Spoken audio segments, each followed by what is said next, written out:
you have something in your pot?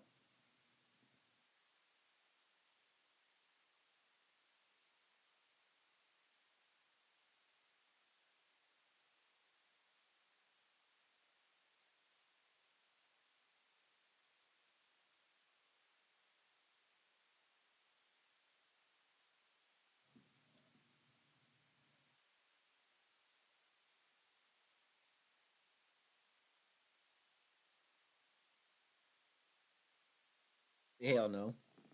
Just hell no. Let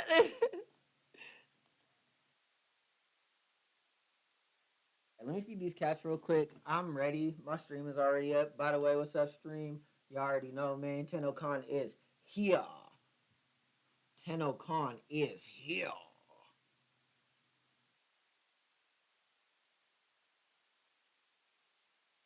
Yeah, my shit downloaded and got that shit done with, I think. I'm already loaded in.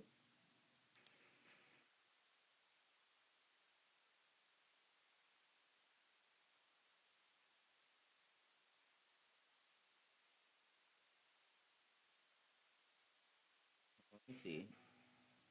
Oh, nope. It's installing the update file. All right, I'm gonna make them some food real quick, and then I'll be ready. I'm gonna take a dab too. You already know, bro.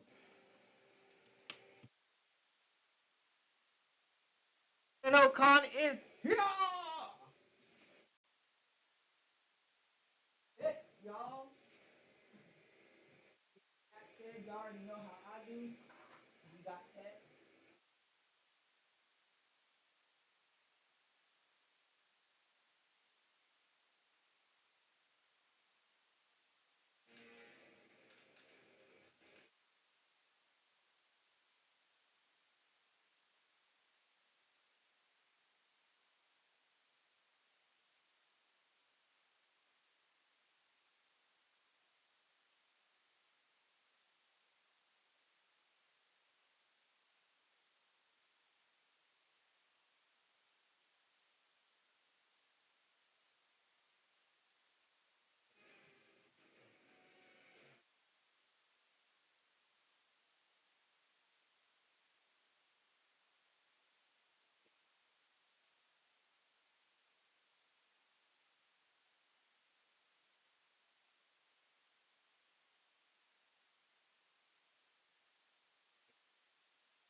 This is the bowl.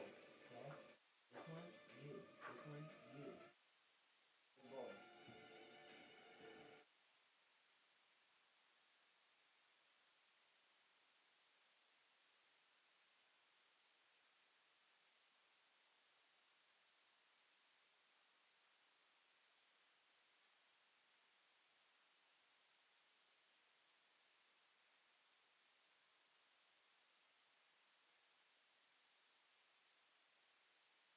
Shout out to my future wife. Who's at work right now. In them legs, practicing the swimming.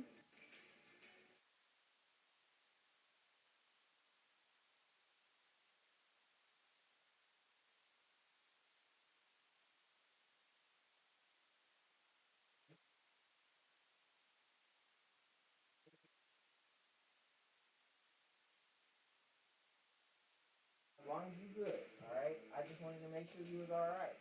I wanted to make sure you weren't stuck. That you can get back in the water. Okay. As long as you can get back in the water, you're okay. All right.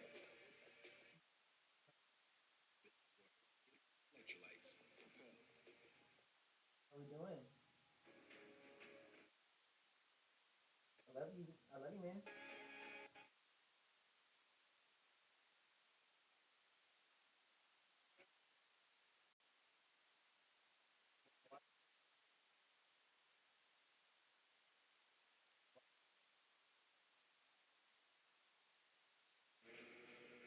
Some of the stuff that you're swimming.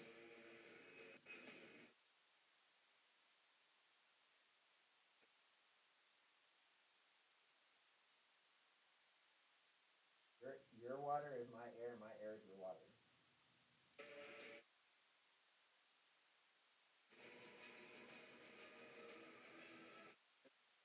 I'm gonna do that, and I'm gonna make sure you got some water. A little bit of time.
No, your food is right there.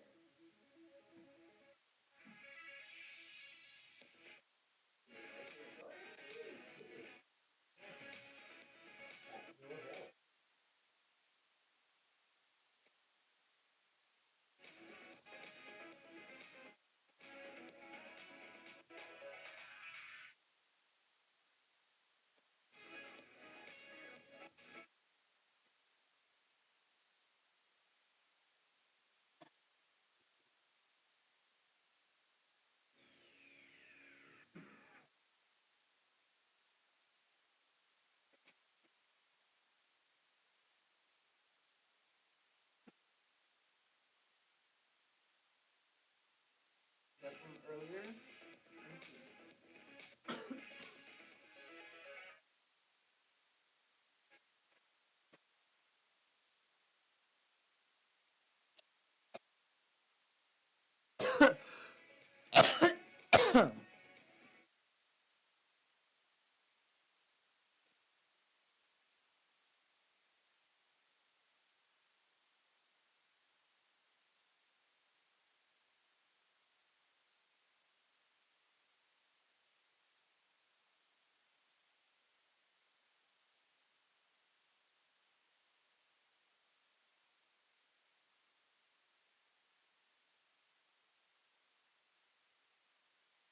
Damn.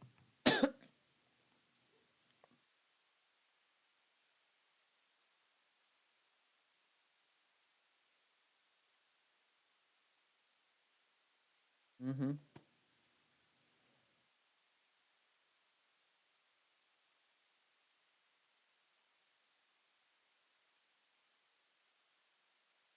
No, right.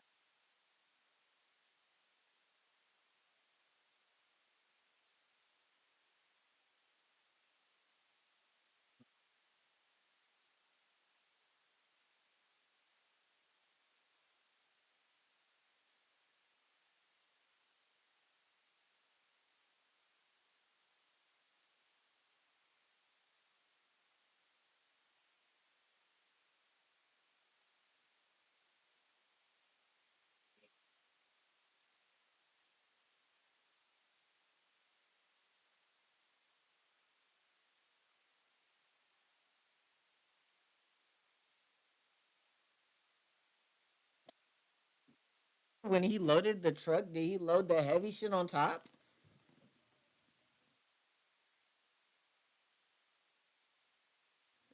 Was this nigga loading heavy shit on top? Hmm.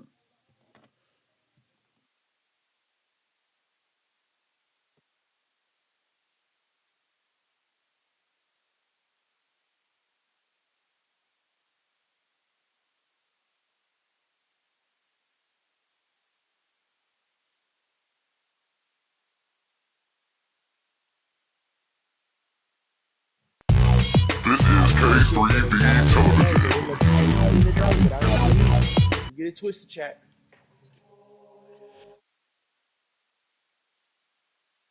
Oh shit.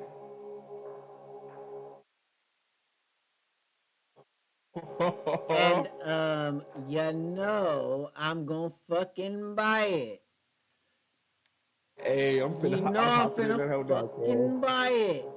Purchase. I'm damn near finna sell off everything in my inventory, bro. Purchase. I'm telling my boy finna come back to the foundry with not shit. Nigga. Warframes, I ain't even got yet everything, bro. I want this. Man, if he got some shit up in here, boy, that's exclusive, bro. I'm snatching the fuck out that shit. Okay, Barrows, Tennocon relay. I see you, thug. Got this Okay, bitch look, out. look, look. Hold on, he got a yikin? Where's Blood What at? is it? Where is Blood? That boy deep as them. Oh my gosh, there's a lot of people here. They deep as hell. Uh-huh. Which relay you in? Which Nigga. relay did you go to? Man, I don't even know if I just picked one. I know they're all fucking busy though, bro. I lagged. Oh man, they're so deep in here. I'm probably gonna lag out. Oh, nope, I'm live. Let me see what relay I'm in. And how do I see that? You walk through a door and walk back out it. True. Confluence aggregator. Expect an They uptick put my in black ass in ortho 16. EPCs. Relay 15. They put me in the one right above yours. Ain't that about a raggedy ranky bitch? My latest safari in the void Ooh, has okay. yielded He got some spectacular vault. He got finds. some vault relics Unique up in here. items for the Okay. table Pride of owned. distinction. Nigga. Damn, Blood still got a lot of shit that I. God damn. Prime dual rounds. Ooh. I got that shit. I got that shit. I got redirection. Convulsion. Oh, that's tempting. I might get that. How long is my nigga's here for 6 days too? This is his whole shop, huh? That's getting bought. Child's tablet, I could corporate buy that. surveyor. Hey, that's cool. That's a cool little Pleasure doing fucking business with you, Tenno. little Perhaps you'll thing to come to have one of around my the next ship. parties? Peculiar audience. I have that. Pedestal Umbra. Here it is. The pinnacle of pedestal production and dull lighting. Yeah, I tried to get most of these motherfuckers earlier. I got mostly all of these mods. Oh, I will take that Prime Firestorm though. Yes, sir. Might as well. Yes, sir. Hey, hold on, bro. We have Prisma Machete. Yeah, buddy. I think I Prime actually Magazine own a pair Warp. of I those. need that.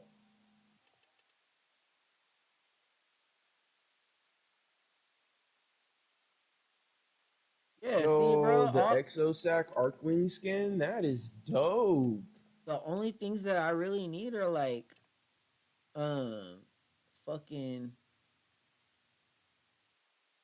cosmetics and shit, bro. Like everything else. Yeah, because a lot of this shit I own already, which is really crazy. I'm very surprised. I will take that Prime Pressure Point If you though. like that, Yeah, That is come that. back yeah, next time I'm in the yeah, relay. nigga. Any I I'll of have need all your that. something prime extra mods, bro, I special for would get you. them bitches now. Oh, I don't have a Prisma machete. Well, let's just Yeah, I go don't ahead. either. I'm probably gonna grab that.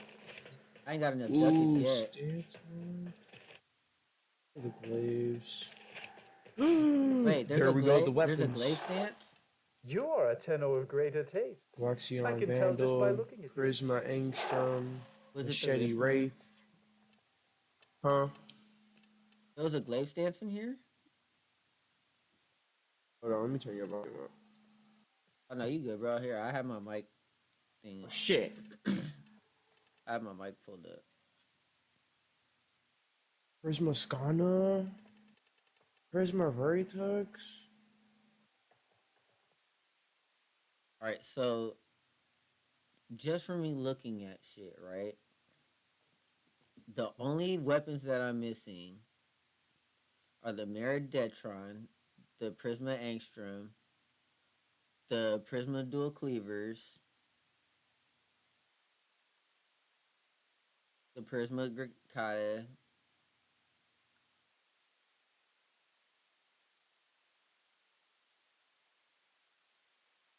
That's it. Oh, and the Prisma machete. And then mod wise, I think I'm only missing like the Banes and the fucking like the damage to factions. Yeah. I got a lot of these cosmetics on pets already. I don't really want them that shit. Thought they would have something good for the pets, but Oh fuck! oh, they got a corrupted bombard specter. Oh, that is dope. Wait, hold on, hold on, hold They on. got boosters.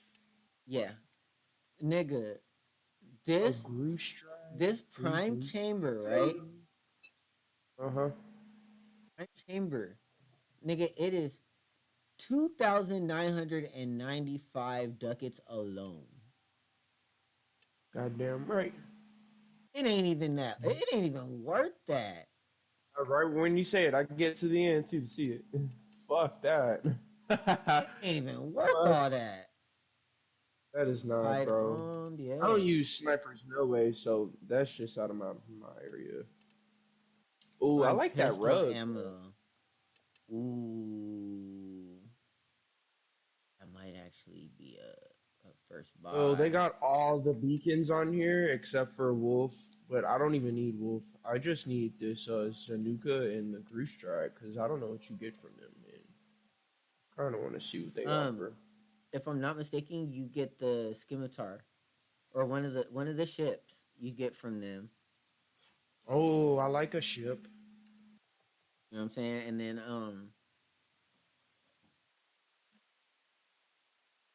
what else? The Brack, the regular version of the Brack. I don't want that shit. Hey, get it from I got a mastery and get it out your inventory. 60. That's what I did. I got a 60% plus cool for back. So this is what you That do, thing right? clapping. Get it, Yeah. get it, max it out. Like because of course you're gonna run across it. You know what I mean? You don't want it to just sit in your inventory. Anything that you have a regular version blueprint for and you can build that shit and use your extra slot to level it and kick it out of your shit. Okay. Charisma dual You'll literally go decurions. from let's see what MR are you right now, bro? 16. You'll go from Oh, holy shit, I'm almost 17. you'll go from 17 to 25 instantly if you take that route. And then if you buy all your Warframe Prime. slots in advance, Uh-huh. right now while we're popping relics, uh get what you don't have and then make them and then just hold on to the ducats, get this shit and then sell this shit when it gets out of the shop. You know what I mean? Because we're Okay. gonna have six Yeah. to 7 days to grind this shit, bro. Oh yeah, because I'm finna use Come every back soon. relic I Nigga, have. every fucking relic is getting popped. Matter of fact, nigga, I know for damn sure. Nigga, you can't even go to the navigation from this relay. They ain't bullshitting about shit. Got so many radiant relics too. I'm finna use all them first, damn near. 'Cause I got a lot of them from all my fucking on my yeah, calling me girl and stuff. I ain't no fucking girl. Now here is someone with great What's she Alright. taste. doing? I know she ain't got no shot in her hand. I know my sister ain't got no shot in her hand. Oh, she them dropped it ain't no liquor. Damn. She got a bonnet from my baby. What the fuck? I'm raising a man. Alright, he ain't got no damn braids, no way for no bonnet. Damn, I done jammed my finger. Ooh, a Katir Moa pet skin. Oh, that bitch is Yeah, dope. I ain't gonna cap. I kind of wanted that motherfucker last time it was a shot, but I knew it was gonna come back around this time. There's so much that I didn't get right now that I do need to get. Hell yeah, man. At least See, one one for thing that's myself. hurting me, What's up? they don't have they don't have any of the mods I'm looking for stance wise. I need some stance mods bad as fuck right now, dude. Just And do they a don't whole have bunch of that. missions, bro. Literally I all know, the but it's just the stance mods I'm needing. They're like super hard to fucking get because I need stance mods for my shield egg and the Saturn Six hammer, so what and hold then on, I need let's see which one it is. and then I need ooh, collision force. I like that. Y- That's nice. Do That's you know what nice. mod goes on it? Sometimes Ordis likes to assume he knows But nothing. not off the top. I know it's like a Nobody can hammer, learn, like but they whatever think they stance it already is for the know. hammers or whatever you call it. Probably just a hammer stance or some shit.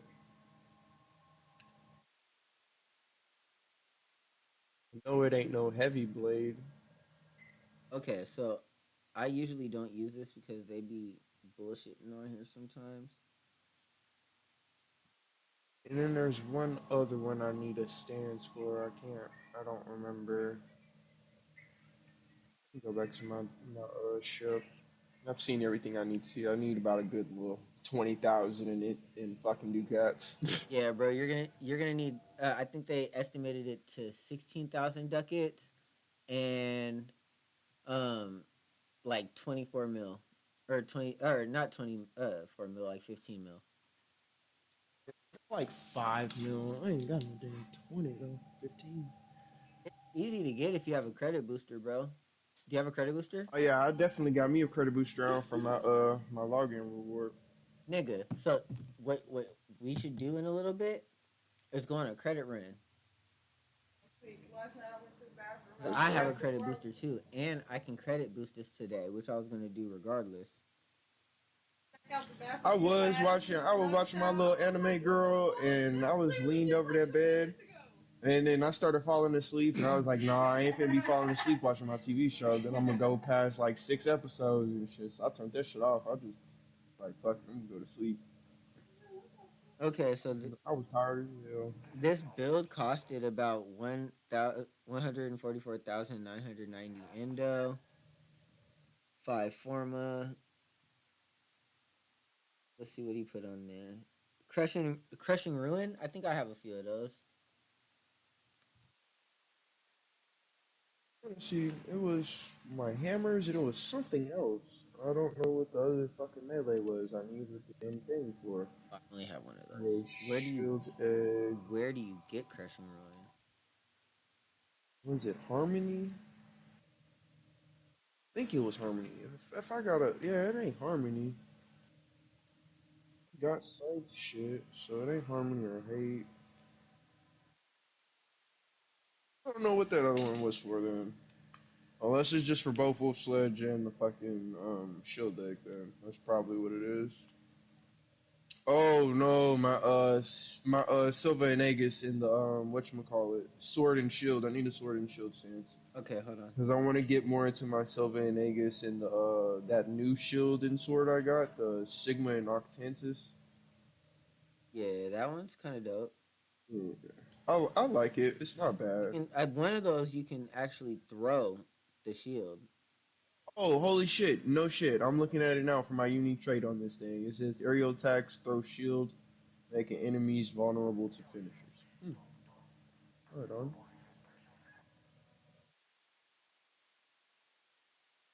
What's that back out? Bro, this is an easy one to farm. Oh, Where never is it mind. at? No, it's not. Never mind. I'm so like, Nah, because I know one of that them I was motherfucker looking has a for was out three in like point. Eidolon or something, and you have to like kill like a certain enemy. No, one of them was from like Thermia Fractures or some shit, fool, and I had to kill like the little thermites or some shit like that. And bro, I did that shit all fucking day, and I ain't get a damn thing. Okay, so with a I ain't resource get drop a damn. chance booster or a mod chance, that would actually get you those mods. Um, Resource drop. It's a resource booster. Okay.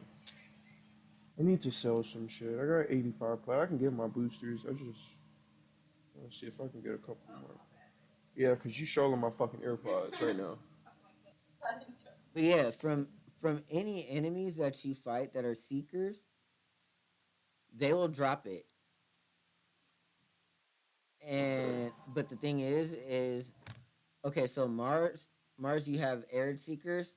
You would have to kill 4,975 of any of these enemies of any of the seekers on any of the planets. Mhm. like in just that type. So if it's on Mars, it's gonna be an air seeker. You're gonna have to kill 4,900 of them motherfuckers, almost 5,000 of them. You mean here's the Boy, I'll damn near buy one. here's the thing though. If you're doing a steel pass survival, those motherfuckers are gonna pop up anyway. If you're doing a regular survival and you stay in there for like an hour, 2 hours tops, you're gonna run into a lot of them. I would have fell asleep trying to be in the damn mission that long. Shit like that'll just slowly start putting my ass to sleep.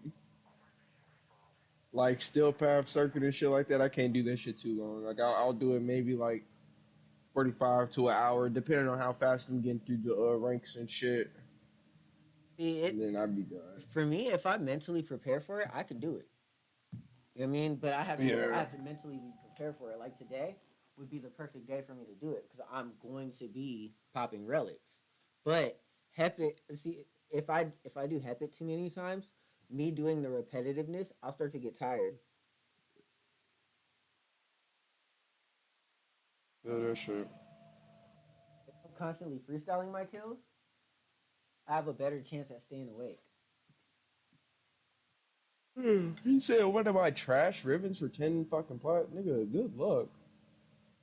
Good fucking luck. I wouldn't even sell you my worst thing for 10 plat.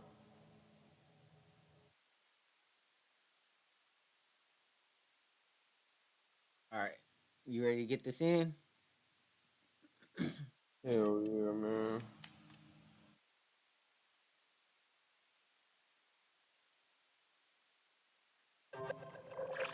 Let me see who else is online. Bless you.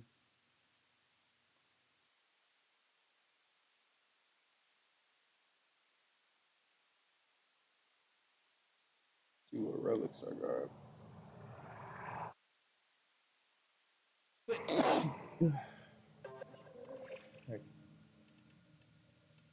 I got a 4 Mesa Radiance, and then I got 2, 4, um,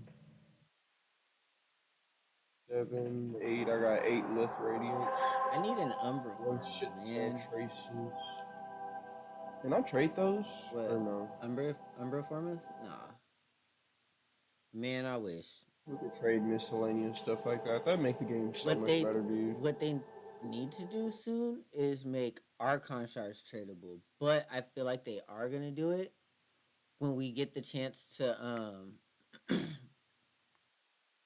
when we get the opportunity to make more of them. You know what I mean? Like right now we're at a limited resource of them or a limited source of them. Everybody's just now starting to play the game because they're starting to see how good of a creation it is. Um, so people are more inclined to try to get to endgame faster because they know that another game is coming out by them. Um, Warframe I should use. I never imagined having this many fucking Warframes on this damn game. Now that I have a fucking shit ton, it's hard to pick one. Oh,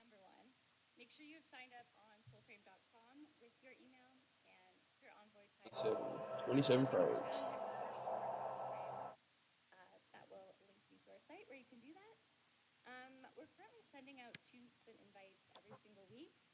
I think I might use Wukong or something. I don't use Wukong a lot. I use my lobby, man. I like my lobby.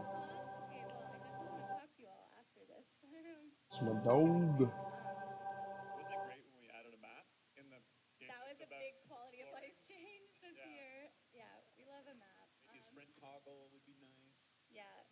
all right, I know. Energize. Battery. Okay. Did you do the Fomorian yet?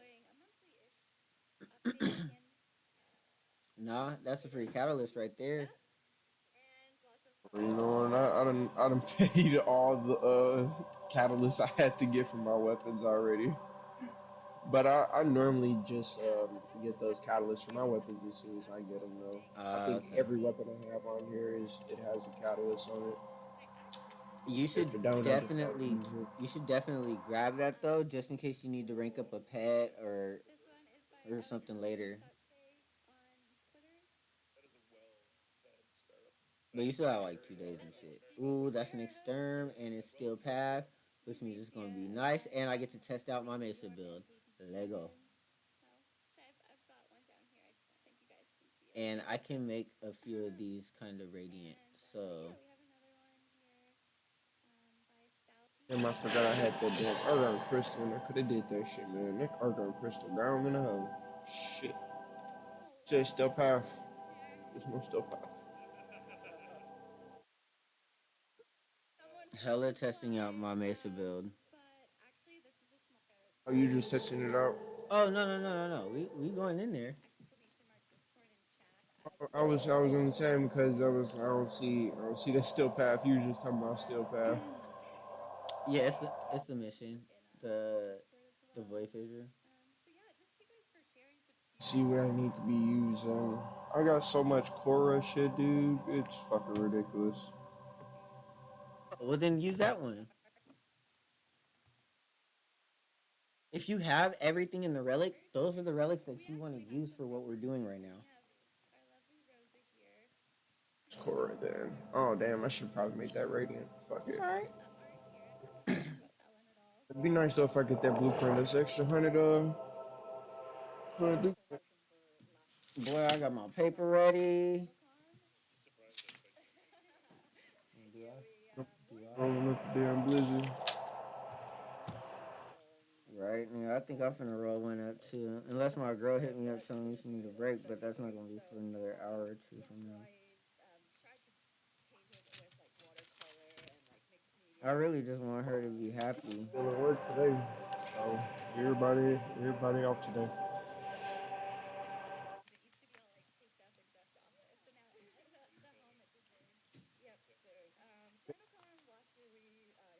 Their rage is vehement, their focus Actually, impressive. no, 4-day Give weekend. them all warriors death. What is it?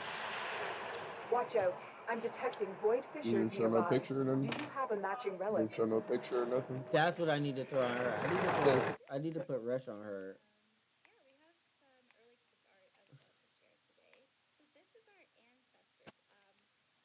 I mean, if they get her early, Use it it'd to be crack nice. open the relic. I don't think there's no chance. Keep fighting. Look for more reactions.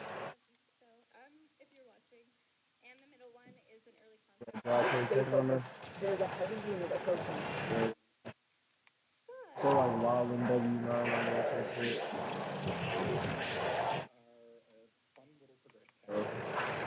This is supposed to be good. Woo! I'm to like, fuck off there. Thank you so much, man. I'm gonna be sleep as fuck.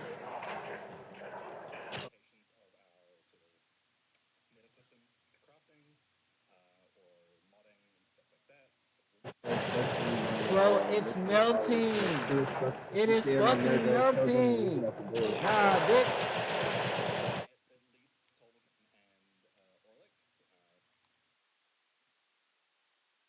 Cause I don't want to go through that Amazon bullshit. I don't want to do all that fucking. Alright, I'm cracked. That's it. You opened the relic. All the enemies Finish are your killed on mission this and we'll side. take a look inside.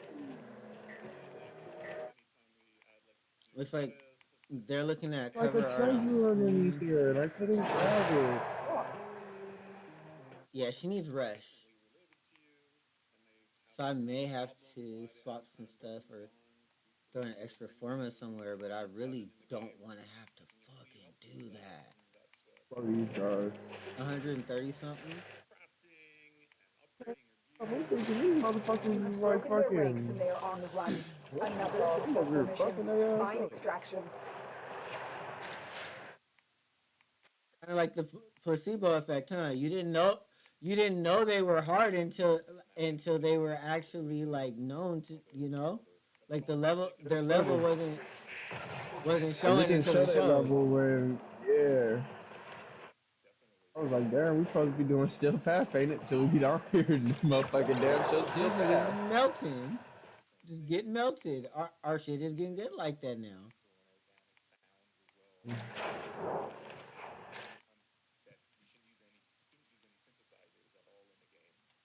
Oh, with the petty.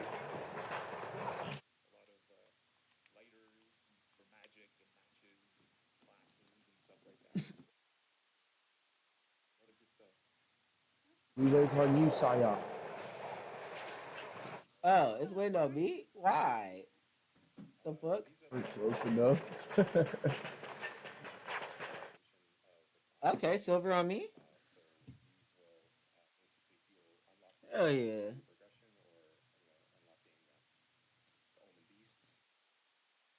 Already got all this Learn shit. the I don't importance really of need an extra clarity prime. and purpose.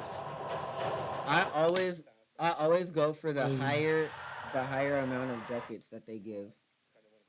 Yeah, that's what I was looking at. I'll just be having to make sure it ain't nothing I need, because if it's something I need, that I'm gonna go ahead and snatch it up.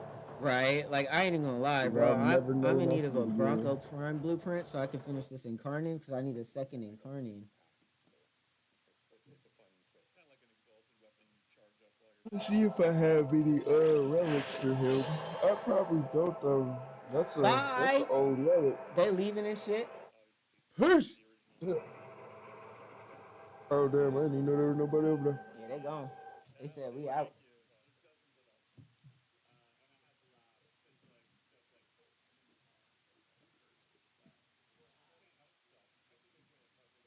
If I got any Bronco shit real fast for you. Oh no, don't worry about it, bro. We gonna run across it.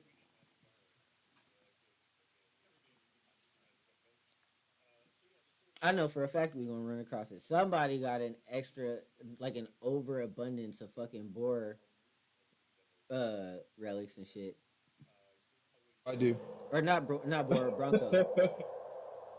That's what I'm saying. I got a shit ton of them. Yeah, like I got a fuck ton of my dams. I'm just popping what's popping up, like as my most own. I'm just making them Yeah. motherfuckers radiant real quick. That way I can get them bitches out the way. Yeah, I ain't even know I fucking had all that. I'm Finds see it what the odd fuck. that humans See only what get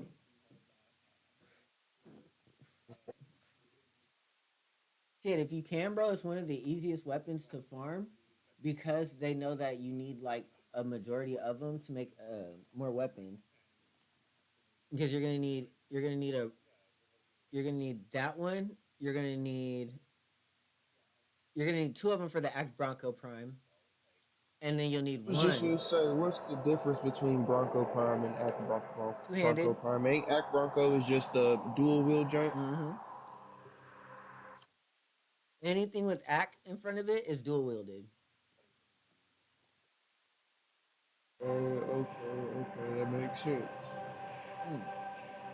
But the Act Stiletto ain't dual wielded. Where is it? Yeah.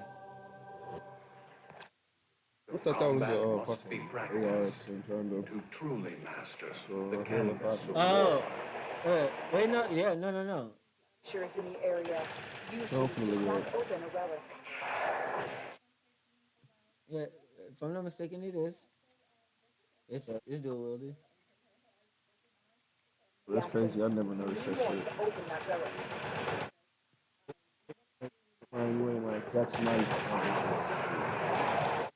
But not only are you gonna need two for the Act Bronco, you're gonna need one for your Bronco Incarnate, Yeah. which from what I hear is one of the nastiest fucking secondaries. That's still a what shotgun, ain't it? Mm-hmm. Everybody's been going crazy for that The bullshit lately relic has too. been So I cracked mean, open. these Bro, shotguns Finish probably your been mission to taking a find turn the for have the you missing worse lately. child. have you tried the Boar Incarnate? It's ugly work. It's ugly work, nigga. It's grandmama smacked you ugly work. Ain't it like one of It's the a first incarnates I nigga. ever had on here? It's a whole ass beam like the Torrid. The only difference is it doesn't spread. Is there a turret for Kuva yet or no? No, they'll never make a Kuva Torrid because they have a Kuva or they have a Torrid Incarnate. So if it's Kuva, don't get it. They can get a Kuva. Exactly. That's balance on things. That makes sense. It kind of gives it gives you more of an option on what you kind of want to build to your weapon preference. Nigga, I know this ain't an elevator we gotta go down. Oh, y'all gotta go up that motherfucker. I just took it. Just seen everybody fighting and shit, so I was like, yep, Oh don't yeah, no, mind you if I good. do. Shit, The enemy is they broke. broken. They Well killed done. and broke Now me. get to extraction. Ooh, damn, we on the Fuck way. that bitch ass up. Oh, well, damn. How I revive myself and I die reviving myself? It doesn't make any sense.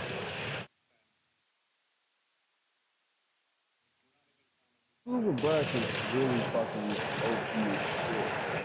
Oh yeah. If I'm not mistaken, I don't have a ribbon for that one. I want a ribbon so bad I for the like the Brack crack. dude. I like the Kraken on the ribbon though. The Kraken don't get enough credit already as Mm, it is. Another one. Another one. basically, might as well take the stupid motherfucker. God dang. They still giving me fucking Fang Prime handles. Can I just give me core prime shit?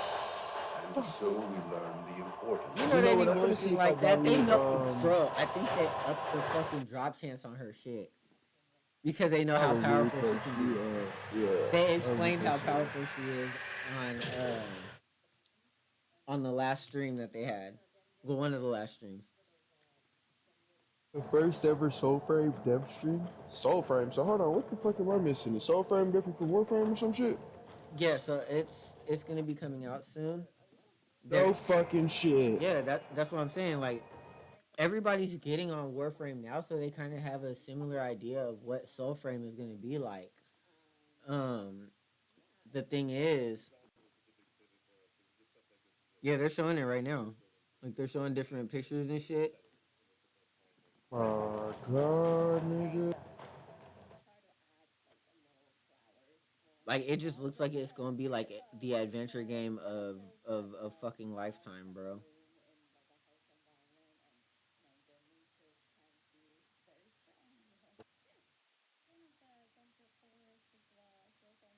I watch this fucking gameplay. What the fuck?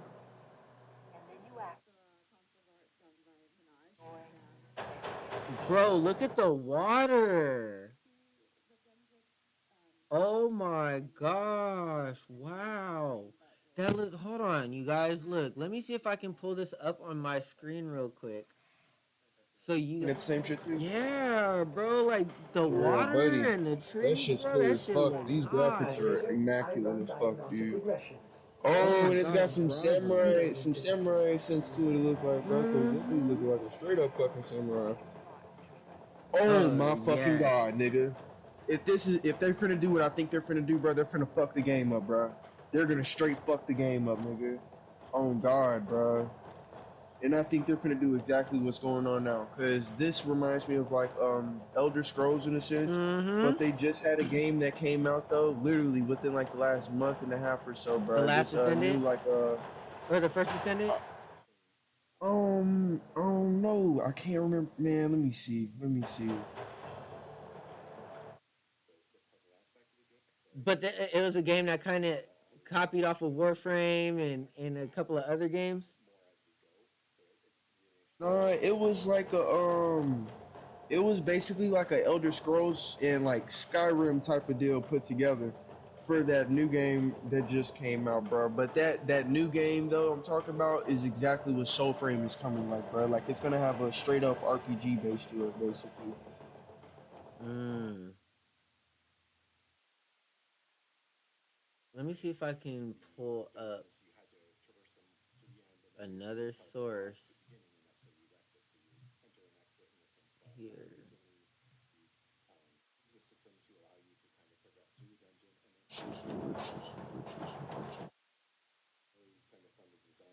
It's gotta be someone who's screwed up against Elder Scrolls, cause fucking they're heavy as fuck right now. I don't know if it's this fucking.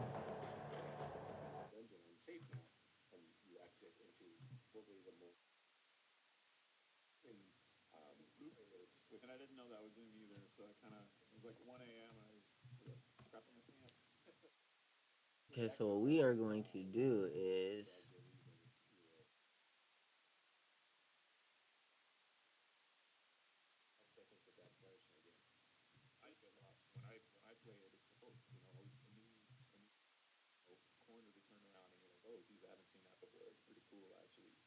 working on it all day, you get lost in that world.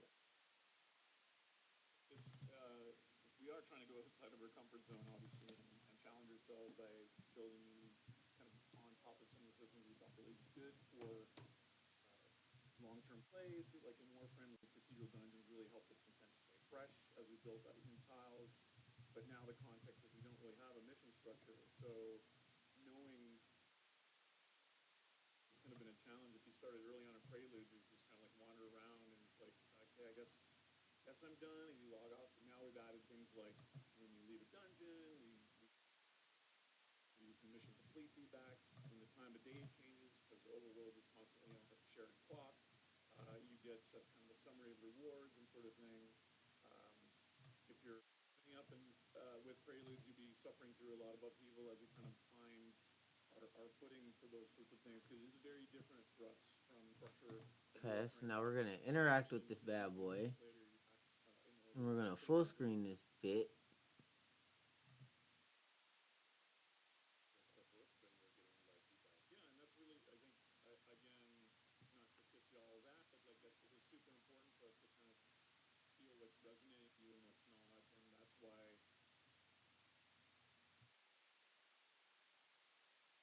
we're kind of All right, there we go. our comfort zone and just releasing this stuff so rapidly. All right, y'all. So we got this up for y'all. Go ahead and tuck this a little bit so that y'all can. Oh. It's just so hurt. That game's gonna be dope though. Bro, what the fuck?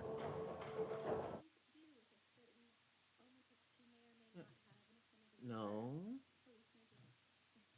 The lid. Alright. Now, we will. Missile beacon? What the fuck is this? If we help finishing a daily mission to recover open individuals in the galleon of the near raiders adrift in the abyssal zone near Ceres Deficio's. The Daggett shit. Yeah, I guess so. I didn't even. So we will do a color correction on this bad boy. Boom. I would like to get Daggett, dude. I don't have Daggett. That's one person I don't have. That seems pretty fucking cool.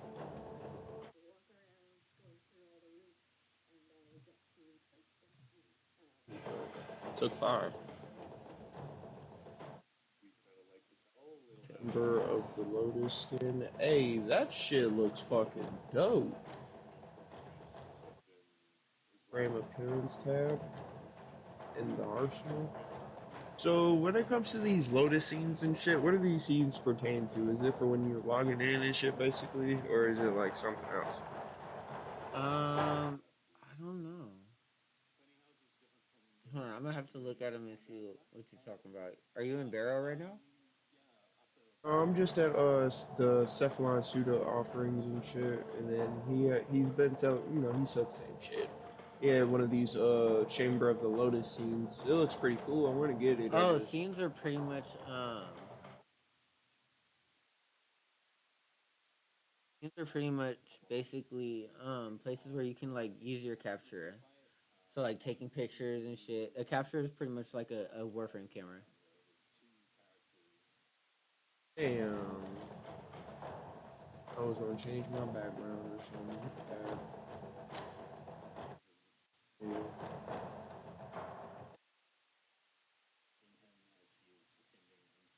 Oh, a shit ton of relics and see what we just given.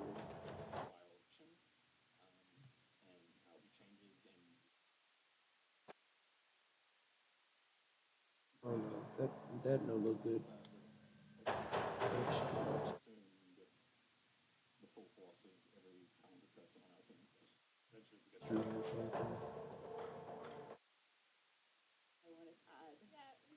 Our intention is to get this into Preludes very soon. Yep. There we go. Or Cobra and Crane fucking bullshit. Alright, let's do this shit.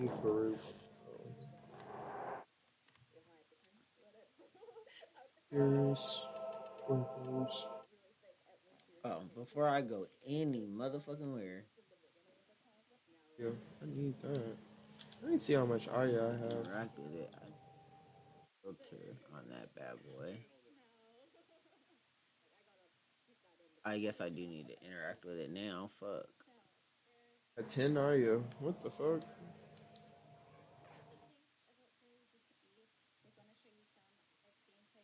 There's a lot in the world. I got 10 IO for 100 plat. She stay by it. They probably will. Shit. Depending on what they need up out of there. That we have shown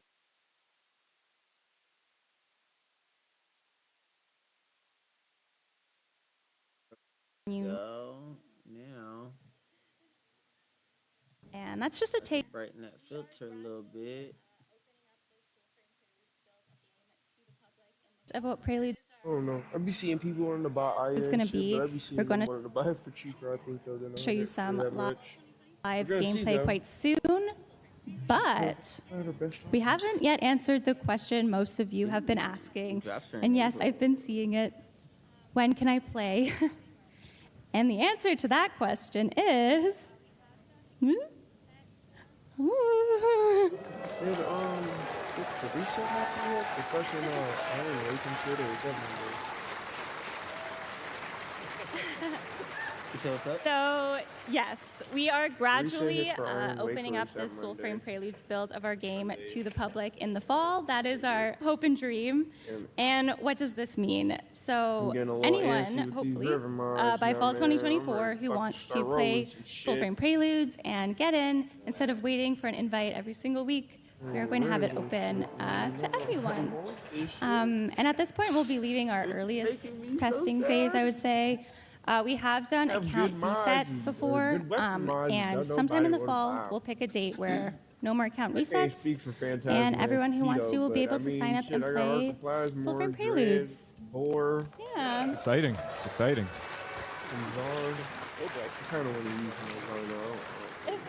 But if you want to reserve your in-game name, your Envoy title, you should do it today. We're still sending out invites. Because we're still sending out invites, Yep. and of course, that is a way to reserve. So, Yep. And that'll Even be if- ramping up, right? We'll be I mean, as shit, we they get can closer Yeah, to we'll the be ramping that open. up We'll be as well. letting the people that have signed up early and in in early. first. fucking stats on it, though. Yay! Okay, so we're about we're about to play Yo, this our man just said he live wants to buy gameplay 600 demo. ducats for But before we begin, 125. one more time, show of hands. Who is in Preludes in That's the live what niggas audience? doing right now, buying Ducats.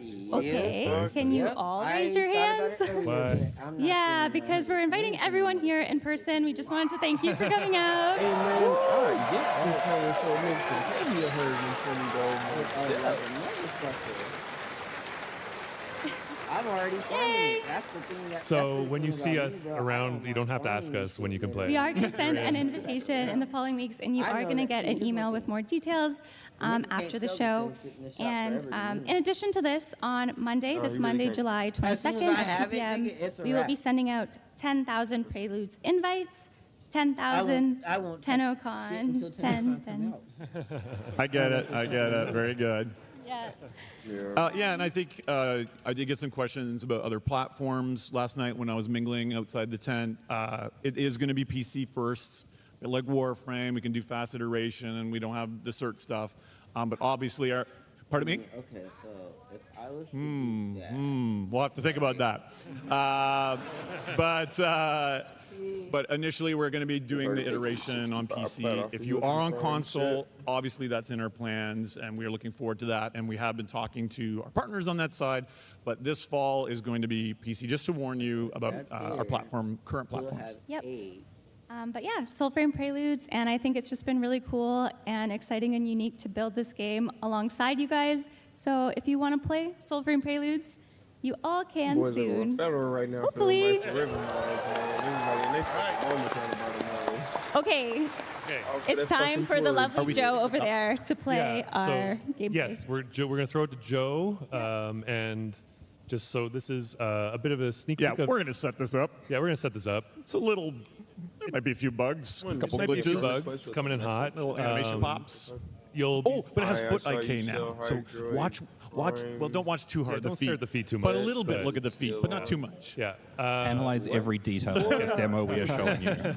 So you're going to see kind of what's coming into Preludes very soon, in addition to some bigger things that we're hoping to get in for the end of the year to kind of speak to the player's intro quest. And can I say this? Like, I hate to say this because you cringe when I talk about this, but like, I cringe a lot when you talk. But this is.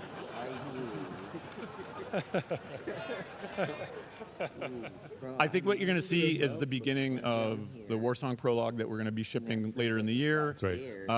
And I think, you're probably going to see a few elements that speak to a genre I love that no one else does, which is, can I say it? It's like the alien fantasy, which is it's not just pure medieval. Yep. There's this kind of little weird left turn in there, like DE always has to do. Always. So there's a little bit of that in there to keep a look at, and it kind of shows this interactive kind of character creation that we want to do with it. Yeah. And then we're gonna go wake up and we're gonna then show you a bit more of work in progress stuff. Absolutely. Is that a bad setup or a good setup? That's perfect. That's amazing. I didn't even cringe that much. Okay, Great. And we'll fantastic. probably talk less than we That's plan why to I'm for the over demo here because we'll get in trouble for the next panel. Okay. Yep. All right, over to you, Joe. Hope you enjoy. Yeah, that's finishing your job. Nigga, go work for it. You lazy son. You lazy cheap bastard. Remember Still a dual I-core ribbon, a harmony ribbon at that. Fuck the dual I-core, a harmony ribbon of any sort. that night. You are out your rabbit ass mind, bro. You know how fucking man, how rare it is to get a fucking harmony ribbon right now, bro. Well, a lot of people, I don't think they really like. I always know that.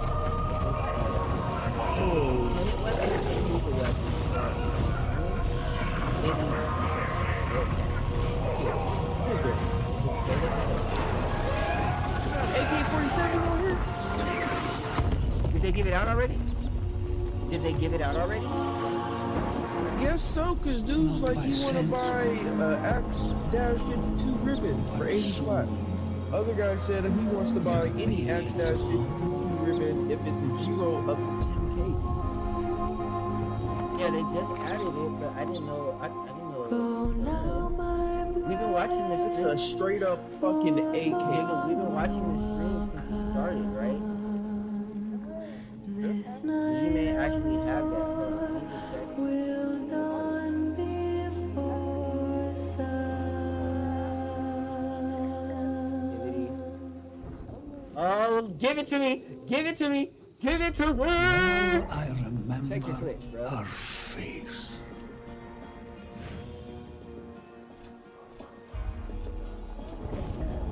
Damn, now that I'm thinking about it. Copper glow, like amber rocks.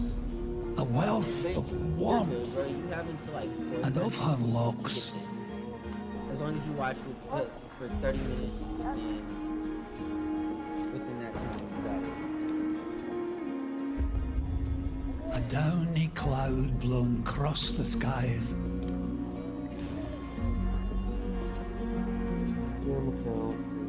Like nightlark feathers o'er her eyes. But yep, I'll take that.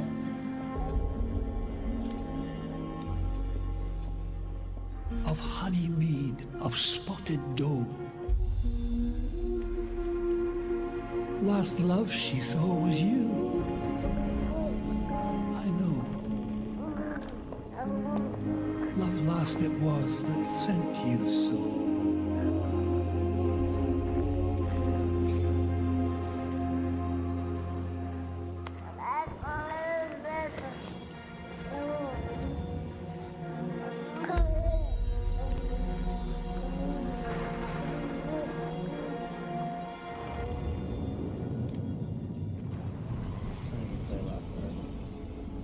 So that was a sneak peek at Warsong Prologue. As I mentioned, it's the intro quest, and what you saw there is how you create the first customization template of your character. There will be more for that to come, so you can customize further. We're jumping a bit now to a bit of a showcase on how you can get the next ancestor.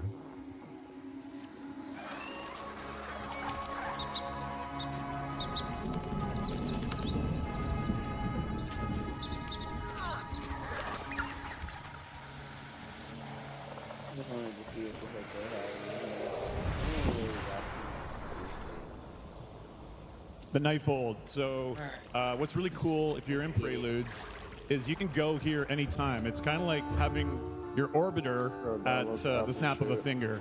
So you can go in here, you can talk to your ancestors, work on your meta, queue crafting, look at the lore you just unlocked, change your weapons. As long as there's no aggro enemies in the vicinity, at any time you can go into the Nightfold. As you collect your ancestors, it's kind of like building a village within this kind of purgatory plane. Oh dang, your mom been texting me. Yeah, you can walk over to you can maybe show them the blacksmith. And then just run on into the tent.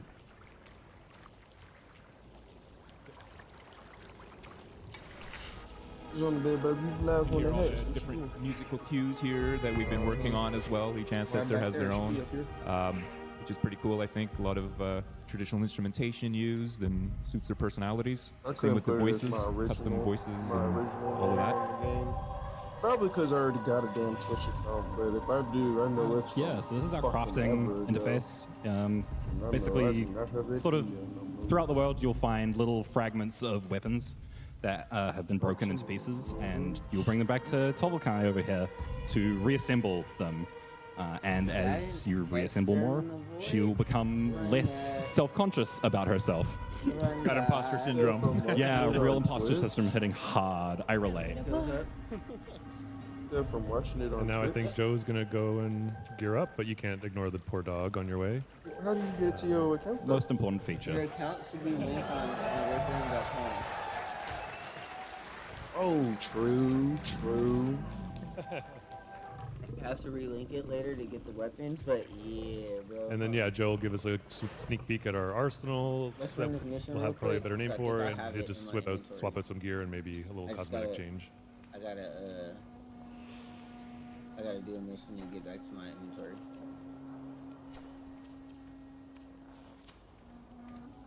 Huh, Hilder and Prime Blueprint. I'll bring a regular one in. Fuck it.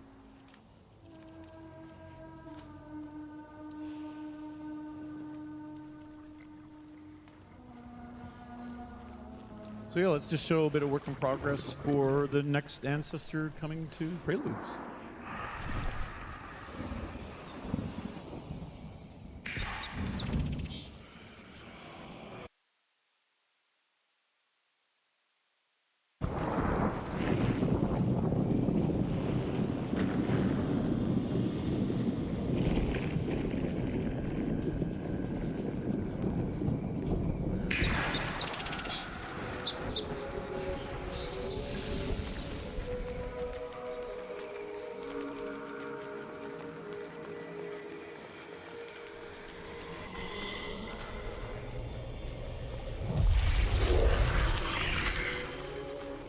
It says my Twitch is linked, but I don't even fucking link my Twitch.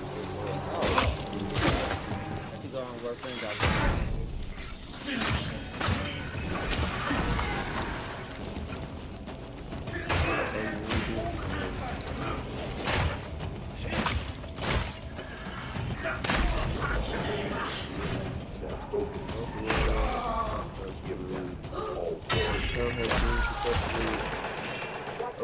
I'm detecting white fishes here.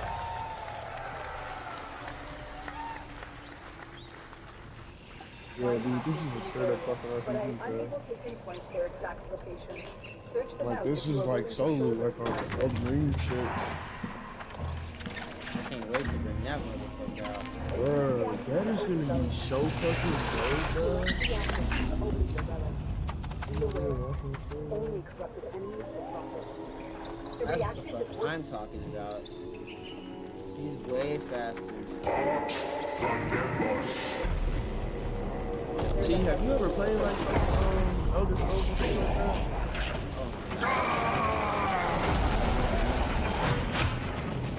Call me sufferance. You ever played like have y'all played ever like or some shit like that? Okay, well this is with some type of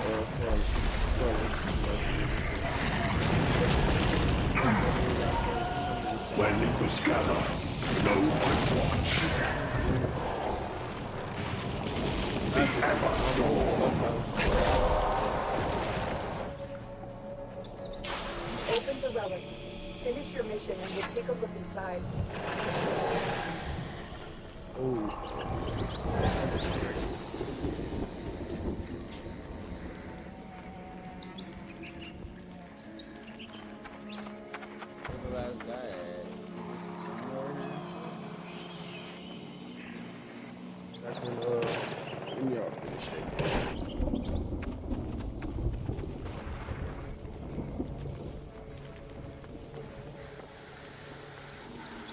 I guess you got a comment here or something?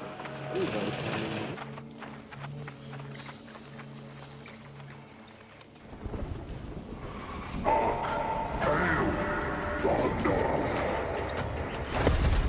I see the bear.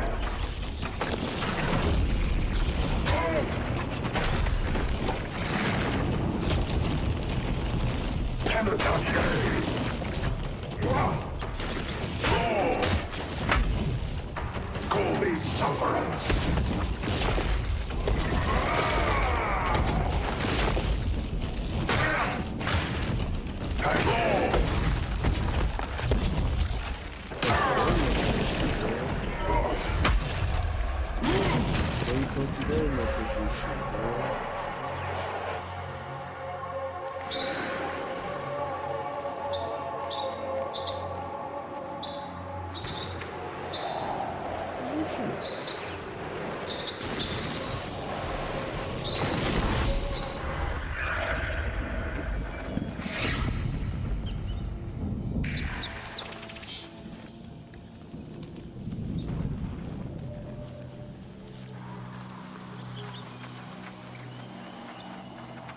Puppet, here.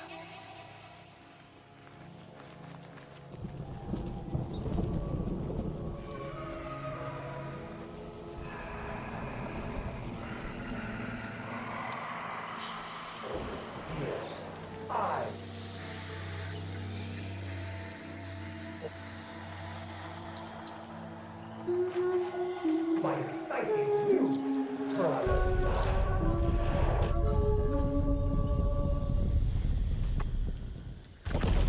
Now get to extraction. Hold on one time. This is the best way to do it now. Hey there, puppets. Oh, this is very dumb. I will catch a chill.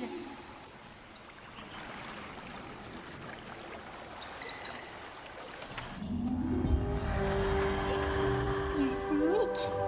I would have smelt your aura from here, were my sights not drowned in brine. I am the witch Verminia. Enchantée. May you grant us some color and learn some taste besides.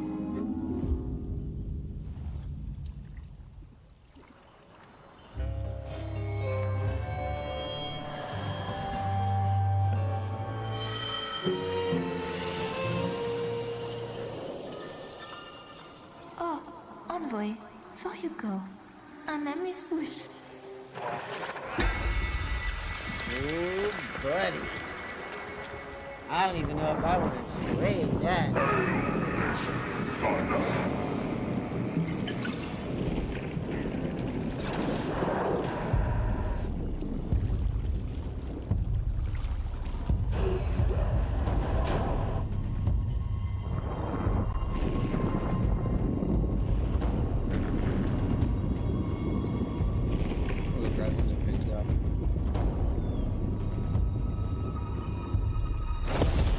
You'll weather knowledge of smoke.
Orbis has been interfacing with the Foundry's AI presets. You could say we forged a new connection. So I think Joe's going to go introduce you guys to Verminia and her station, where she will provide another progression path. Oh yeah. So Verminia is our sort of master of colors and elixirs.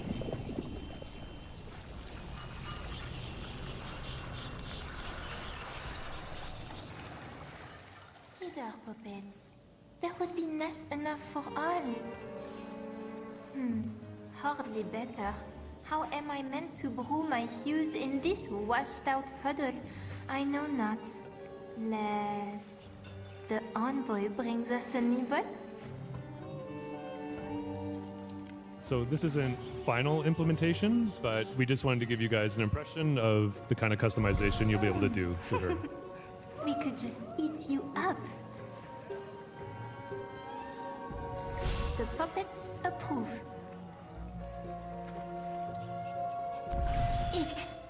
Your aura is showing. Now this next one, I don't think anyone would purposely do it, but we were just curious what would happen if a certain DE employee played Soulframe. We wanted to see how Verminia might feel about that. I must hold my nose. Yes, this is so you. Oh, envoy, before you go, my puppets have wished to tell. How you say? Something unsavory. They squeak of red moaning in the coral glen of saccharine odor that waft from his den. His bell tolls. Its echoes taste faintly of black, of torn marks, of claw marks, of drip, drip, drip, zap.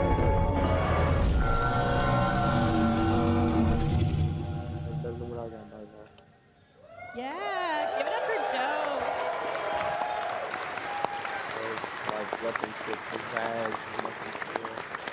Good job, Joe. Great job, Joe. Thank you, Joe. Thank you, Joe. Thank you, Joe. He was very nervous, so thank you, Joe. That is pretty much our time, guys. We hope this is the first of many updates to come, and in fact is asset.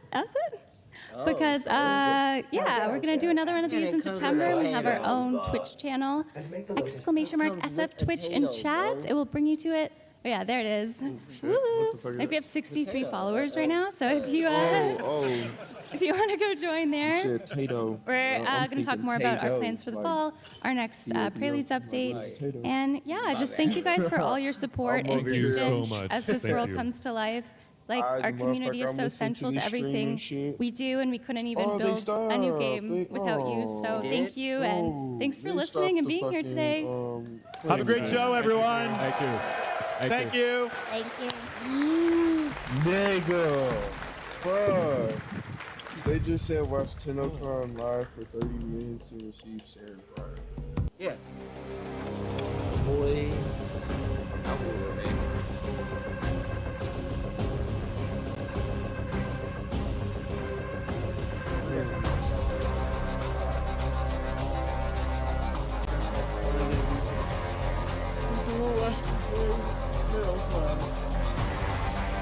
That's dope.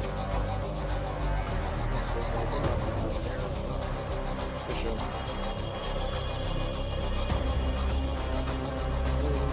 That's cool.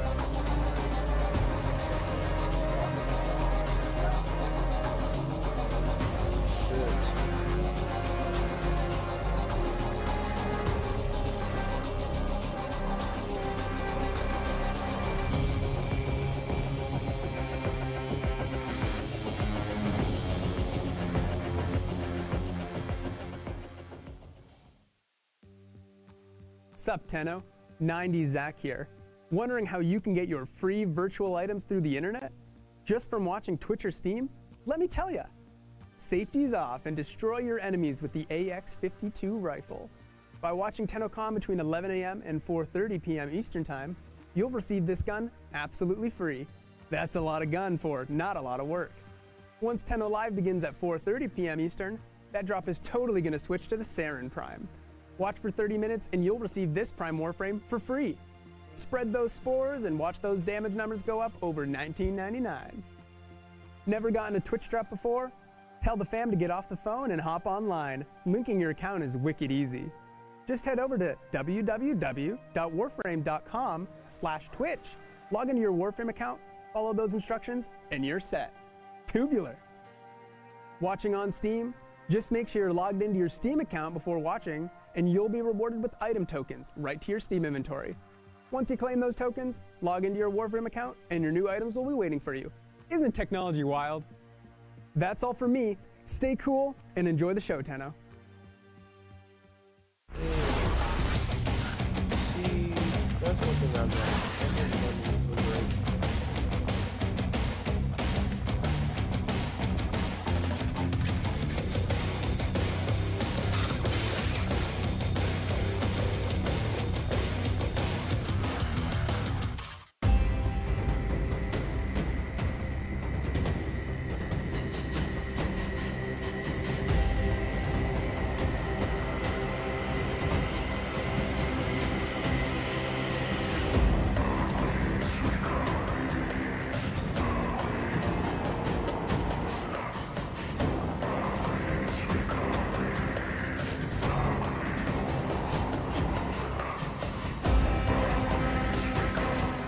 Looking to improve your existence with larger-than-life deals? Run on over to Tag Titan Electronics Megastore. The only place to download your best cyber stuff into the new millennium.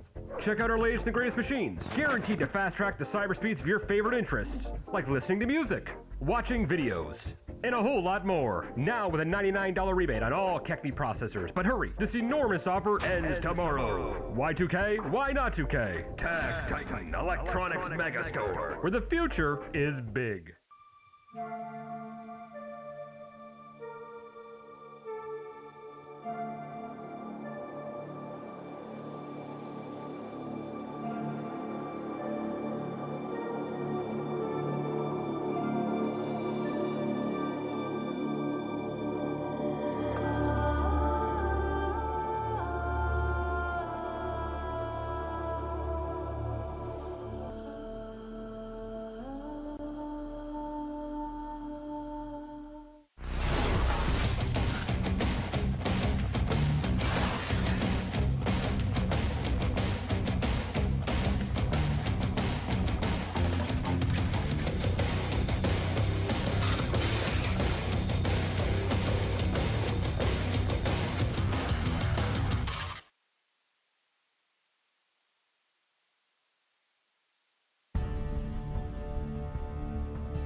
Hello, everyone.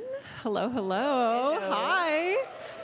Welcome to the Art of Warframe panel. We've got about 55 minutes here to show you some of the incredible stuff the team has been working on. We've got some sneak peeks, some never-before-seen concepts, and some really big reveals. And it's jam-packed, so I'm going to stop yapping and let these guys introduce themselves. Say hello, Carrie. Hello, what do you do here? I'm the art director on Warframe. Hi, everybody. Hi, Carrie. Yeah. Marco. I'm Marco, Associate Art Director on Warframe, yes. Yeah, Marco. Give it up for Marco. All right, Kaz. Hello. Hello. I am Kaz. I am the lead weapons artist on Warframe. Yeah, Kaz. Woo, woo, woo, woo. And the lovely Greg. Hello, Greg. Hi, guys. My name is Greg, and I'm the character lead on Warframe. And I tried to upstage Kaz wearing these sunglasses, but I just can't pull it off. Where's your leather jacket? You're missing the leather jacket. All right, and my name is Danielle Sokolowski. I'm your host for today. I'm also Warframe Senior Community Manager. Thank you for coming and watching. And hello, everyone watching from home. Hello. All right, so Ember Heirloom Collections launched this morning, very exciting. Ember Prime is also available right now through Prime Resurgence. But you know who else is available right now? Rhino Prime. So wouldn't it be cool if Rhino got an heirloom? Oh. Yeah, our boy Rhino is going to be next up to be receiving the heirloom treatment. And now this is a pretty special one for us, isn't it, Carrie?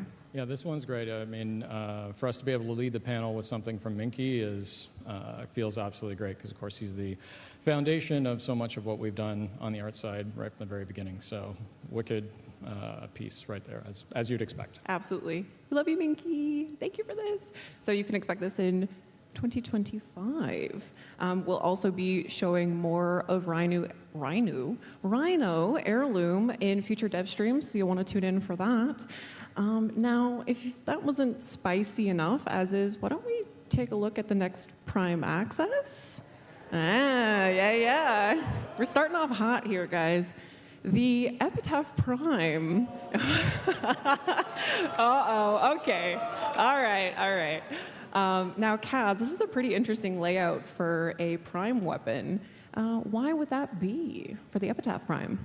Yeah, so the Epitaph Prime is actually a really complicated weapon if you've ever used it. It's got a lot of moving parts on it, lots of like little arms that move around and articulate. It's got like a little scope thing on the top, and it shoots those huge square projectiles that kind of come back, like they just disintegrate from space and then come back again. So it's really useful for concept art to be laid out like a blueprint like this, so we can see every single part clearly, and then we can just model it. It's great. Yeah. And Liger was the original concept artist for the Epitaph, the base Epitaph as well. Yep. Yep, which is great. Hi, Liger. Is Liger watching? I hope Liger's watching from home. Hello. Also, I apologize to the panelists because I've made this really difficult for you guys to talk about the Epitaph Prime without spoiling what's coming up next, although maybe some of you in the crowd already know what's coming. Maybe. Let's take a look at it fully construct. Yeah, hey, there you go. Kaz, this is your work. What was it like turning the concept into this gorgeous specimen we see here? Well, it's always a treat being able to work from a concept that is that detailed, and and then you always end up embellishing a whole lot on top of that because you can't always draw every single little detail into everything. So I got to be able to kind of add some flourishes and just put my own little touches onto it in addition to Liger's amazing art. The Kaz special. All right, so I know, Kaz, you mentioned that the Epitaph, as we know, is already a pretty complex weapon in terms of movement and what you see in its animation. So why don't we actually take a look at what this weapon looks like in action? We got a video here. Yeah. Ooh, we So love that. Yeah, charge shot. That's a good one. It's also got a custom VFX as well, and I know we kind of had to do a bit of upgrading to the animations as well to fit how the epitaph functions a little bit. So shout out Tim Sorman. Yep. I know I think he apologized to you guys for saying like, sorry, we made the epitaph so complicated. I'll fix it. Don't worry. But here we are. Looking fabulous. The original one, the little arms on the side actually stretch a whole bunch for these animations. So to clean it up for the Prime, I decided that we should probably do like ball joints or something. Right. But Tim went further with it and decided to streamline it even more once he got to the animation phase. So just all together, it just ended up being a very bespoke experience with this one. Yeah, looking really badass too. All right, so what else do we have in this totally not obvious based off of what you've seen already upcoming Prime Access? How about a new Prime Sentinel? Ooh. More specifically, the Nautilus Prime, yes, our trusted Railjack Sentinel, wink, wink. And as you probably would guess with this little guy, the Nautilus Prime will be coming with its signature weapon, the Vergless Prime. And also some Prime Sentinel accessories. Kaz, we did a little number here with these. Anything interesting about the accessories that we see them up here? Yeah, so this is a pretty complicated Sentinel with some pretty complicated looking accessories as well. We put a bunch of flourishes on with the effects on this one to maybe match something else a little better. Also, just so that you guys can understand what you're seeing here, we've got the wings, the tail, and we've also got the mask. And it is being modeled on the Nautilus Prime, but it will be equipable on any and all of your Sentinels. All right, so we've got the Epitaph Prime, Nautilus Prime, the Prime Sentinel accessories. Got some pretty good clues here. Any guesses on who might be the featured Warframe in this Prime Access? Oh my God. No hesitation. Yeah, you got it. That was record speed. Also, probably some cosmic Twitch messages coming through pretty rapid fire.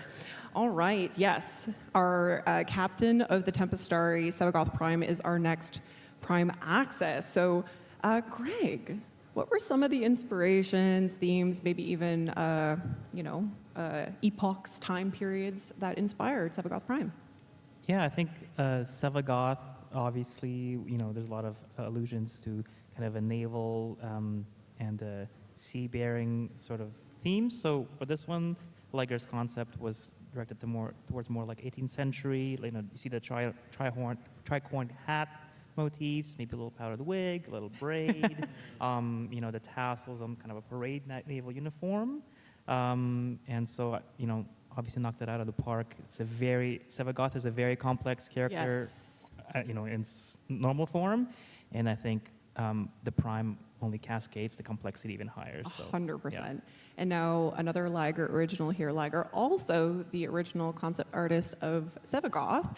Now, Carrie, what's it like for an artist to come back to their previous work and get a chance to make something Prime out of it? Well, it is a bit of a different thing for us because, often an artist does a piece and then it goes out. But with Live Surface, things sort of come back to you. So I guess, for other industries, you'd be doing your sequels and stuff like that, right, if you're lucky enough to. And in our case, you get to come back to something like this and suddenly you're doing a powdered wig in Warframe. So. Yeah, super special for a concept artist. I know we've got kind of like a don't talk to me or my son or my grandson situation happening in the concept.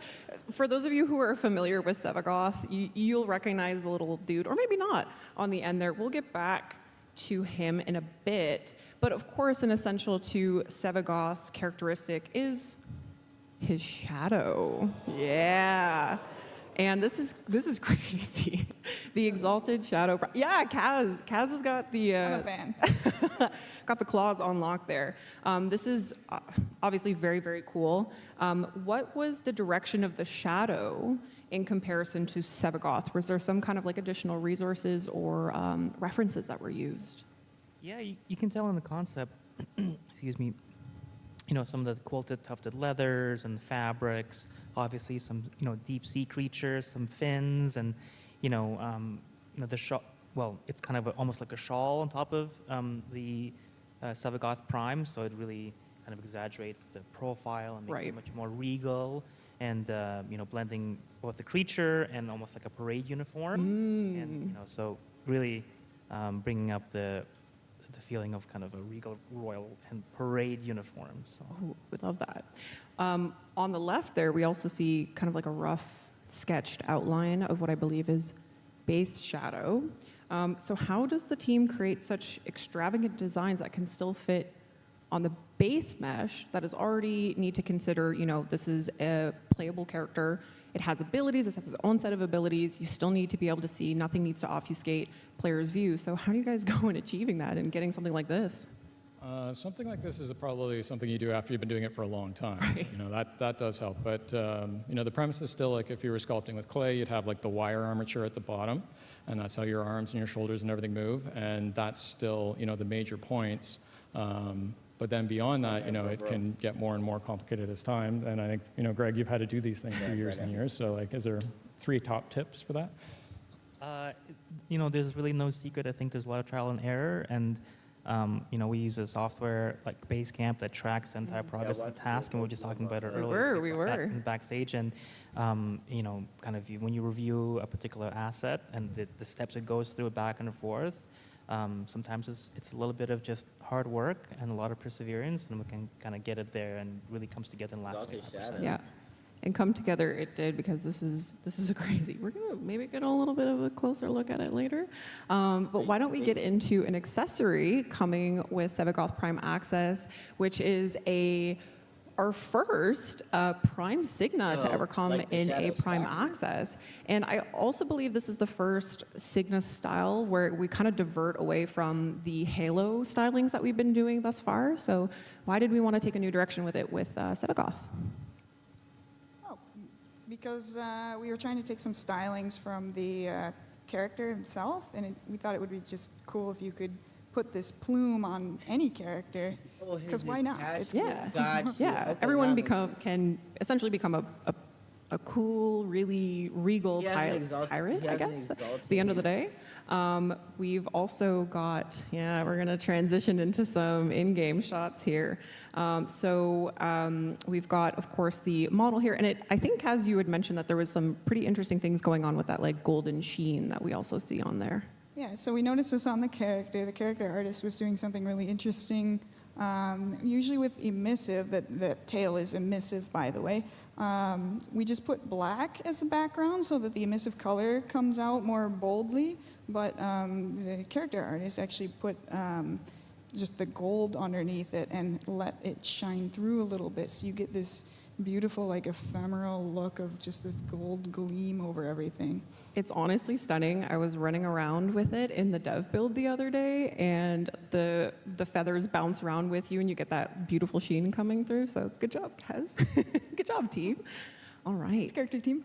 Character team. Shout out. All right. Do you guys want to see Sevagoth Prime? Yeah. All right.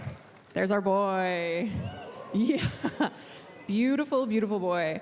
All right, Antonio is a wizard, because taking this from concept to what you're seeing here is absolutely also, you can now actually see the back of him, which was something that you guys didn't see in the concept, so you can see even more of that extravagant kind of design coming through there. As you mentioned, Greg, Sevagoth's base model is fairly complex as is, so how did you guys make it possible to kind of push the limits of how Sevagoth could look? Yeah, I think each prime is its own unique challenge. We obviously want to preserve some of the original for pretty pragmatic Tennocon reasons, right? So some people want to mix and match their outfit. Shout out Tennocon. Prime parts. But in the case of Sevagoth Prime, the rework was quite extensive. There's a significant amount of the vanilla body underneath, so you'd be able to swap stuff. But, in order to kind of serve the design and, it's not such a significant departure in terms of the themes, but I think this prime in particular is very, very special. Again, Sevagoth, the original Sevagoth, is a complex one. Yes. And this one just kind of ups the notch a little bit. So yeah, it's again, I think with my previous answer, there's no real secret sauce. It's just kind of judging what we can keep and what we can rework. And Sevagoth Prime is an example where we put a lot of effort into really jazzing him up significantly. Yeah, and he's stunning. Now, remember how I mentioned the little guy in the concept? Well, if you are a Sevagoth player, you know about his passive when you're down. So he's got a really crazy tombstone. I don't feel like it's correct to call this a tombstone. It's too nice. And Sevagoth is going to have to open up his own personal museum of himself with all the tombstones he's racking up at this point. But we got kind of like a little bit of like a Grecian styling here. Were there any other kind of like references used? It does look like a museum piece. Yeah, I think Antonio kind of took parts of the original mesh, and then you can see in the concept we wrapped this cloth around it. It's, it's not really a tombstone at this point. It's almost like a shrine or a pedestal. Right. It's like vanity times 1,000, I think. But I think Sevagoth deserves it. So 100%. It looks amazing. It really does. And now, while Sevagoth is living lavish in his tombstone, Shadow Prime is going to be hard at work trying to bring him back. Yeah. Those claws are crazy. Are they bigger than the base Sevagoth, or are they just cooler? It is hard to have anything look worse when it's in gold. So, Great point, Carrie. Great point. Also, Shadow would probably make a really good Lunaro player. He's basically got Arcadas for arms at this point. All right. So, also the tail. The tail is really fun. The tail does kind of swish around a little bit when you're moving around. It's really fun. All right. We are going to, so we've seen every single piece of Sevagoth Prime in Sevagoth Prime Access.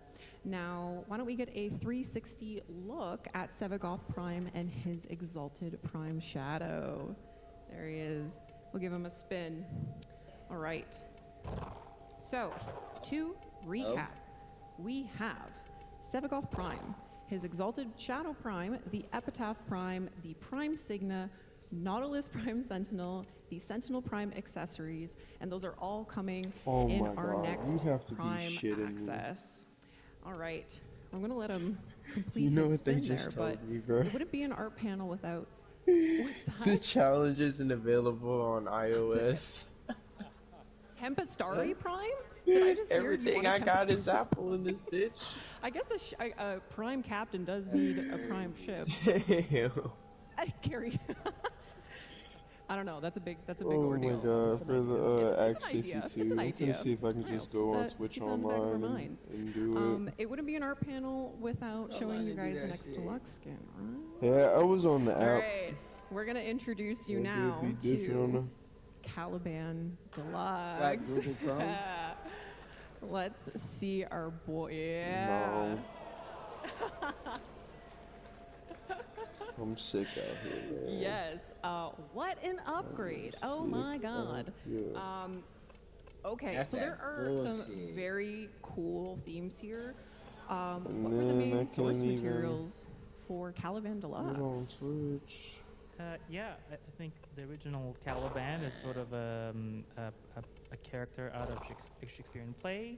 And it kind of portrayed as a half human, half creature. So those are the themes we were exploring in the very beginning when we were concepting this.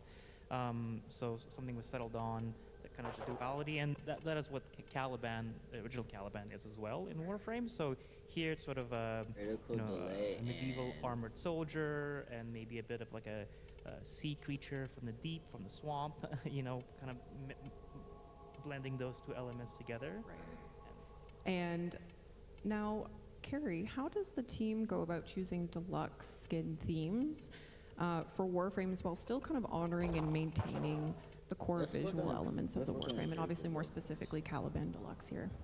That is definitely a group effort. Like, Rebecca's very involved with that stuff as well, and there's lots of people who identify with each Warframe. There we go, I did it online. You work your way through ideas and thumbnailing stage, and there's lots of ways to step yourself towards that, which is what we need to do. Right. Pretty sure you'd want to make a point on one of the other themes for it. Oh yeah, well, we try to settle down on a main theme, and over what Greg mentioned early on, we decided to do more of a Death Knight kind of vibe on this one. Still trying to keep some characteristics from Caliban itself. So the middle section still open. We went a bit more overboard with the VFX there. And all his accessories are going to be also inheriting some of this. Marco, you're spoiling things for people. So yes, a core element of Caliban's kit, as you may know, and kind of lends to his sentient nature, is of course his lethal progeny Conculus, which, as you can see here, have also been deluxified. Come back over to these, yeah. Yeah, so from their heads to their toes to their baton, they don't have toes, to their baton arms, they got a completely new look. And you guys really went the extra mile with this deluxe, because I think originally the Conculus maybe weren't going to get deluxified, and then some, you guys are like, nah, we got to make it, we got to pull it all the way through. So how did you go about creating such a complementary companion to Caliban Deluxe? Well, you still try to keep some of the characteristics from the original character. In this case, the armored look. We still have some of the cloth in the back. Of course, you have to still go over with the rig of the original asset. Right. In this case, was the Conculus. But we gave them baton arms or back scratchers. Yeah, back scratchers. All right, so obviously we need a equally deadly weapon skin to complete the look. So this brings us to this insanely cool Scythe Deluxe skin. Kaz, tell us a little bit more about this. Yeah, so on the character, there's a lot of like fleshy areas and stuff. We kind of want to change those areas into something that's not flesh, because you don't have a weapon that's made of like your arm or something. That'd be weird. So we kind of leaned more into the hard materials and stuff with this one, but we still wanted to retain some of that ephemeral kind of. Probably got to restart my game. So we've got the top section is actually floating on the effects there.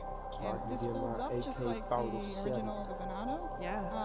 But it is a scythe skin for all of the scythes. So styled after the Venado, but skin for all.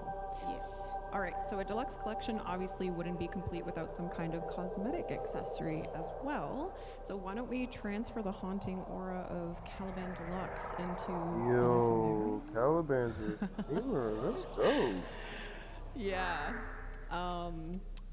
What? Well, that's dope. Summoning that knight, and in this case, maybe the souls he's picking from right there available to him. Oh, we love it. Look at those guys go. Oh my goodness. All right, so that's not all for Caliban, Tenno. You'll want to tune into Tenno Live to learn more about Caliban's future. Ooh. All right, so since we see Caliban hanging out in Albrecht's laboratories, living his best life, we're going to switch it up here, and we're going to have a look at some of the foundational concepts that brought us the labs and the man-on-the-wall environments from the Whispers in the Wall update. So we're going to start with this one here. Marco, this one's really cool. What are we looking at here? These were very early steps into the Man-in-the-Wall project. In this case, we knew we were going to tie them to the Entrati labs.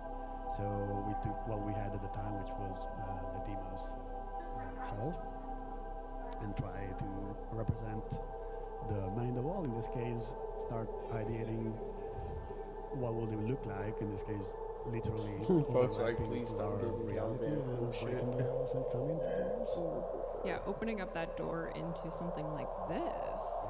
Yeah.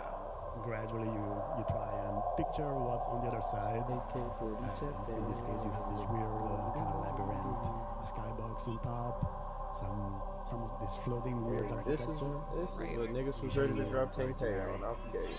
Them boys is not Floating playing. piece and bits, and gradually we try to integrate some more architectural pieces from the brutalism architecture. Ooh, yeah, actually we see that we're starting to kind of see that in here, right?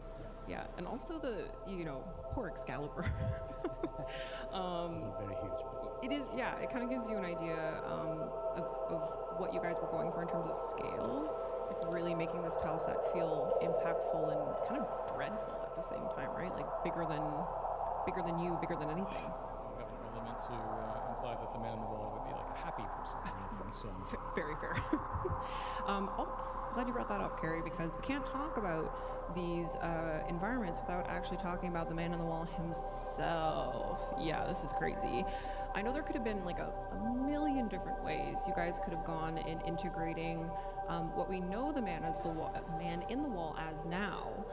So how did you guys settle on those particular elements pulled from our boy Wally? Well, I mean, at the beginning, we were looking at a lot of body horror aspects and stuff right down close, and you know, you do have to be honest, like, what is achievable? If you have to do like a character sculpt for everything, that's not going to get done now.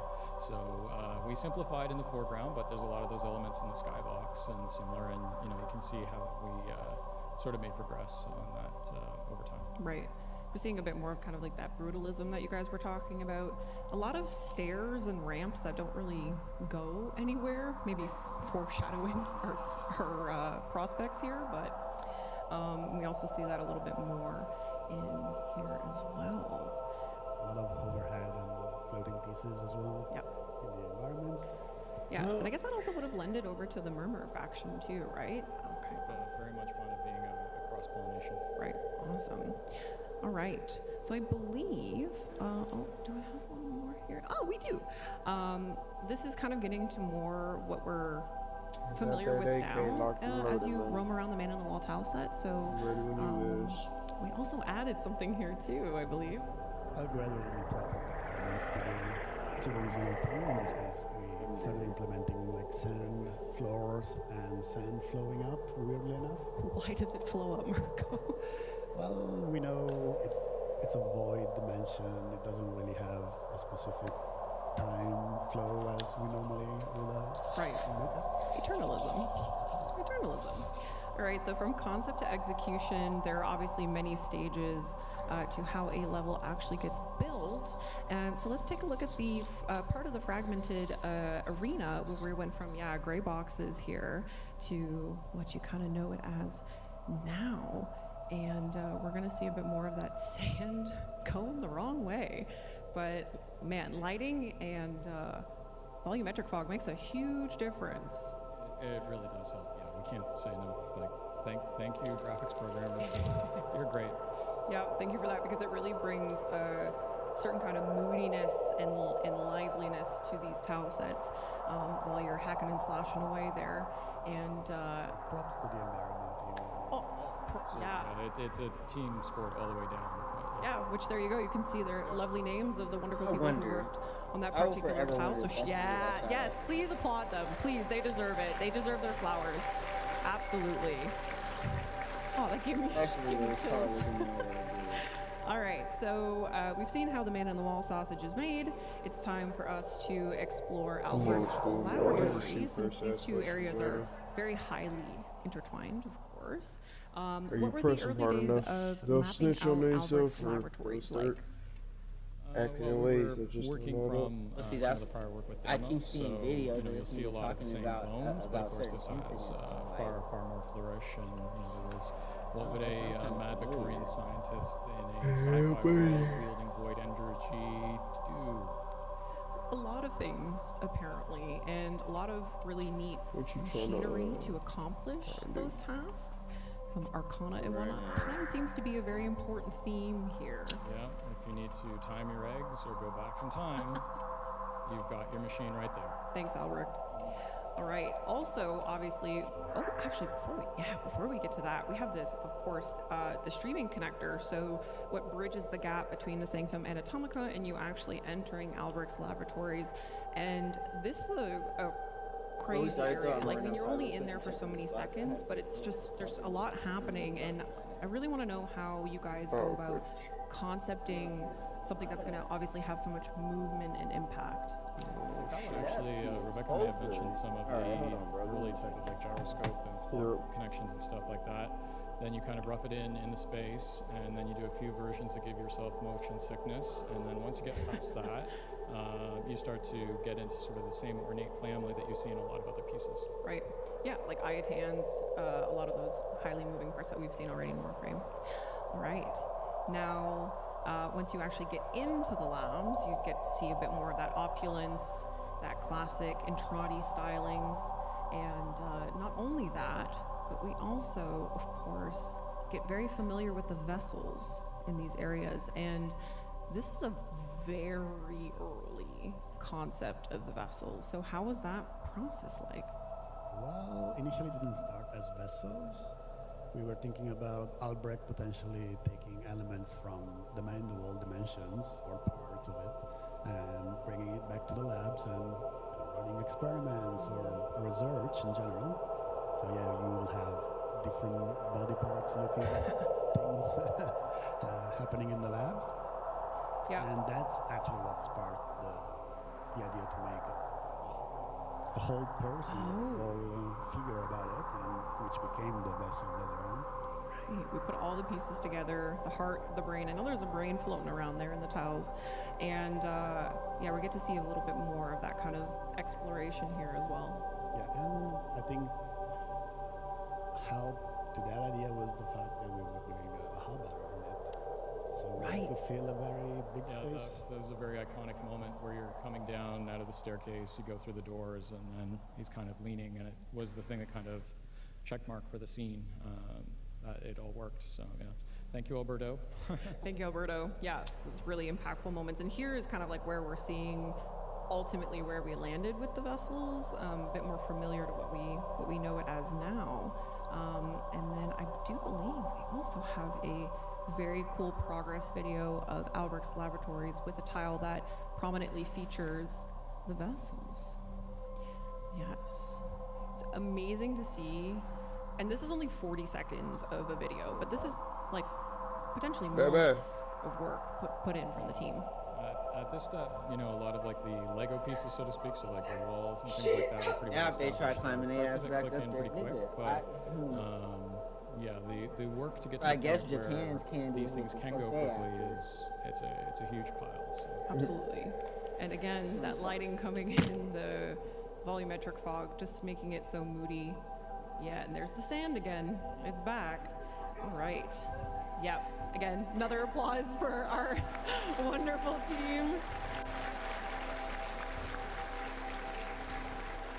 And we can't talk about Whispers on the Wall without talking about 1999, right? So Love this piece. I just want to say. no, it's one of the, and it's also one of the cooler. Well, there's lots of cool moments in that quest, but this is a pretty fun moment of the quest. You know, you're wandering around the labs, you hear that like subway chime, you hear the voiceover come on, and then the next thing you know, it's ripping right in front of you, and it kind of leads us into the really cool moment with Arthur. And is this the Arthur concept? Is this where you guys kind of envisioned that going in the quest? This would be illustrating some of the early ideas for the quest, yeah.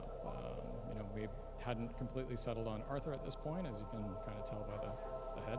But, you know, other than that, yeah, this is trying to capture those moments, which I think, you know, folks will remember from the quest really clearly. Yeah, absolutely.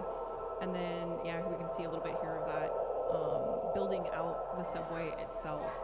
And I imagine you guys had quite a myriad of references to pull from 1999. And was there anything in particular that kind of helped build this subway area up that we're briefly in for a little bit, but... Well, I mean, like, some of us were old enough to experience it pretty well, so... Fair enough. Yeah. Fair enough. All right, and... We're so glad everybody was able to get here because it sounded like a bit of a bad couple of days, so yeah.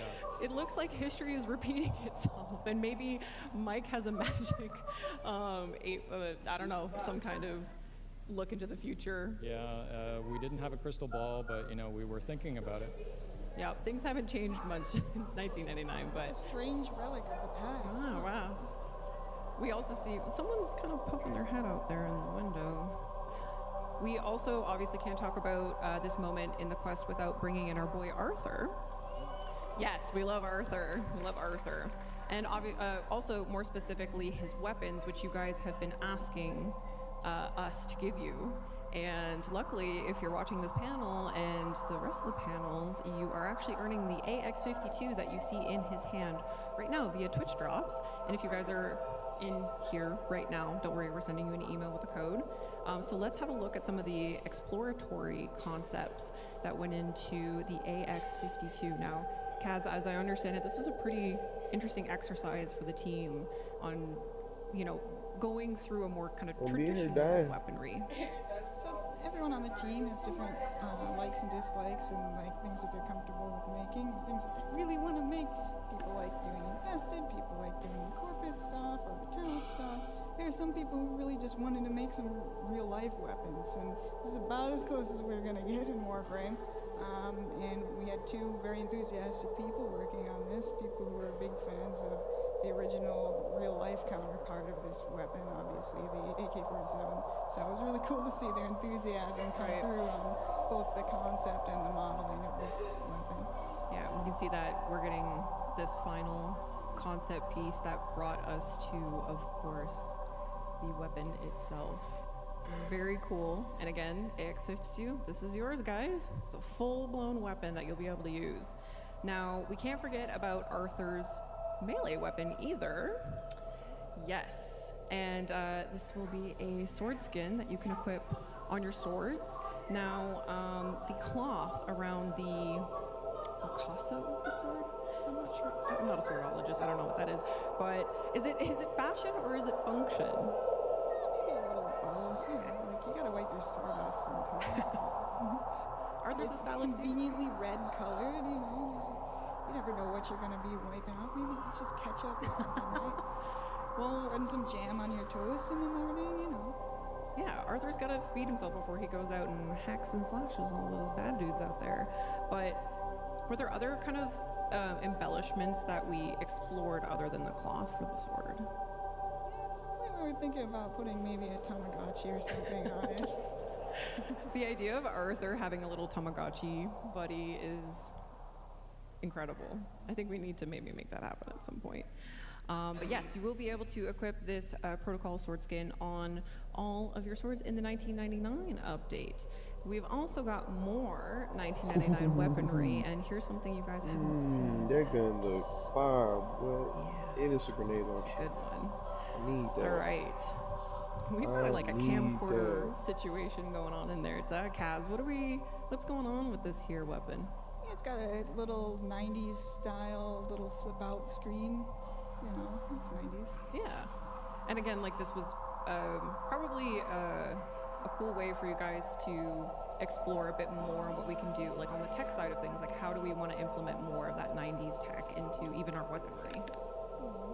Yeah, so all of the textures that we're exploring here are going to be shared across all the weapons and stuff, and we've got these weird tubes going on there. I wonder what those are for. Oh, can we tell them, or is that not yet? Oh, I see Greg shaking his head. Spoilers. Okay, no, we're not gonna get into it. Here we can see it actually. Yeah. Now I really want to know what's in the tubes. Oh, all right, we'll have to just wait and see.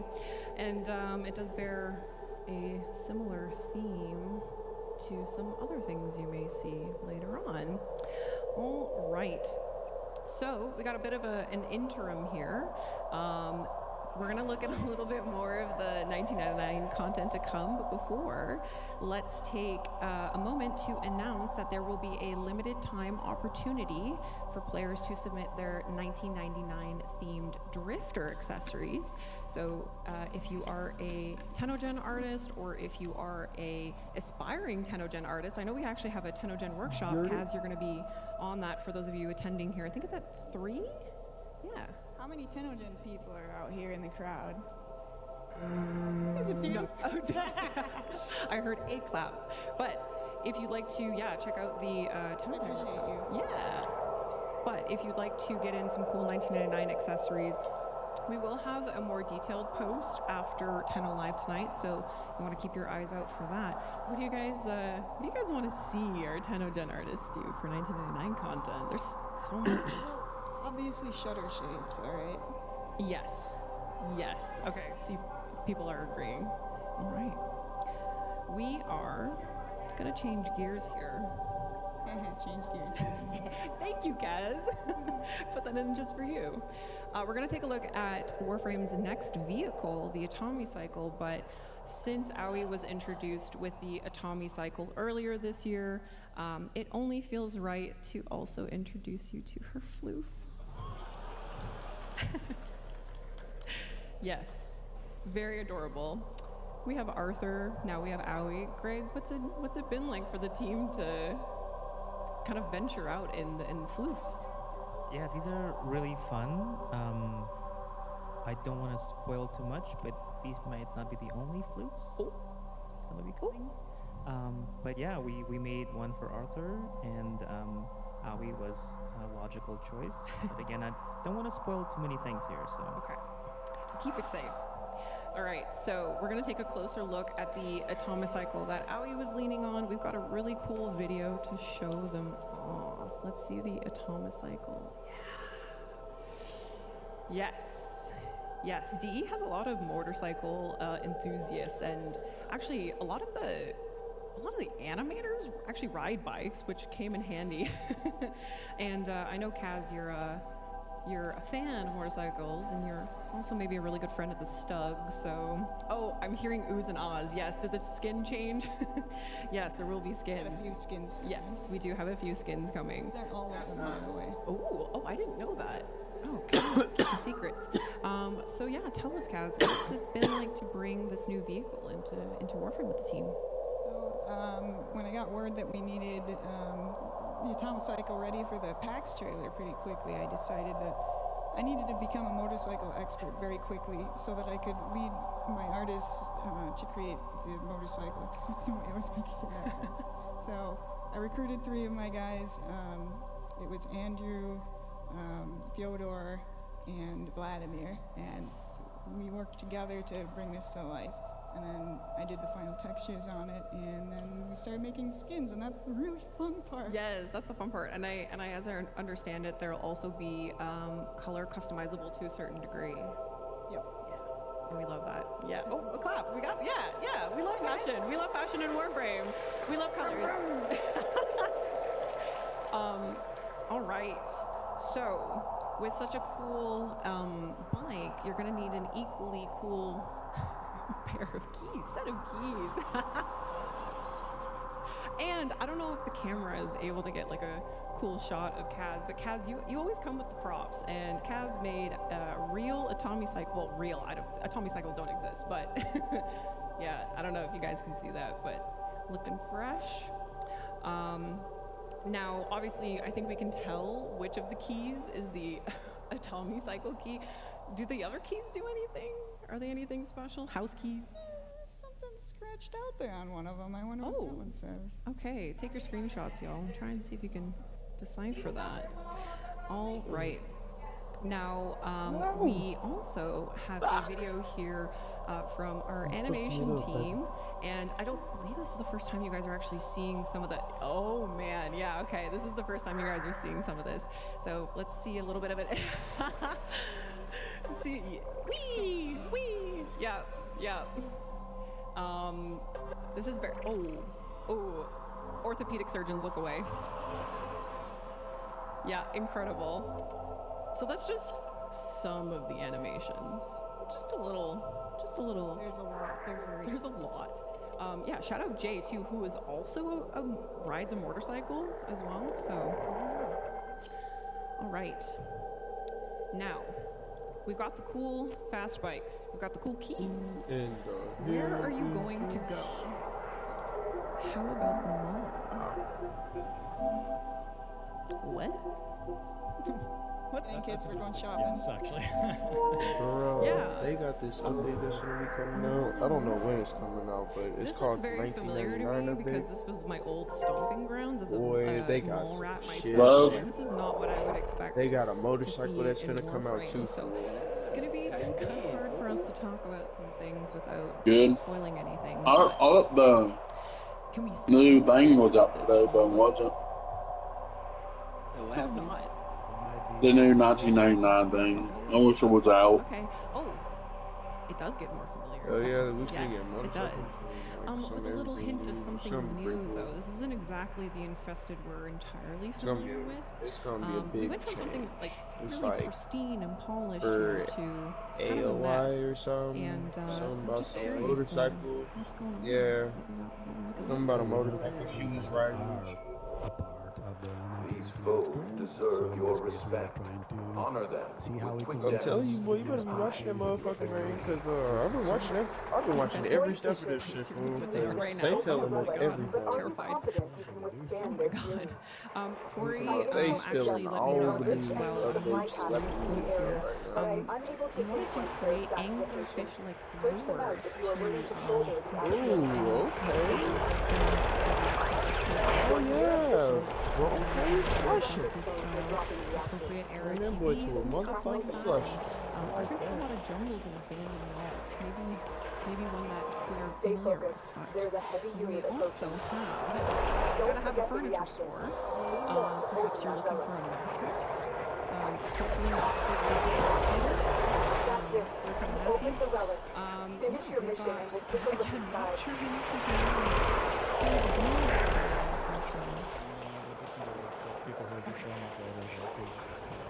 well, let's take a look and see what else is going to be.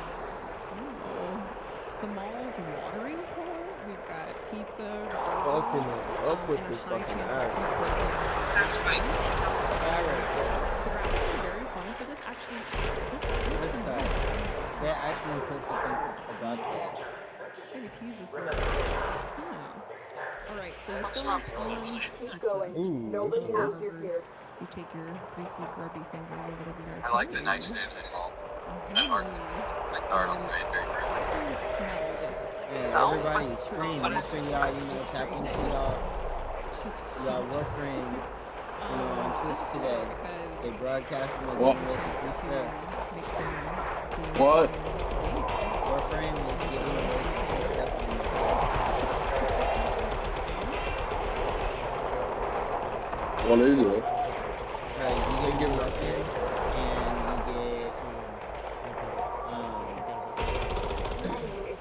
and you get Well, yes. also That gets get distraction. sorry. I think everybody expected that. Yeah, yes, this is true. This is true. Darn Right. it.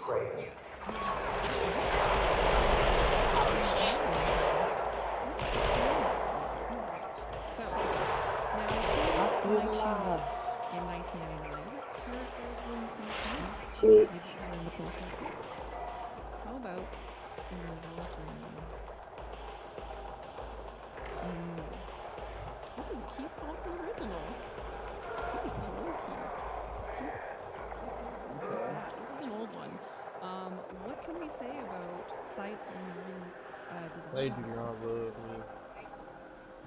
Yeah, so this is one of the. I guess I'll just take the Lex Prime receiver. It's the only thing I don't have right now. Interpretations for Sight Online. You can probably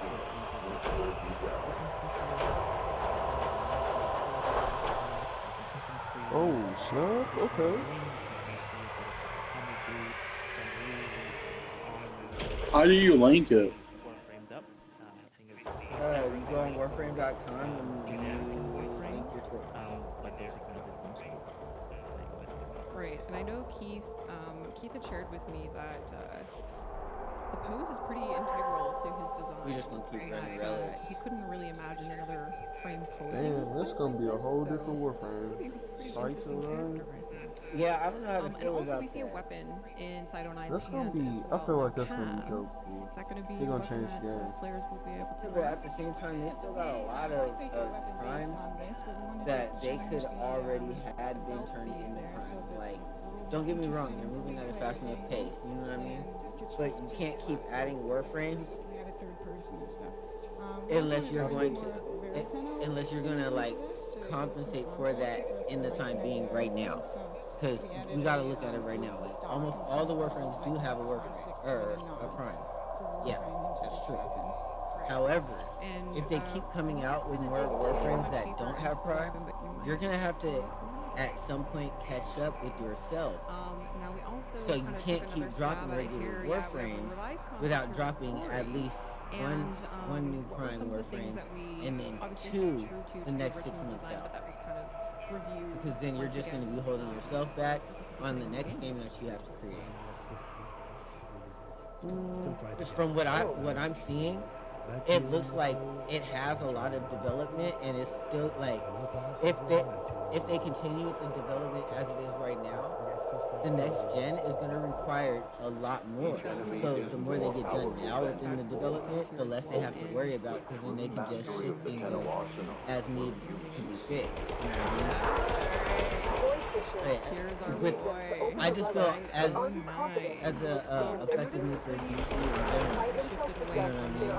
It's kind of like with the Final Fantasy VII concept. You know, you can't have people waiting for this for too long and giving us either nothing or something to hold the place of it, just for us to be waiting on that project. Because like when you get done with that project, Don't forget to reactivate.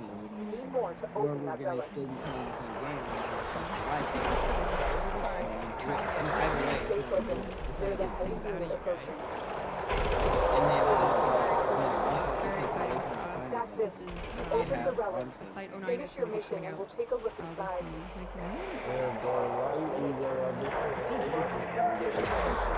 What they've been doing, I guess they do.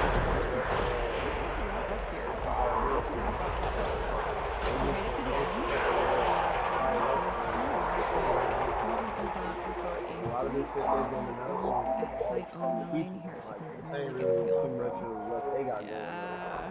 It's just Yes, all yes, based yes. off what they've been seeing Yeah. the people going on. Fabulous. And that's what I feel like they trying to do. There is They just also, want I to keep believe, hopefully, hi editorial team, if you can hear me out there.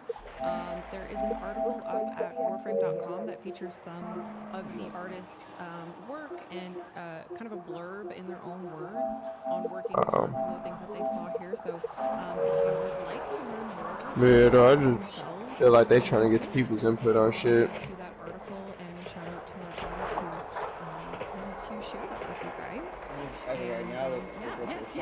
Yes, you can clap, yes. Yeah, because everything they showing is all off what the people been wanting, what they've been submitting. Everything is concept and shit just about on here. Like 75% of everything I've been looking at since I've been watching it, it's all concept. But they're gonna release it though. I mean, it's good that they're working with their developers and their other creators and stuff like that. But let's They look made my at life easier because they get to something make that this cool we stuff here. really, I just really, get to really show should it have off been to you looking guys. at.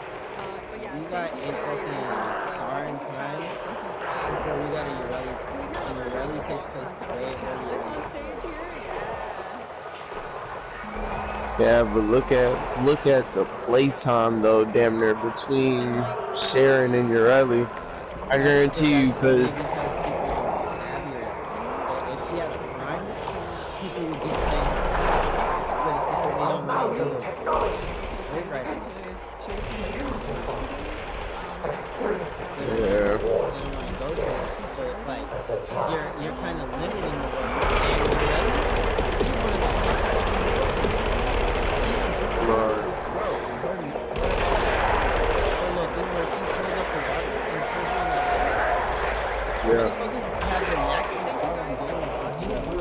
Right. See, I don't got Sharon either though, but I'm trying to get that motherfucker if they give me what free today though, no cap. No, I'm not saying that they were focusing on I'm just saying that they're working correctly in opposed to what would kind of be more stable for the game. Everybody has access to getting Star and Eevee. All they have to do is like really prime and Star. Not too many people like playing Stadium. And they stated that. They know what that was. They made the challenge without making the challenges easier for people to get.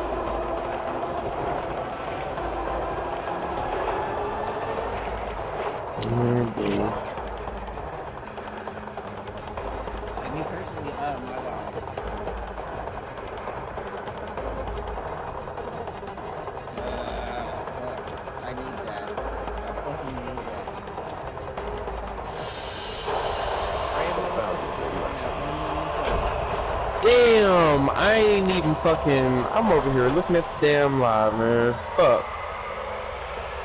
What was it? Don't even tell me. Never mind. Ah. Nah, I'm straight on this shit. Probably with some Ducats though, but I'll live. That's what I was gonna 4:30 p.m. Eastern time. Whether I You'll want to receive be discounts buckets absolutely free. That's a lot of gun for Man, cause I got both of them. I ain't even really tripping off of that. That drop is totally gonna switch to the Saren Prime. Watch for 30 minutes and you'll receive this Prime Warframe for free. Motherfucker, I didn't even need the Bronco Prime blueprint. I need the stuff. What is that? The fucking barrel? I need the goddamn barrel. Just head over to www.warframe.com/pitch. Log into your Warframe account, follow those instructions, and you're set. Tubular. Watching on Steam? Just make sure you're logged into your Steam account before watching, and you'll be rewarded with Did they cap us out at 40 fucking Once you claim those relics? tokens, log into your Warframe account, and your new items will be waiting for you. Isn't technology wild? That's You said what? Stay cool and enjoy the Did show. they cap us? Do you What have? do you mean cap? I was gonna say, do you have anything over 40 in a quantity of relics? Like for the same relic? Yeah. Like any number above 40. No, I don't. That's crazy. I got 36, 35, 33, 33. I ain't got no 40. I think I'm capped out. I think they capped you out at 40 relics per. That's wild. You think they would let you go all the way? WARFRAME.com.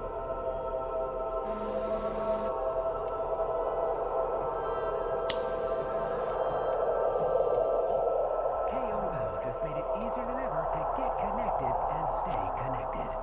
With only 4 compact discs, you can get all of internet at your fingertips. Create your very own Step Space page. A space to put your I already have all the shit I need out of the relics. Don't worry. Here to help you is our virtual assistant Drippy for all of your Oh, I can farm for her shit today. She's gonna be so fucking happy. Stay connected. I can give her credit.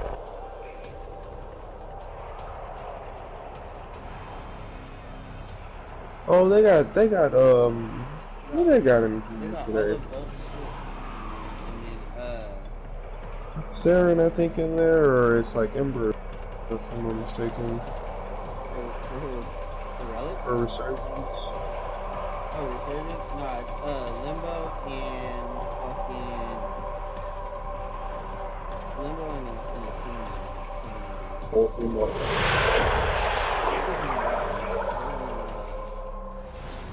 Accept your death, and you may yet avoid it.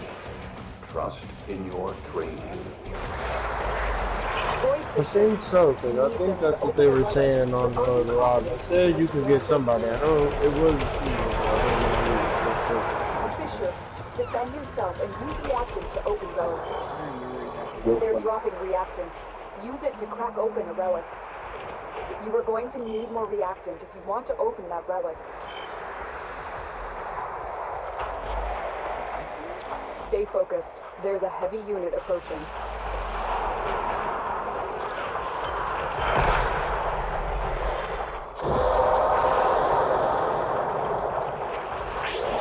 Well done, Emily. Yeah, bro, I cannot get up there for to save my fucking life. That shit should piss me the fuck off. Man, I am. This weak ass fucking grabbing on that damn side of the wood and shit. The enemy is broken. Well done. Now get to extraction.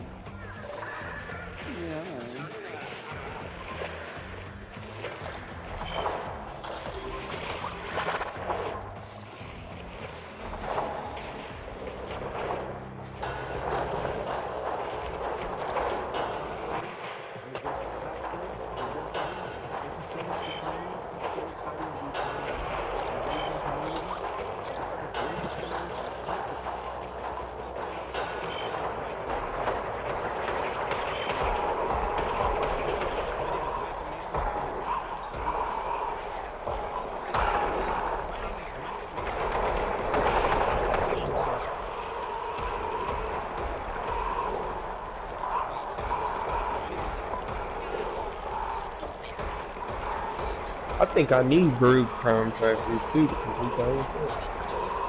Oh, I think it's for Mecha. You exist to strike. You strike to win. The lesson comes. Okay, I linked it, now what? I linked it. So now you just gotta watch the stream.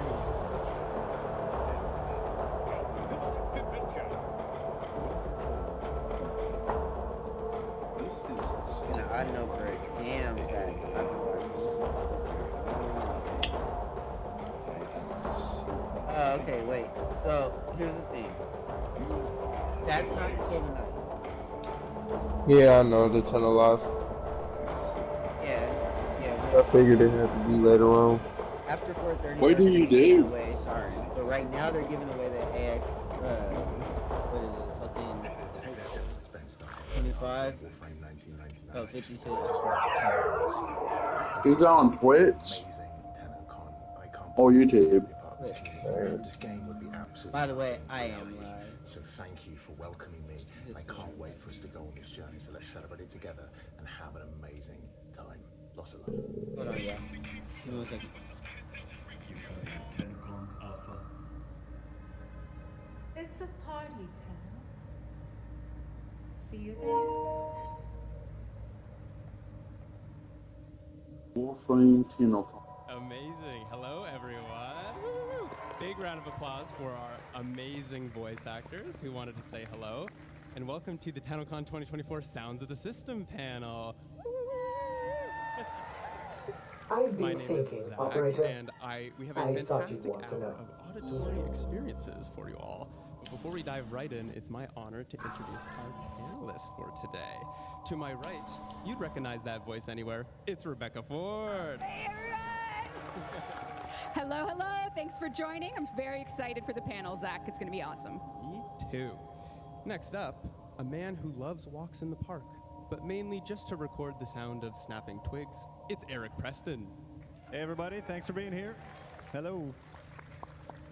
On his right, a newcomer to the Tennocon stage, but a master of sound design. Please welcome Mark Perquin. Hi everybody, thanks for coming out. How long do you have to wait? Next up, a familiar face who makes music for space. I know for It's the George to Banner. get the AK, you gotta Great wait to see 30 you. minutes on the Tennocon Last live, but not least, a and special then guest who you have most the definitely heard night. before. It's Matt Chalmers. I forgot what time you said, but tonight though, the Tenno live is when you watch that one for 30 minutes. You get Sharon Prime. Let's do it. Our first topic of today is music and effects for quests. Let's jump back to December. Eric, Reb comes to you and says, we have an 8-legged creature that players are going to fight. What's the first step you took to create such a unique boss theme? This was an amazing enemy from the get-go. The concept art looked phenomenal when it came across my desk. And I think the first thing that we started thinking about was what the voice would sound like. The writers put together a really cool language called Void Tongue. And I think naturally we're like, yes, we need to do Void Tongue. So a lot of his barks, ability barks, are all based in that language. And Mark and I actually did a session for that where we recorded a lot of the dialogue, and then it's kind of manipulated and pitched down to eventually form the final sounds that you hear when you fight this guy. And yeah, a lot of the Void Tongue stuff that we started there eventually made its way into the music as well. I love it. Now, when you guys are creating themes for bosses, do you get to see the earliest concept of how a fight is going to go, and does it help you make the music, or do you create a song and then the designers go from there? We actually usually get to see really early versions of the boss fight. So it's a combination between looking at the mechanics of the boss fight, looking at how the boss fight looks, and then deciding on the intensity level. Where do we want to go with the music? How do we want people to feel when they fight the boss? This one's a bit of a slam dunk in terms of theme. Big, imposing, menacing. Void Tongue being the basis for the language. So it all came together pretty well, actually. And then at that point, getting on the phone with Matt and starting to talk about how we want to craft it. Yeah, and we had done some Void Tongue on the combat, and I think you told me, like, let's push that even further. Let's feature the huge, enormous layers of vocals and So I got Fran, who actually was the vocalist for Duviri, the opera singer. She actually helped me on some of those crazy void tongue chants, and her friend Anika, and the three of us just layered up all these like Ivbok Ishlung Jus Ve Shota Ra, and then we put a bunch of effects on them, and yeah, that was kind of the vibe for that boss fight. Can we just get a whole live performance of Void Tongue from you here? Sure, yeah. I won't have a voice after it, but yeah. Amazing, amazing. Well, let's take a quick listen to what you guys came up with.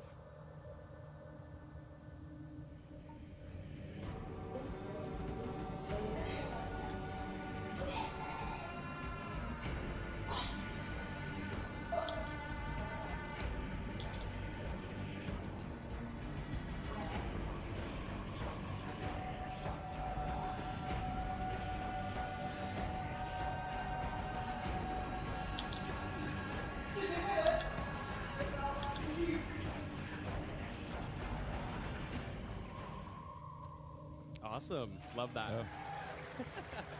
It's awesome. Nothing quite resonates like the sound of the human voice, too, right? Like whenever there's an opportunity to put some, vocals in something, it always gives it this much more flavor, right? It's just, yeah. Yeah, I remember when we were talking, Matt and I would always go back and forth with notes. More voice, more layers. Yeah. It was just like, oh, can we add another rhythm on top of all of those? Sure, let's try it. And then you just were like, yes, even more. It adds to the playing experience when enemies with hands are jumping at you while vocals are playing as you're fighting them as well. Love that. This same update, Whispers in the Walls, also brought a brand new tile set to Warframe, Albrecht's Laboratory. Filled with beakers, gilded machines, and vials of elemental ooze, there are many things to break in this tile set. I must personally destroy everything in my sight, so I have to know how many glass jars were broken in the recording process, and did you have a favorite recording technique for the labs? We're always breaking jars and glass. We have been for 10 years. So we have lots of sound libraries of all sorts of stuff that we've kind of broken over the years. But actually, Laura and Jeff were the sound designers who handled all the breakables. And as they started kind of coming in, we were starting to see all these kind of little levels of detail that were happening. You could break the little vase on the desk and the desk itself and the machines on the desk. So they did a great job going through and meticulously placing all those sounds for all the different items that you can break. And when they all kind of break together, it's very satisfying. It is very satisfying, and players can even just walk around without breaking anything. You can hear the machine moving and all of that, so it's a very complicated tile set. Would you say it was the most complicated tile set you've had to work on? I think so far, yeah. I mean, the open world stuff is obviously very complicated. There's a lot that goes into the open worlds, but in terms of tile sets, this is probably the most complicated. But I knew immediately that the breakable stuff was working when I couldn't stop breaking things. It's like every time I'm running around testing, it's just constant breakables. I love that. We also met some new faces in the labs. Let's talk about the Cavia. Reb, how did this cast of characters come to be? Right. Well, when we originally came up with the idea that we would find Albrecht and Trotty's laboratory, we were trying to think of how we could make a syndicate out of kind of nothing, because we didn't know what the laboratory would host. And I think there was a moment when I remembered how the Russians sent Laika to space as the first animal in space, and I was like, oh, Albrecht would have sent animals into the void at some point, and they would have come back speaking in void tongue, and that seems like a really compelling way to start a character arc for Albrecht in some of his lesser known science, especially because we knew he had a bond with animals because of Kalimos from his entries. So the first one that came together was the Norg, and I was like, oh, sending a fish to the void and it coming back smart just makes sense. And then we actually had the tag for as an art asset. I think one thing that we learned in our pace of updates is if you have something and it can work in an update and you believe in it, just go. So we had Tagfur, who is actually a deer species that we were going to use in the plains of Eidolon that never got used. So I was like, oh, he's going to the void. And the bird as well. I was like, sorry folks, no planet Earth for you, you're going to the void. And we sent them all on their journey, and the rest is history. I think I remember an early version of that, actually. That's right. And I think we had done sounds for it and everything, and then we pulled it. Yeah, and I was like, I'm not going to waste work. Yeah. Into the void. So there you go. Yeah, so it's all, sorry, animals. We're efficient in our casting. Yeah, for, we're beginning. for Yeah, people. yeah. Listen, we gotta do it. Love it. And the sound team, how different was it setting up all this voiceover work for animals? I mean, when we saw this, I think initially we went to, we're going to have to process the voices a lot, add a lot of animal sounds in between words. But as we began to receive the performances back from the actors, they were so strong that the decision was made to just feature them basically without any processing. I think there's a tiny little bit here and there. Bird 3 almost sounds like there's animal noises introduced, but that's just the actor's performance. So yeah, we just kept it super clean, super raw, and featured their great performances. It's all about the casting too, right? Like, it's such an important part of the whole thing, and people don't think about that as much. It's like, obviously, great writing and everything as well, but when you cast the right person, it just works, and they embody that character, right? And it just makes our job so much easier too, so yeah. Yeah, totally. I mean, getting your heart broken by a Stereon, you just end up as a talking fish in Warframe. That's... The ultimate payback. Payback. Payback. It's been, yeah, the team that worked on that, the writing, everything was just really lovely to behold and watch it come together. Let's check in on our cast of critters now. Hey, how's it going? Are we winning? We all got something to do.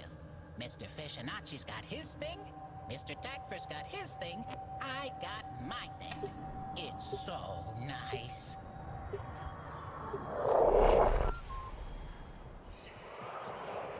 Another day, another Metrocell. Another helper that consigned us to this mess. Come on.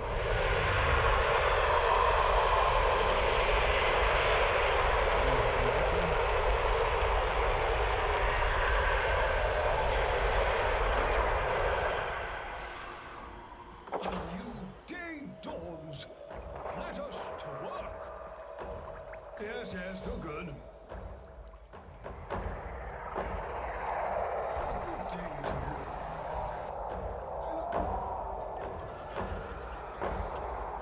I love that line so much. As you know, we have a follow-up update to Whispers in the Wall with Dante Unbound. The team had a chance to pick up some unique vocals for this update theme and bring such a great tone to the update. Matt, tell us a bit about how the process of setting the stage for Page Master Dante went. Yeah, well, we had a piece that I think we actually showed this at last Tennocon. A friend of mine, Alex, sang on it. And it was a section of an ambient track that I did. And I think it was actually word from Red that was like your favorite section. And so we were like, how about we make a combat section, or a combat track out of that section. So I got Alex back over, I wrote a new piece, and featured the same melody, but like the combat version of it. And Alex just nailed it. He had done a bunch of throat singing and stuff for me as well. So he has like the ability to do the really straight, beautiful melodic singing, but then he can also do the really intense, like low throat singing. So we kind of just found a happy medium, and yeah, his performance was amazing. And as you mentioned, the vocalist Alex Simmons does make a return, and we have a behind-the-scenes video of him recording some of the vocals for the Dante Unbound update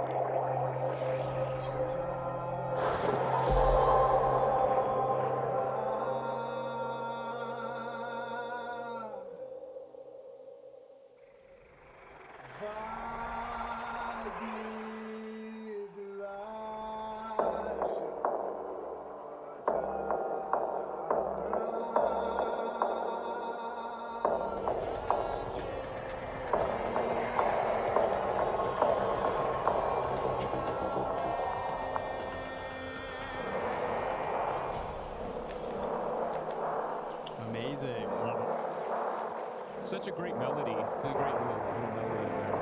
Fantastic. And some more bird tone there too. Yes. Did Alex mention it was hard to sing in a language he's never heard before? It was actually okay, because he's also a jazz singer, so he does a lot of do's and da's and bips and bops. So I said, like, this is kind of how I'm saying it. Sorry, writers, if we pronounced anything differently than what you imagined, but, you know, we just used our best interpretation of it. So, yeah. Hopefully there's no void tone specialists out there. Yeah, anyone? Nice. I love the void tongue and jazz I connection. know. I feel like jazz just caught so much shade for being also like it's the jazz is like the void tongue of music. So. I love it. Well, let's switch gears to a very recent quest. Jade Shadows. Ooh. Spoilers, kind of. Actually, yes, spoilers. Yes. This quest is an incredibly unique storyline for Warframe. Keeping it light on spoilers, did you have an idea of where you wanted the music to transport us with the story of Stalker and Jade? Yeah, so Jade Shadows as a quest had actually been in development for about 18 months with different story beats, and it was like we wanted the New War ends, Stalker story, and we kept churning, and then when Mike Skyers proposed the choir frame that you know as Jade, it really made every piece of idea fit together with, oh, okay, Jade and Stalker are in the same update and they have a story together, and when Skyers called it the choir-themed frame right away, that set in motion a series of sound decisions, and then when the story finished, and we kind of like looked over the script, and it was, is this what's gonna happen? Like, how can you make this work? Because I don't think there's any way that the story we told in Jade Shadows would have worked with, like, of course, you know, if you can't hear it, that's of course fine, but the music was an artistic choice to pair with the animations that you can see. So that, yeah. Yeah, we took that and ran with it. And with the theme for Jade Shadows specifically, I think we wanted to bring together a lot of themes from older parts of Warframe as well. So we're bringing in, you know, Stalker's theme, Jade's theme, tying it together with, you know, the Naga drums. So there's a lot of pieces that we wanted to incorporate into this. So kind of this big ball of stuff, you know, eventually throwing that over to Matt. And then when I heard kind of Matt's first draft, I was like, yes, this is totally gonna work. The big beautiful section where the choir kind of swells and extends. Yeah, it was kind of great from the get-go. And then after that, it was just on to polishing it up and working on different production elements. Love it. And you guys got to work with a choir and did a lot of recording sessions for that. How was that experience for you guys? Oh, it was amazing. I mean, I love being able to go to a studio and record live anything, any musicians, vocalists, and this was a special one because we were able to get 12 singers all in the same room, and you know, hearing my theme the first time was just like, oh yeah, okay, that's perfect. That's way better than the MIDI. That was just a placeholder, and yeah, it was great. Awesome. And we do have a behind the scenes look at that choir session. Let's take it.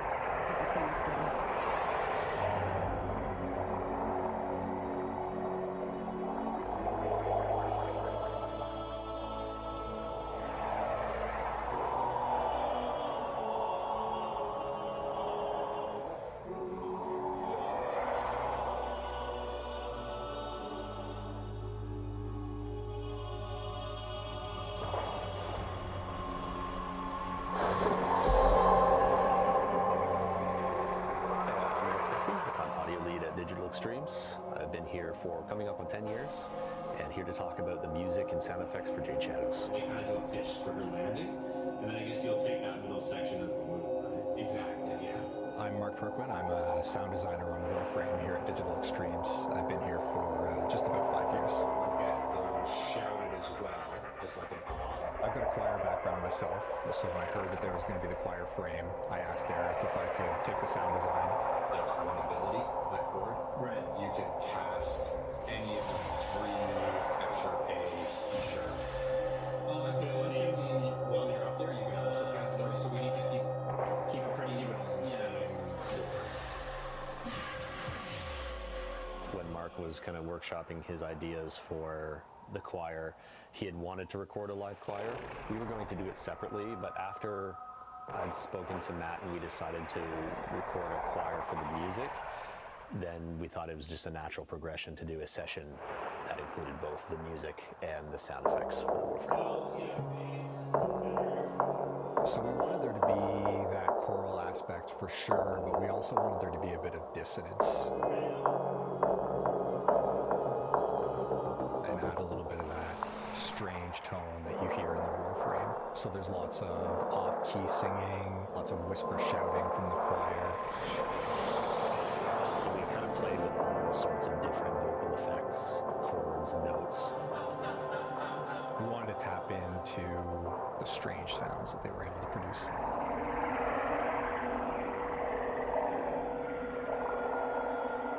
The choir is so talented that whenever we would suggest ideas or want to try different ideas, they could reproduce that very quickly on the fly. It felt like sort of having your own live synthesizer, except they're human beings and they're amazing.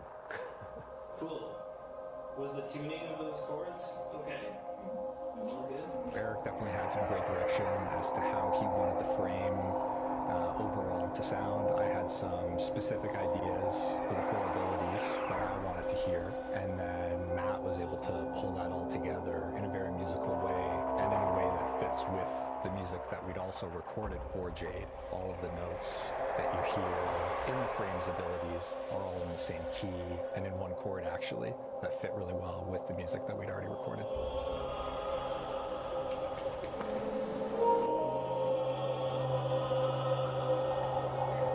Whenever you're in the studio recording, the magic and the feel that you get from live musicians, you just can't reproduce that. So that's something that we'll definitely be looking to do for score again in the future.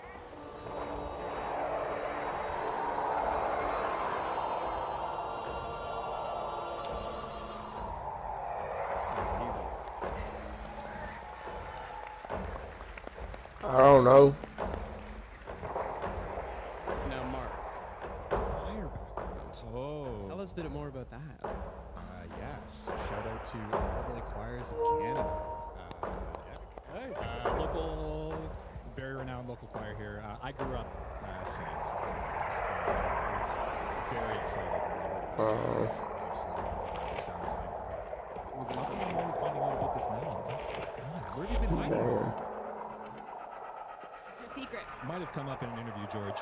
I'm over here trying to What were some of the specific things figure this shit out. jumped out when you were making the ability sounds for Jade? Sorry, say that again, Zach. What were some of the things that you had from your time in choir that jumped out right as you were making these abilities? Honestly, a lot of the sounds in Jade and a couple people in the choir that we recorded with Matt remarked on this that it's really a lot of vocal warm-ups that you're hearing in Jade. It's a lot of that whisper shouting, dissonance. It's people loosening up their voices, and you just get some really cool creative sounds when there's a group of people doing that, and they play off each other as well. Yeah, it's just something that you need live singers to be able to do. Like Eric said, you can't just use a synthesizer for that. I love it.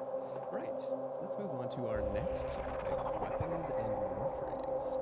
If you've seen a dev stream before, we love taking a look at how certain weapons and warframes are made directly from the desks of our sound designers. And we do have a few videos for you today covering all things Jade Shadows. Before we dive in, Mark, again, you had a chance to do some of the ability downs for Jade as we were talking about. How did that differ from previous warframes? Yeah, I guess just coming back to the choir background, for Jade, I had a pretty good sense right out of the gate,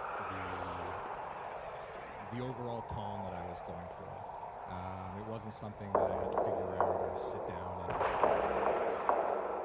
workshop. I had a You pretty know, good every time we sense of believe my in each other, we like, oh, you know. aiming for, and that's pretty similar to here. And then furthermore, to bring that into the Warframe language of sound design, Eric had some great design direction there as well.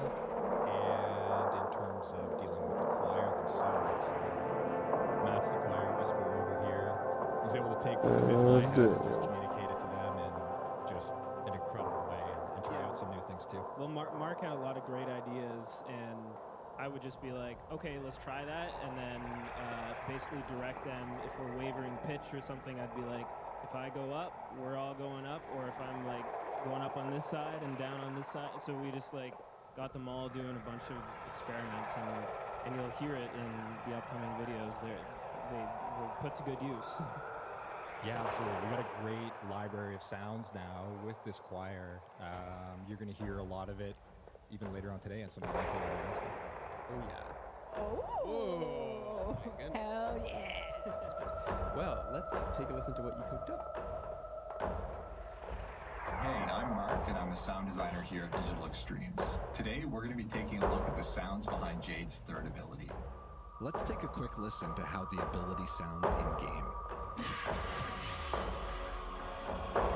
Now let's check out the Reaper session so we can peel back the layers that make up this ability's sound. Let's take a listen to just the choral sounds in this ability.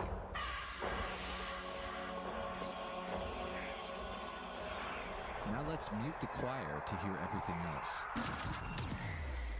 That's good, but what really makes Jade special is all that choir. And so here's how that fits in. First, we have the initial impact. This is made up of a shout, That's on my peg rate. some harsh whispers, and the choir singing a chord. We also have this sustained section, which represents the eyes that surround Jade during this ability. And making up this section, we have another more dissonant choir chord,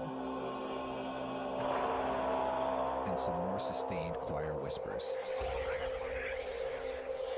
And now let's listen to these without any effects to get a better sense of how the choir sounds on their own. That's incredible, but we still want to add a bit of movement. There are a handful of plugins on each of these tracks, but this spin tracer is really doing some heavy lifting. It's kind of like a zone synth Doppler, and it has some pretty good visuals to show how we're throwing the whispers all around to add some movement.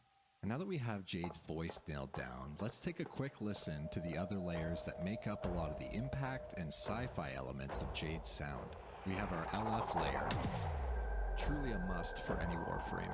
Some glass impacts with delay added for fantastical vibes, and some mid-frequency synth to round it all out. With an ear for these elements on their own, let's take one last listen to the ability in-game.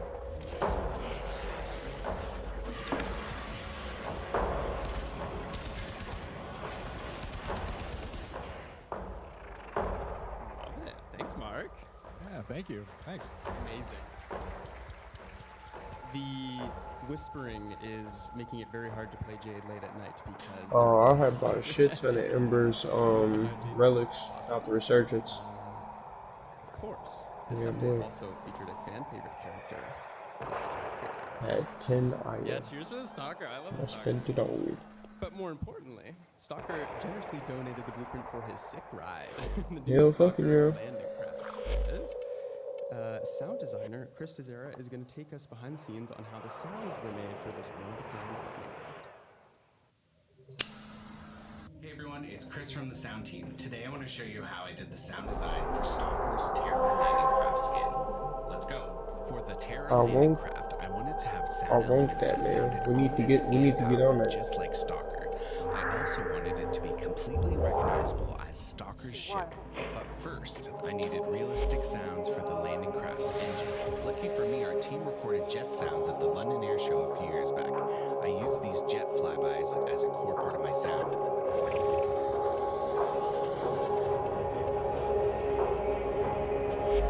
Nothing left to chance if you're bringing Regal higher. I want at least 2 sets. The set's gonna be worth about $250, $300 when she gone. Then I added some low-frequency droning and some aggressive thruster sounds.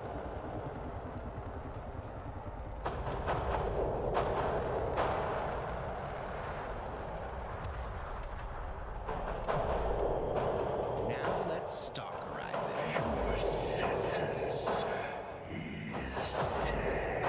I started with the Stalker bonfire sound. First, I time stretched it, then I added some processing, then I ramped I just made all my Ember Prime blueprints, relic, ready. What? Nah, she's limited, bro. She's limited time. Next, I I don't took think samples so. of Stalker's breathing, I pitched it down, and I added some She processing. says 95 days. That's gonna be wild as shit. And here's the final result, the Terra landing craft taking off.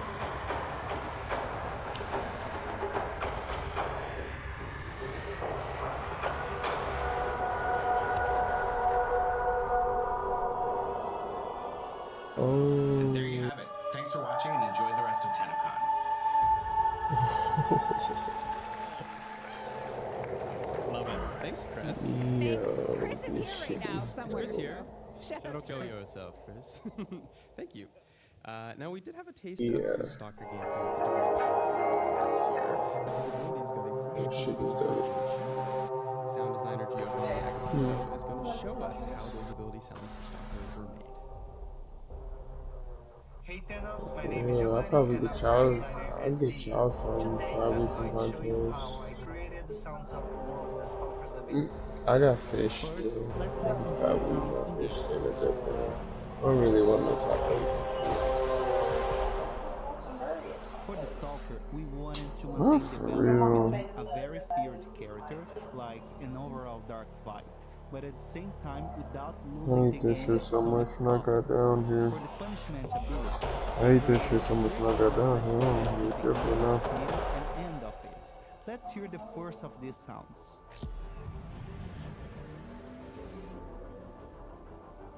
This one has some really cool layers. For example, this energy layer that has a pitch automation and becomes more acute over time, creating a sonic tension until the Stalker releases the projectiles at the end. Get some fries, though. For the build-up sound, What do you want? tonal and sci-fi elements, as you can notice. I know I'm looking at it, girl. You gotta choose something before I choose you something. You want a Kansas rice bowl and 2 chimichangas.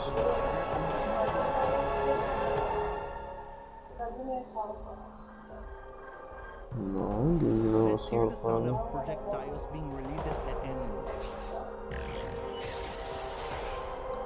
For that, I created several wishes using my own mouth and made them very high-pitched, distorting each layer a little to contribute to a more sci-fi vibe. After putting all together, this is what the punishment ability sounds like in-game.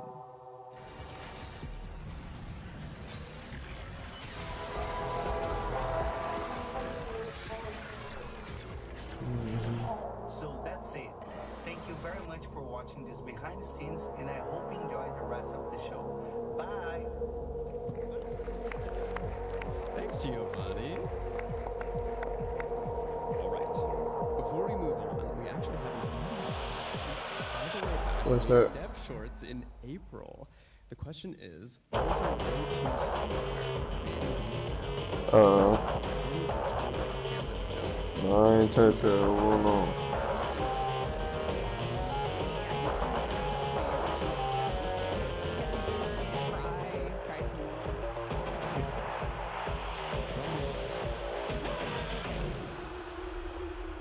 We use well, I use a program called Reaper. I think most of the team does too. Matt, you use so yeah, we use Reaper as our DAW. That's stream the videos.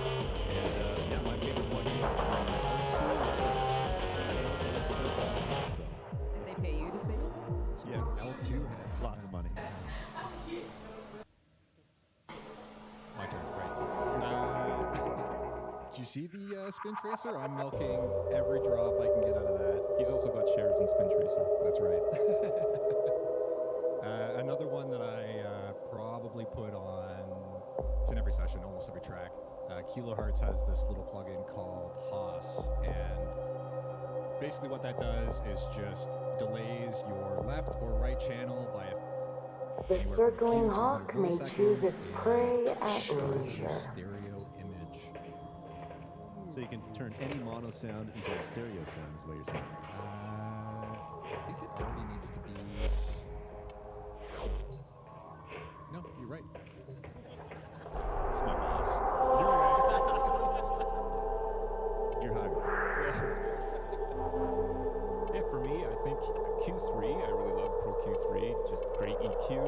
I like microshift as well. I use that on the Prime trailers to widen the voices and stuff. But you know, at the end of the day, we get this question a lot too. But it's important to just not think too much about plugins and software and everything. And it's like it's more about what you put into it and where do you start with. You know, what the sounds you start with. Again, like the voice acting, it all starts with good source, right? So you have good source going in, and that's the big thing, and then the creativity behind it. yeah, don't let that limit you in your creativity if you don't have a certain plugin, for sure. So. I think the analogy that probably a lot of people hear is easy to digest. Each enemy is more powerful than before. Only with true mastery of the Tenno arsenal will you succeed. Doesn't sound like Watch out. I'm detecting void fissures nearby. Do you have a magic relic? You found a fissure. Look out for reactant. Use that reactant to open a relic.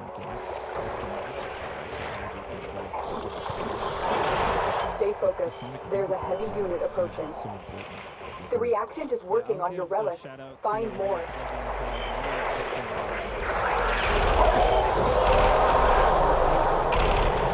Well done, Tenno. Your relic is open.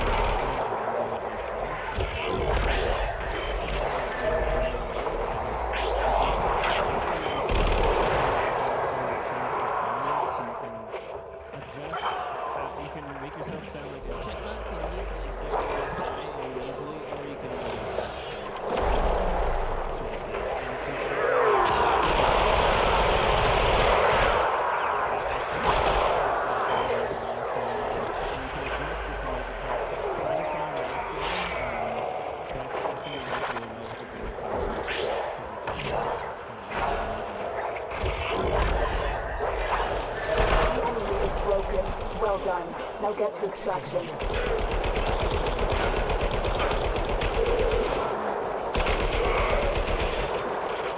Yeah. Mm-hmm.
So resonates with people so much.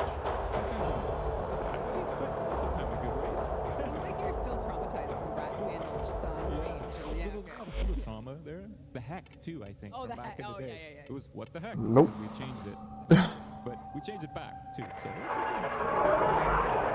There is such a thing as writer's block. Do you guys have sound? Have you ever just? Yo, as in the game and shit, I was just like, fuck it. Oh yeah, for sure, all the time. It's a totally normal part of the process, I think. I think with any kind of creative discipline, you're always going to run into a block or where the ideas aren't coming as easily.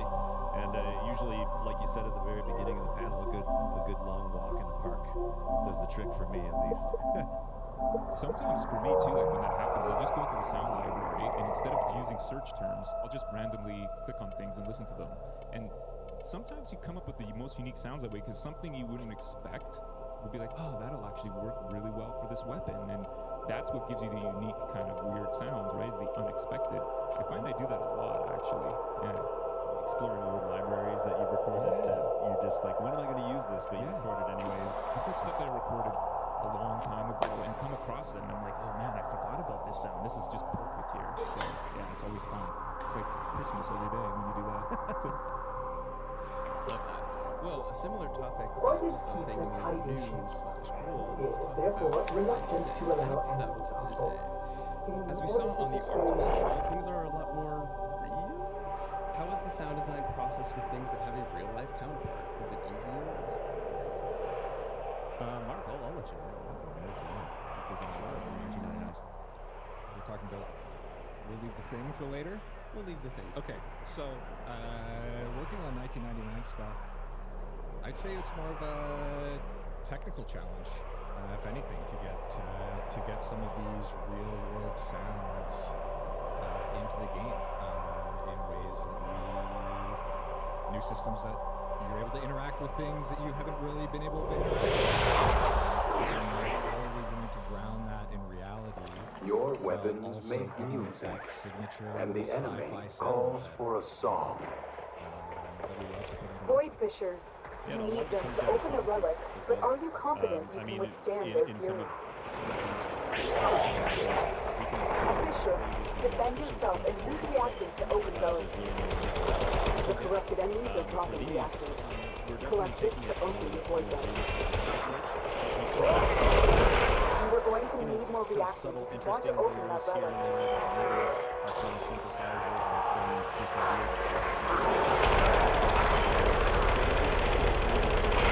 Stay focused. There's a heavy unit approaching. Awesome.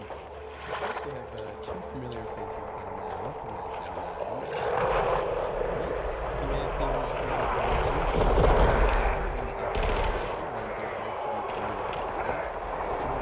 once there was a time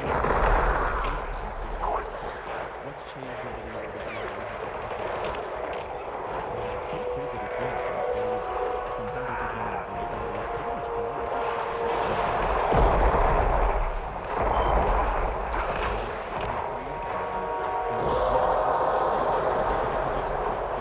You have collected enough reactant to open your relic.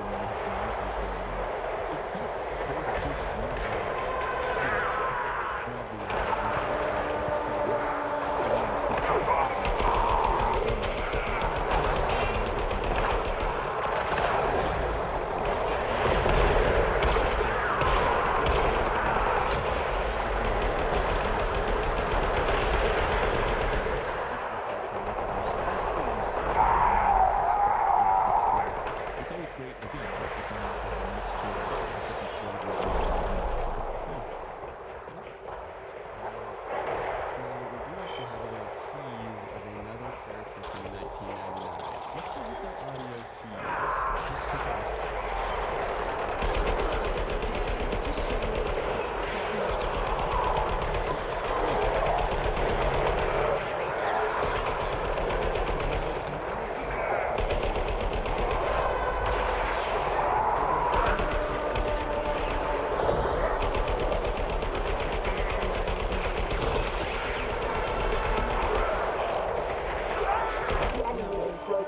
Well done. Now get to extraction. You know, you gotta do your research and figure out. Because you can say Laddie's music, but it's like what Laddie's music. So we narrow that down. Like, okay, more rock, industrial rock, metal.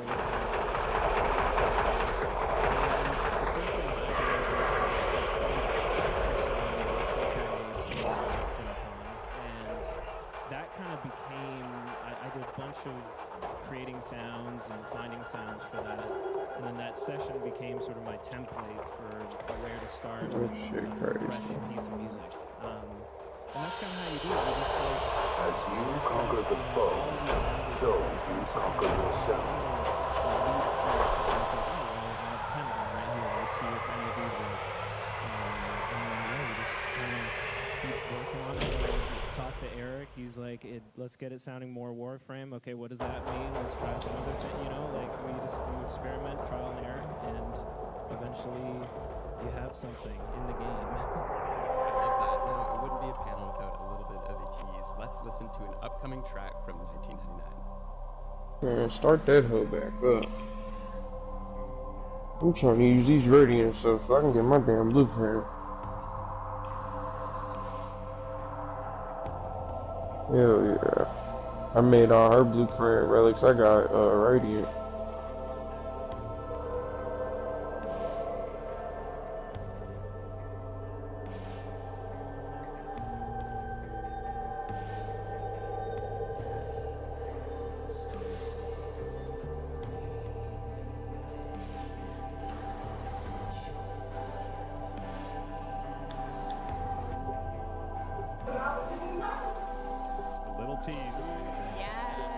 Love that. Excited to show you where that worldwide premiere right there, right? Worldwide premiere. What they using? No, I ain't even get to see. That's one of the ambient tracks. So They better not be using no weak ass relics. Now with them good looking ships. I like how y'all got the same damn color. As soon as we introduced that into the game, I was like, okay, yeah. When we got that song, so we have like on our internal channels where we work together, we were really early in some of the 1999 building for feel, and we actually got that track, dropped it in the internal global channel, and said, this song, that ambient track, everybody. Their rage is vehement, their focus impressive. Give them all warriors back. There are void fissures in the area.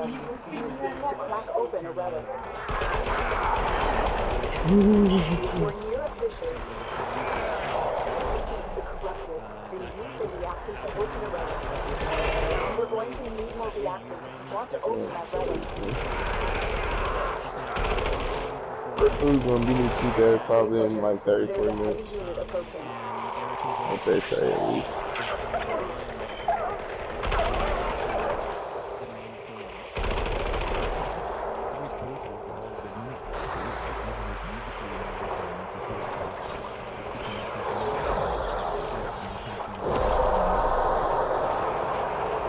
The relic has been cracked open. Finish your mission to find out what's inside.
And they are on the run.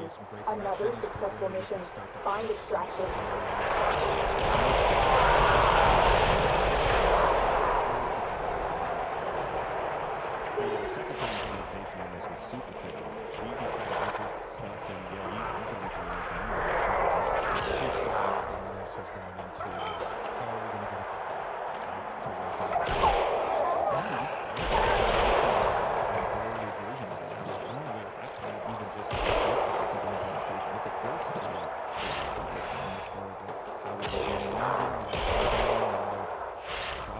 interdepartmental kind of work too. I want to say thanks to John because I was This is my second time using this bitch, man. Why the fuck are they playing with me, man? Shout out to John. Yeah. And he represents Turkey on the team. Everybody seen mine. I was like, ooh, ah, fuck Ryan. Shit. Oh, we got this motherfucker.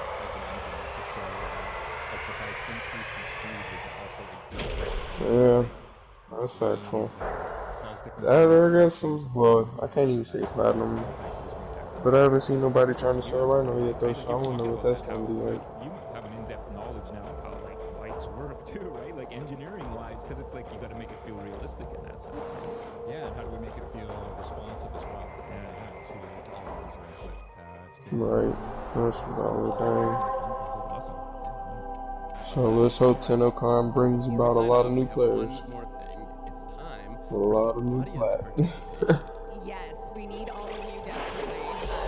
It's very important. My shirt will make a lot more sense at the end of the night, but we do need a chant. So similar to last year where we had the New Year's countdown, we do need a chant this year. Eric has the recording, and I'm hoping that you know, Zach, you just kick us off and we'll see what we can get from everyone here. This is the biggest room we've ever had, so this is our opportunity to get the most voices at once. Yeah, look at all you beautiful people. Yeah, so this is great. What would you like us to say? The instructions are very simple. You just have to chant the word online. Online.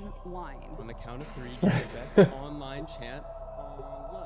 Just like that. And we're What they got? What they got? times. Please have some good relics, y'all. I'm going to point at you all, and you're going to give your best cheering applause. Everyone ready? You motherfucker need to have some pressure, man. 2, 1.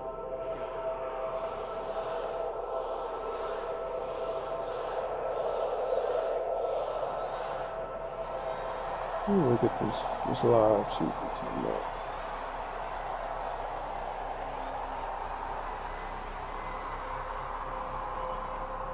Bro, that was like. My gosh. Wow. Do you think you got that one? You're all hot. Amazing. Look under your seat.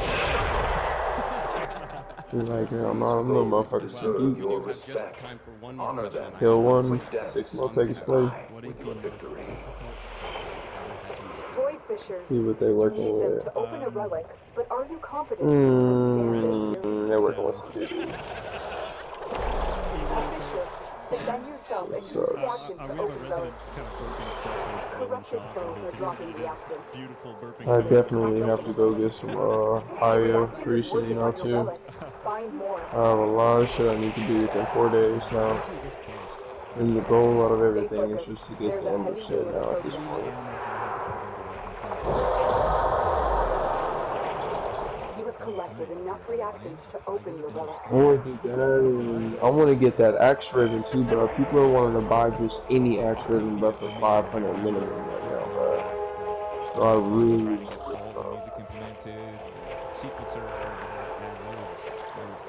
yeah, all my shit's maxed out. I gotta wait until the refresh. Amazing. All right.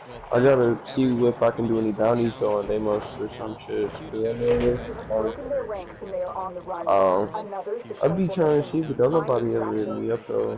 But then again, a lot of people be wanting some crazy ass prices for the life for living mods too. Since they so like, popular right now, they want anywhere between like 12 and 25. What I be seeing now.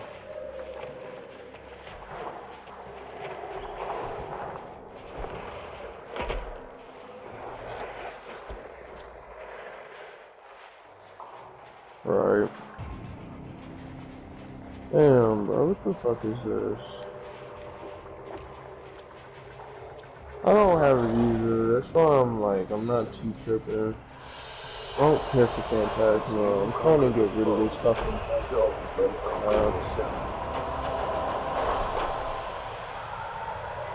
I know back in the day they were good, but I don't know about now.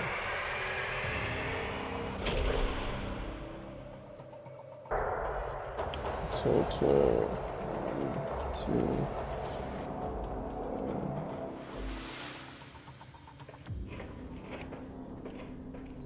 Oh, we're at 4:30? I don't know if that's 4:30 my time though, or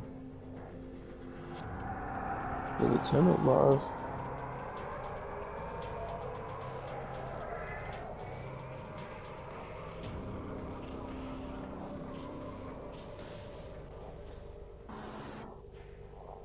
Sup, Tenno? 90 Zach here.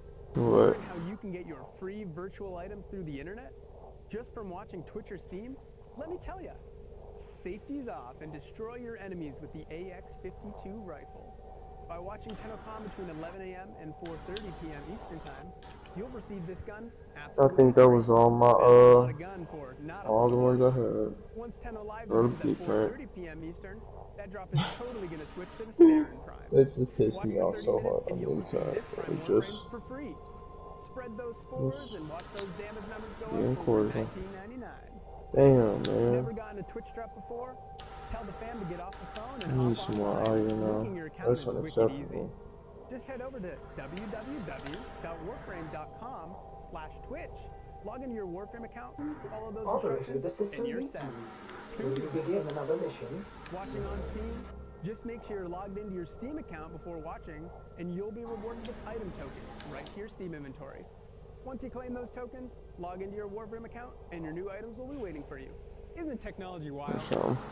That's all for me. Stay cool and enjoy the show, Tenno.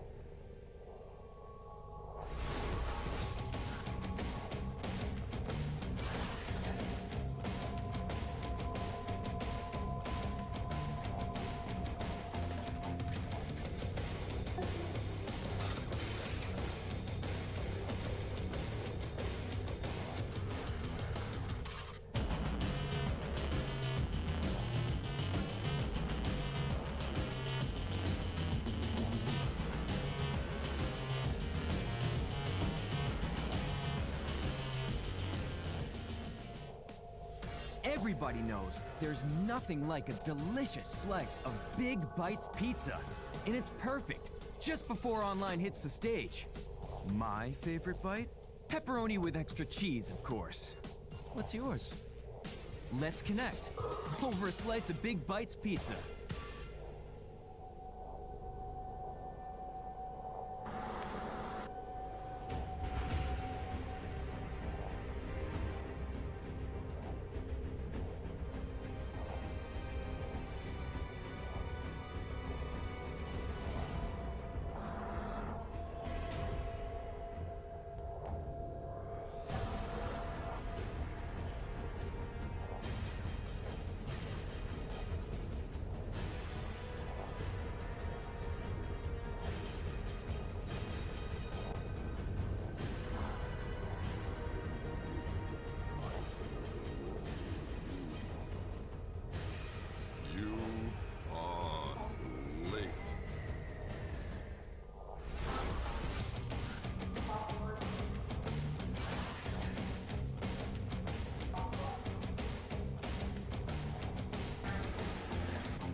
So it's into the void, now me girls and me boys, from mother's hands we go.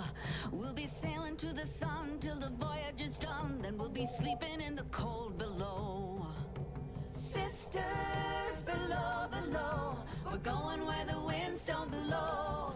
Yes, we're all bound down to the deep, and we'll all be sleeping in the cold below, below, sleeping in the cold below. I rolled the blood up because somebody was picking up for that and then they just threw it off.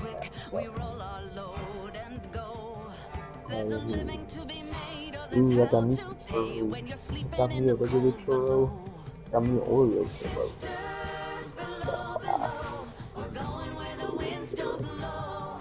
Yes, we're all bound down to the deep, and we'll all be sleeping in Yep. the cold below, You, not you. Don't get no ideas. You gonna see my Oreo churro, baby, and you gonna want some of that, baby. No, not. You can get some of the regular churro, not my Oreo churro. No, you're not. No. No, that's the perks of me paying for my own shit. That's what the perks of that is. No, baby, I pay for it. That's gonna be your money Nah, baby. I don't give a damn about that shit. It's all you. What you do for me is what you do in your own time. I don't care about that. You can be touched. Don't touch my Oreo shit.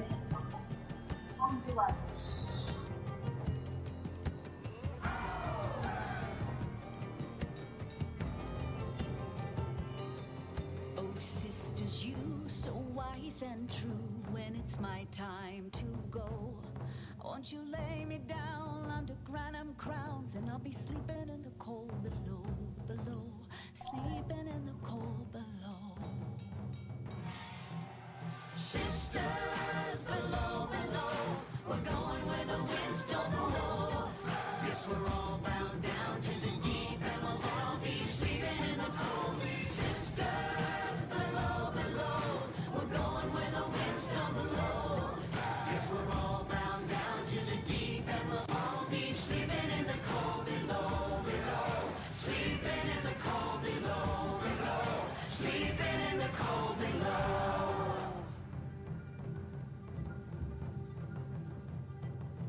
Today we sail on the solar rail. For there's much we just don't know. So farewell with a kiss, then it's fast for the mist, till we're all sleeping in the cold below.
I smell that cigarette. I was wondering for What she said. She gonna be like, no, it's that goddamn.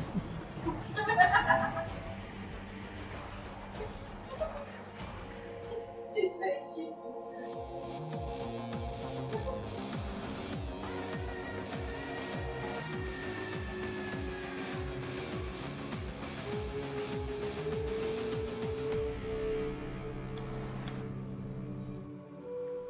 Hello, everyone, and welcome to the Tennocon2024.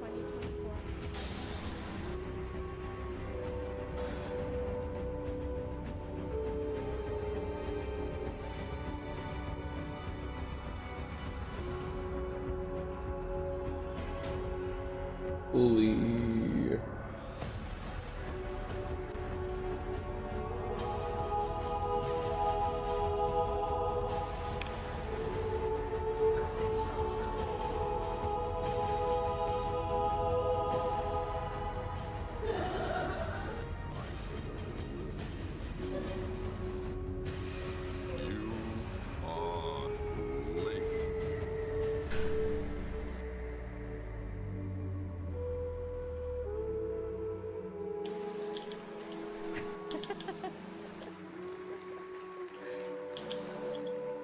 Hello, everyone, and welcome to the Tennocon2024 cosplay contest. I am Taylor King, and I will be your host for the next hour. Before we dive into the incredible cosplayers all of our entrants have prepared backstage, let's take a moment to appreciate the incredible Plexi cosplay who you might have seen earlier on the Tennocon show floor. This is their second ever Tennocon with us, and truly an iconic appearance, I must say. Do you want to introduce yourselves and talk about how it's been for Tennocon for you? My name is Candace. This is Sean. He is my husband, and we are a duo part of Pexi Cosplay. I am cosplaying as his faithful servant. Obviously, this is Albrecht and Trotty, and I am Lloyd, and so this seemed like a very good match. We love Tennocon. We love being here. I actually started before ever coming to Tennocon by cosplaying Titania, which you might have seen online during COVID. And then we got to take part with Hacksmith last year, where I was the Moa.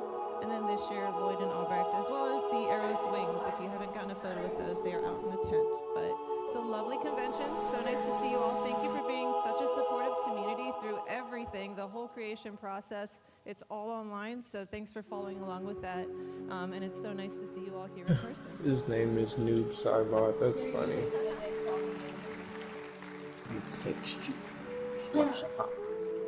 My name is Sean. She referred to me as a duo of Plexi Cosplay. That's far too generous. She is everything with Plexi Cosplay. And I occasionally engineering and wiring challenges and things like that. But Candace is truly the Come on, Miss Half-White. I'm your little Oreo. Nah, my little Oreo on the way. My little Oreo churro.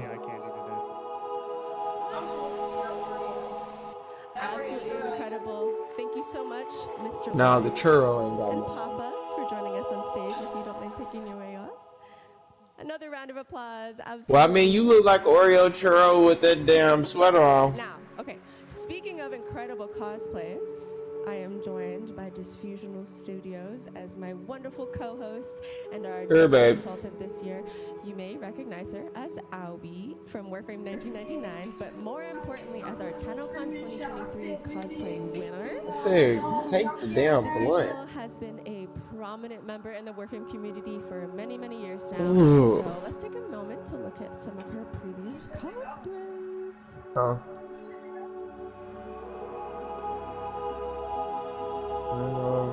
You had asked me what did I want to order or what was I going to order? I said, I don't know. Yeah, that was a while ago.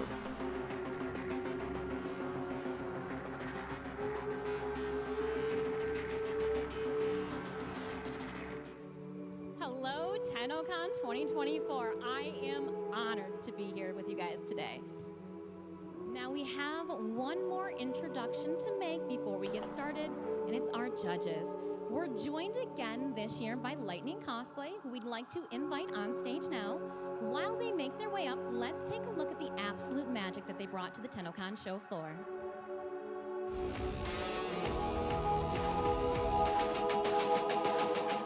Yeah. The what? Live show? I believe so.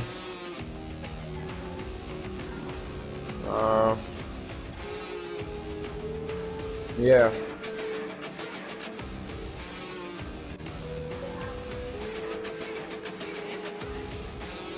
Hell yeah.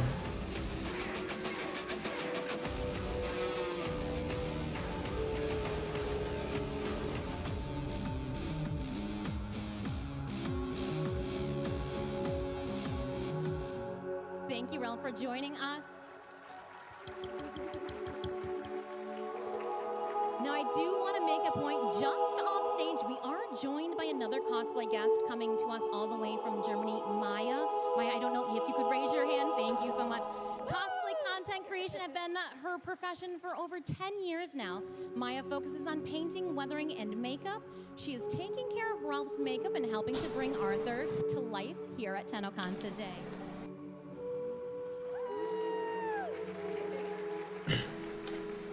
Ralph, if you could please take a moment to introduce yourself and tell us what you're looking forward to with our cosplay showcase today. Sure, hi guys. I'm Ralph from Lightning Cosplay. Unfortunately, Laura can't be here with us today because she got sick very last minute, which is really sad, but she says hi, so I don't know where the camera is. Where's the camera? Is this there? Where's the camera? There? Hi, Laura. Hi, Laura. I hope she sees this. Yeah, so when DE reached out to us last year and asked us to create the Lotus and the Dex Soldier costume, we instantly fell in love with the overall aesthetics of Warframe and especially the character design. And but soon, same goes for Arthur, soon as we started to create the costumes, we realized how hard it actually is. You know, and this is why I have a huge respect for all the people who face the challenge to cosplay these characters, which is amazing for me. It's crazy, and I'm just really excited to see them on stage right now. Yeah. Amazing. Thank you so much, Ralph. You look incredible. Between his appearance and the IT outage yesterday, I feel like we're truly back in 1999. It's crazy.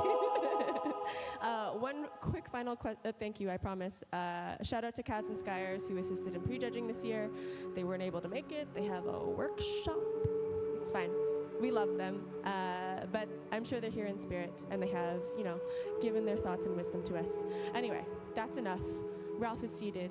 It's time to get this party started. Alrighty, let's move over here, I think. To kick this show off, we have our non-competitive showcase. These entrants are here to present their cosplays and show off their hard work, but are not competing for our cash prize. Let's move over so they can take center stage and show us their spotlight. Phenomenal. Everyone's saddled and ready to go. We got that thumbs up from Charlie. Hit the music. Starting off, we have amateur cosplayer as Prisma Excalibur. This is his first ever cosplay featuring EVA foam, clay foam, and acrylic paint. Give it up. Yeah.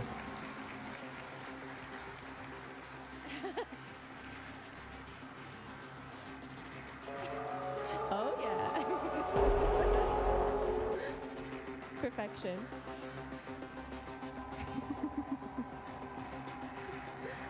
Love it.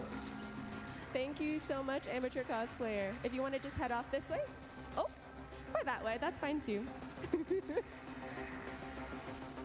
Next up, we've got Gage cosplaying as their version of Drifter. This is Gage's own operator, including the dyed hair.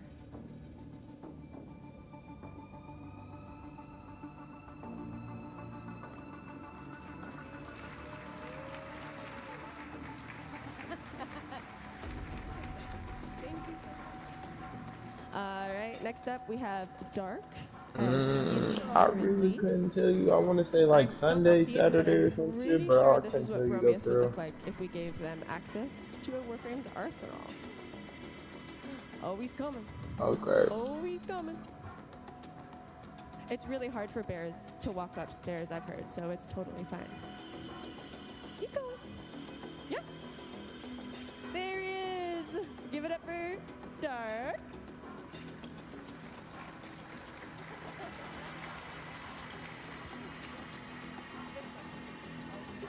Sometimes Otis likes to assume he knows nothing.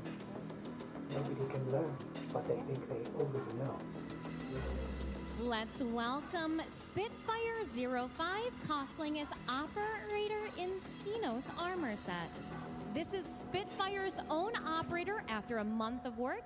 Thankfully, customizing in-game is much quicker.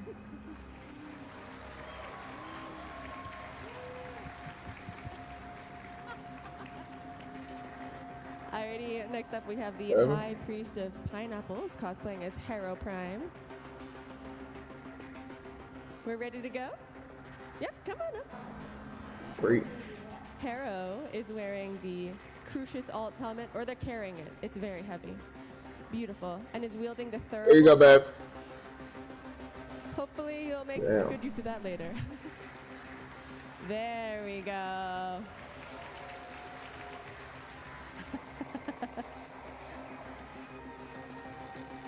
Every last corpus who signed on to Alex B's project in the cloud have yet to be heard from.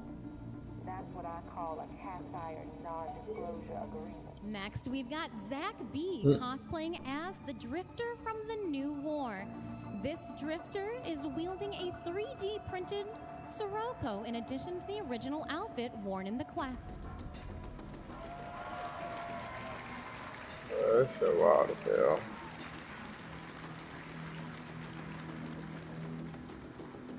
Thank you.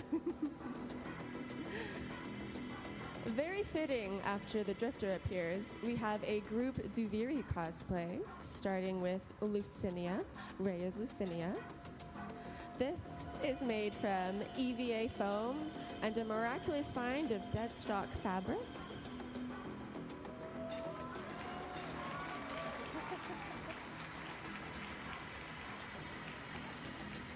And next in this group, we have Geo as Loden.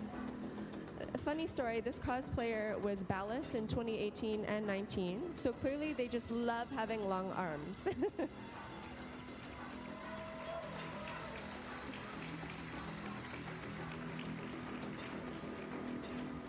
And then next up, we have Mercury as Methila. I was told collectively as a group, they probably caused a global shortage of golden trim with how sparkly and beautiful these are. And of course, Shoshi as Bombastine. Another fun fact, all of the masks made here are handmade out of clay, with some actual... I wouldn't dare speak while Bombastine's on stage. If the whole group wants to come on up, yep, come on up, all of them up. One final group photo for the Paragons, of course. They're not often seen together, so we gotta take a moment when we can.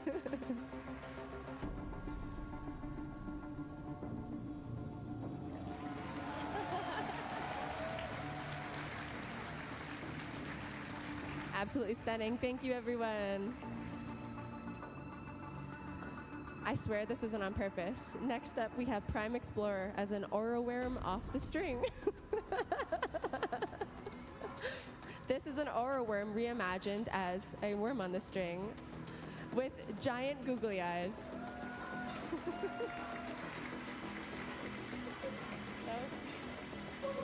Thank you so much. Next, we're going to welcome Acolyte Senpai as Baruch from 1099. Baruch was sent back a little farther than planned.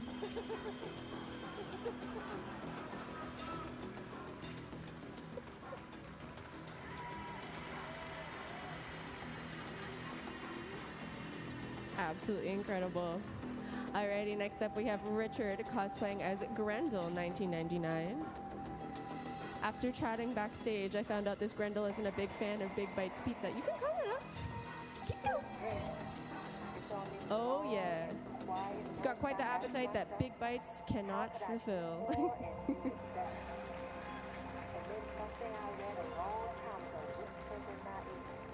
Hell yeah. Thank you so much. Let's welcome Bethany as Valkyr, featuring the cheetah helmet and hysteria claws.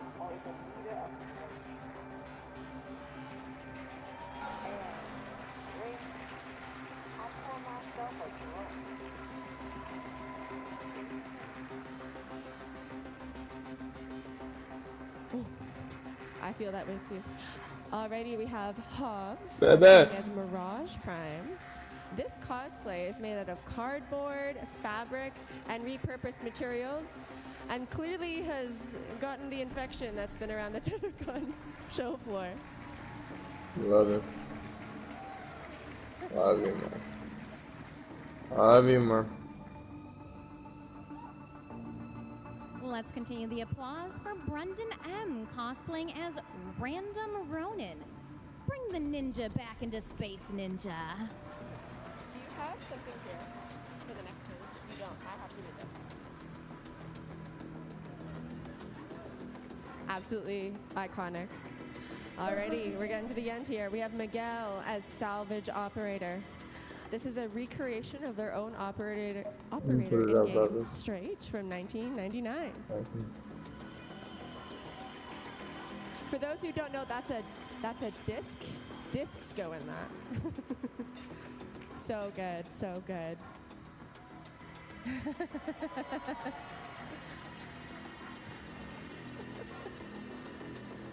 Thanks.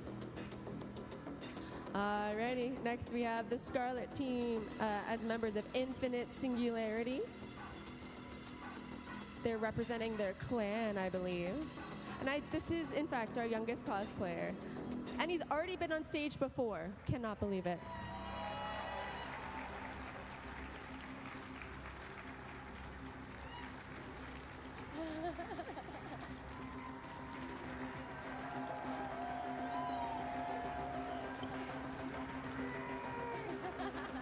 Thank you guys so much.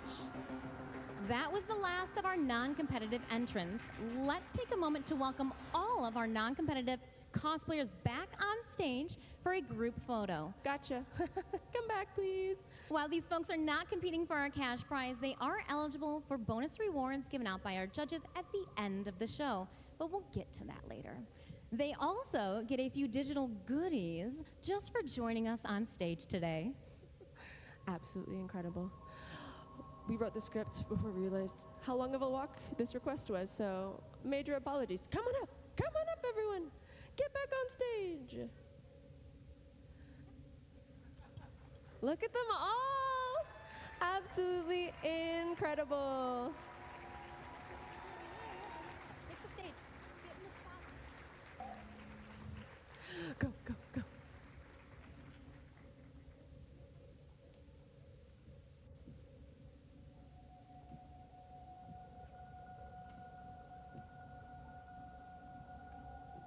Almost there, almost there, almost there.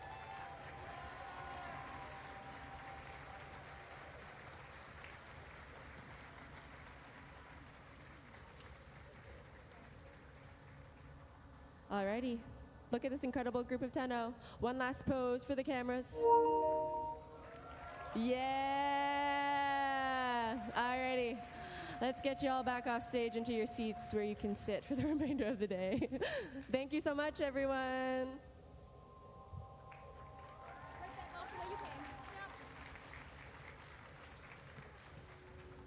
Alrighty, while they head back to their seats, we're ready for our competitive showcase.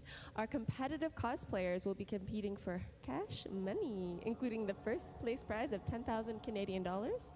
I swear that is actually worth some amount of money, depending on what country you come from.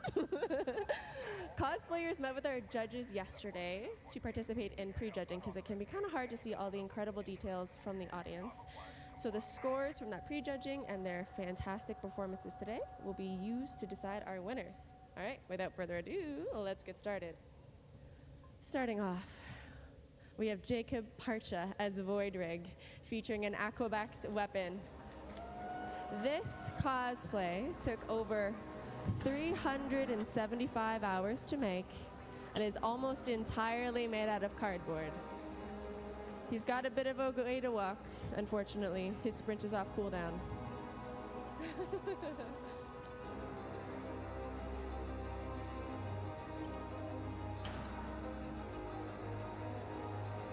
It also takes him a significant amount of time to get into and a significant amount of time to move, but absolutely worth it. What an incredible piece.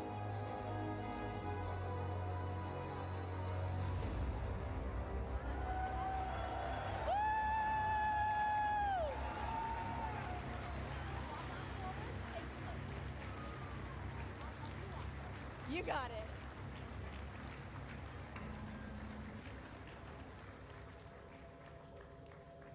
Now, Jacob, my dear, you drew and cut every piece by hand. How did you even know where to begin with this without having blueprints? I actually did. When I first decided to come to Tennocon and participate in the cosplay, I knew it was going to be Voidrig, because not only is it super aesthetically appealing and awesome, but it's something that had never been done on a scale that had never been done. And from an anatomical perspective, it was quite challenging. I didn't realize just how difficult it would be to fit a human body in Voidrig structure until I tried it. So that was the hardest part. As far as more specifically answering your question, I did have blueprints. That was the first thing I did. I blueprinted out the exoskeleton and a little bit of the plating. All the detail was already ready to go in the game. So I printed off some reference sheets, pictures from the internet, and then I went into the game, into my arsenal, used my Voidrig, turned it all around, got pictures from every possible angle, studied them like a textbook to make sure every single detail was as close to accurate as possible. And that's because a wise man once told me, it's the little details that make it or break it. So that's a philosophy that has helped me to grow not only as an artist, but as a man, as I try to use it in every aspect of my life, not just my artistic projects. So thank you for that, Mr. Geo.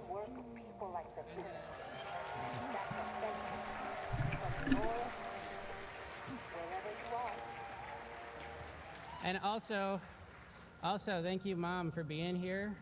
You sacrificed 2 days of your life to be here with me for this weekend, and you had a lot more important stuff to do, that's for sure. So you're here, you're helping me, get in and out of this, and being here to support me, and especially considering everything on your plate, it really means a lot. So thank you. Incredible. We'll let you slowly get off stage. Alrighty.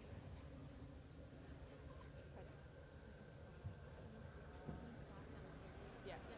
Take your time. You're in There's no rush. I promise you.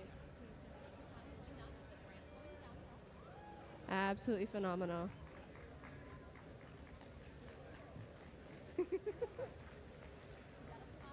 I will say he is actually the expert of void rig. I've made multiple comments and emails, and he's corrected me every time. He's held me accountable. He's like, "Aren't you a dev?" I haven't taken 300 photos of a void rig, so that's where he wins. Okay. We value safety, cosplayers, so carefully make your way up and carefully make your way down. Next up, we've got Shandor as Frost Heirloom. This is Shandor's third Frost cosplay. He also has 60% use rate on Frost in-game.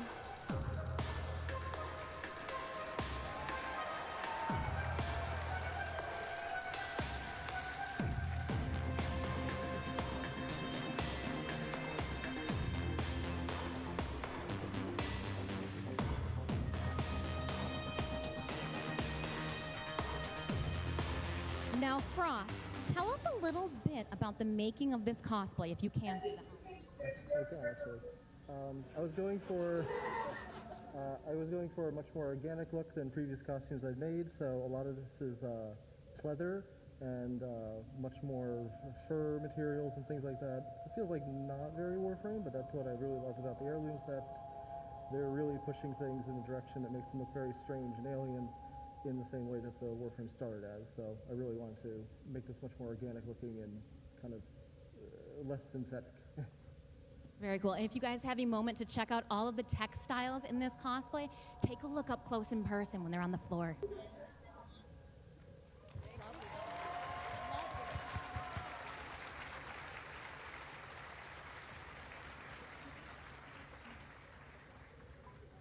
Okay.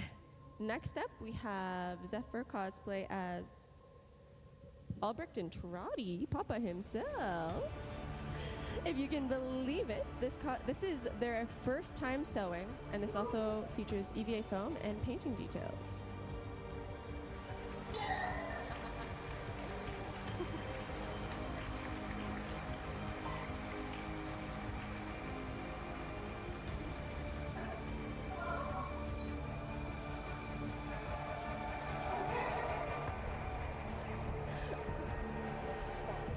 Thank you so much, Zephyr. What inspired you to cosplay as Albrecht? So it started back in 2021 when Heart of Deimos came out. Alright, I'm back. and, Alright, get my food. I heard Stefan Rudnicki's performance as Albrecht and Trotty, and I think it's one of the I best need to voice grab acting my performances damn I've ever heard. So wallet. after that Oh, came out, they gave me some good for that finally got last. like I a need to real choose the look damn last award year, for and it. I was like, okay, I can make this. And you did, and it looks incredible. Absolutely phenomenal. Thank you so much, Zephyr.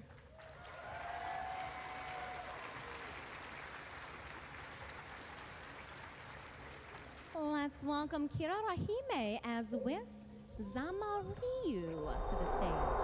Crazy that she can make it across the stage without feet.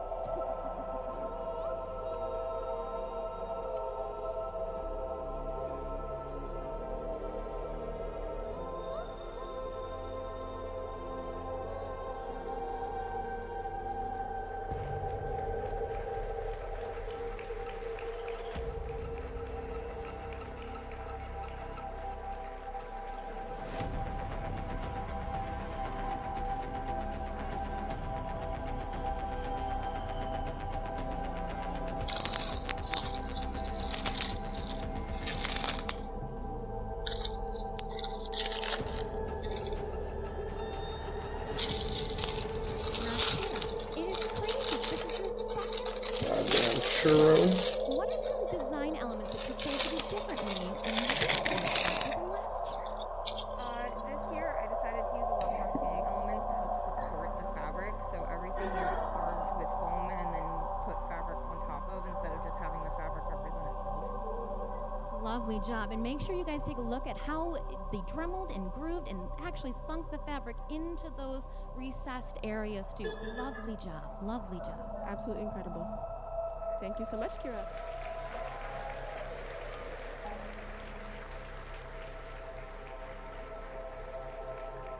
Alrighty, next up we have Magic Thighs and a Through the Looking Glass themed Nova Grax.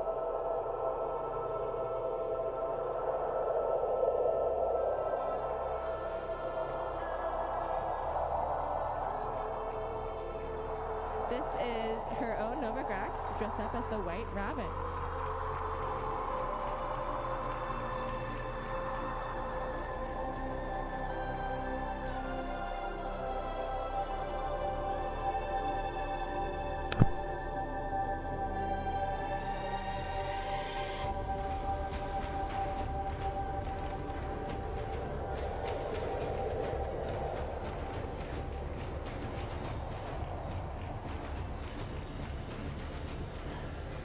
Alrighty, Magic Thighs. We've chatted a lot. Do you want to tell us a little bit about what this fantastic cosplay means to you? For a number of years, there's been a picture out there on the internet of a man, looking into a mirror and seeing his female self reaching out and inviting him to step inside. And this year, as a trans person, I've taken that step and stepped through the looking glass. And now with WARFRAME's introduction, permanent ears into the game, I've stepped through into the looking glass with my WARFRAME as well. Thank you so much. Thank you for sharing. Anything else? I'm sorry, I didn't hear. Pardon? I didn't hear it all. Sorry? Anything else, my love? You're good to go? I think yeah, we'll get you right off stage. Thank you. Cosplays are so hard to hear in. Oh my goodness. Let's keep the applause going as we welcome Liam as Master Tasani to the stage.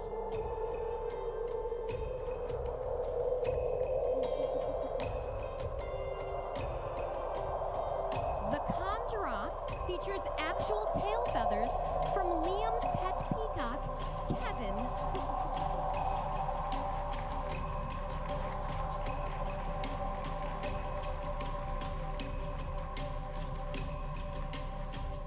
Now I do have to ask Liam, what inspired you to cosplay? So we participated in the 2021 cosplay with our pet chickens, the Ember cosplay. And then my wife, Anna, was Nef Anya last year, and I decided I wanted to participate, and she wanted to be competitive this year. So we went for it. You guys look amazing. Thank you so much. Thank you.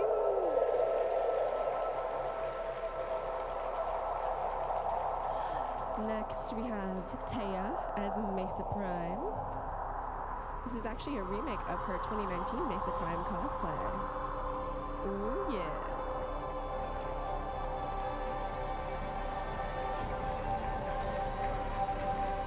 Yeehaw!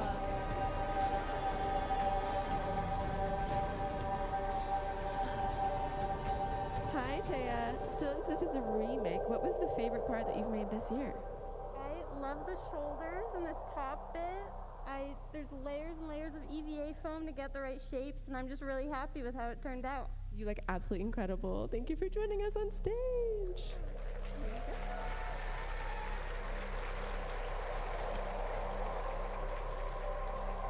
Next, we've got Lan as Mag Heirloom. We were talking about Warframe design elements, helmets, visibility. Shout out to Charlie for absolutely killing it. Thank you, Charlie.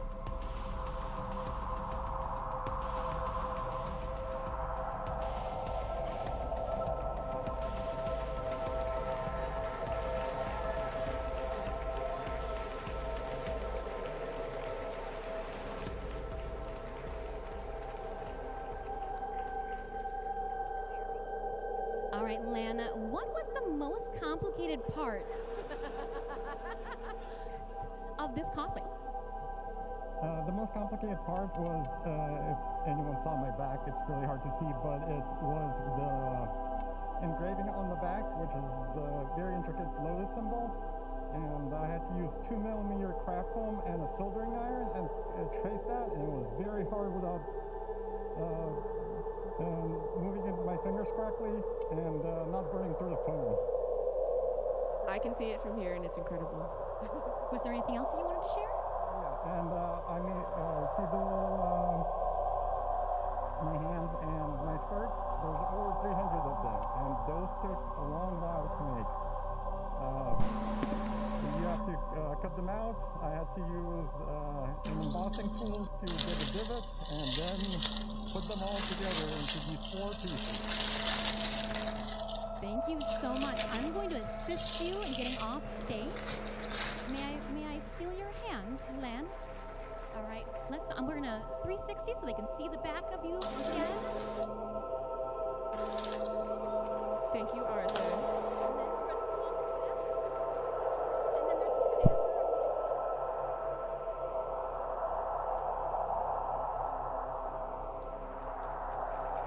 Thank you so much.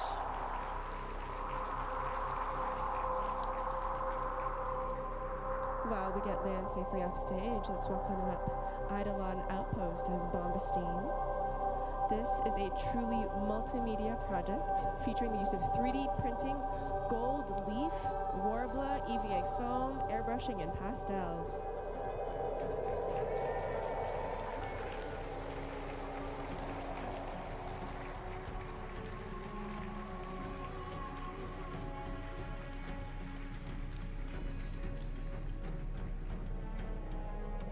Absolutely incredible work. I hear the mask, though, is your favorite part. Do you want to talk us through everything that went into this? It's definitely my favorite piece. It took me about a year to sculpt because I started back when there was like 2 pictures of Bombastine, so there was a lot of revisions, a lot of revisiting it, and then I had to learn how to gold leaf guild, and that was challenging to say the least. But I think it's definitely my favorite piece. Beautiful, absolutely beautiful. Thank you so much. Ooh, our relics of the mojo. Next up, we've got Tina as Ureli. Ureli is hand-sewn, featuring foam details.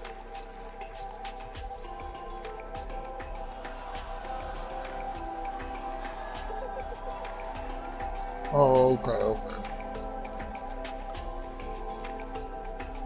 Now I do have to ask, Ureli, where is Merlina? Well, after I got the augment, I really didn't need her, but you know.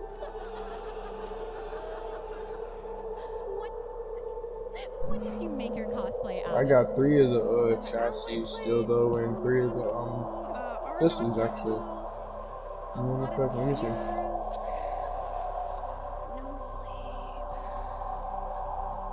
I don't know, Ureli, if you want to do one more fantastic spin for everybody. Thank you so much.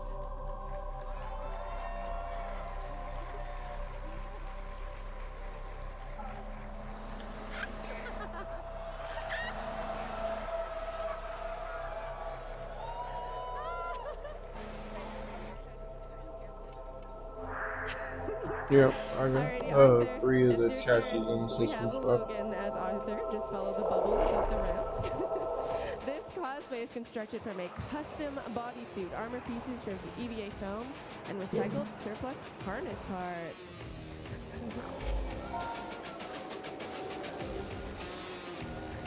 I need all of it. Absolutely fantastic. Tell about the process of making this. Oh, well, it took about 3.5 months between 3 different people. It's been long.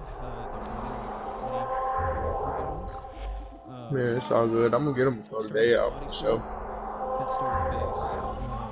And from there, built on top of it using textures from the Tennocon files and the concept art of Arthur to build everything you see here. It's absolutely incredible. Thank you so much. If you want to make your way off stage.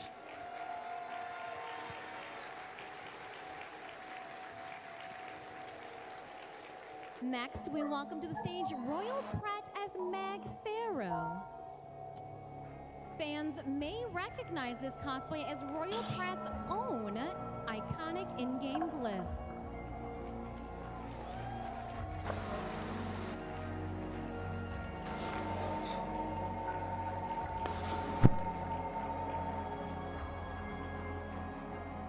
Royal Pratt, I've had a moment to discuss with you the really cool resources that you've used for your cosplay, but if you could share with our fellow Tenno friends how you made your helmet. Well, mostly it's a little bit hodgepodge of reusable resources. So this was actually a astronaut's helmet that I cut, and then I dyed in hot water to get the dark dye.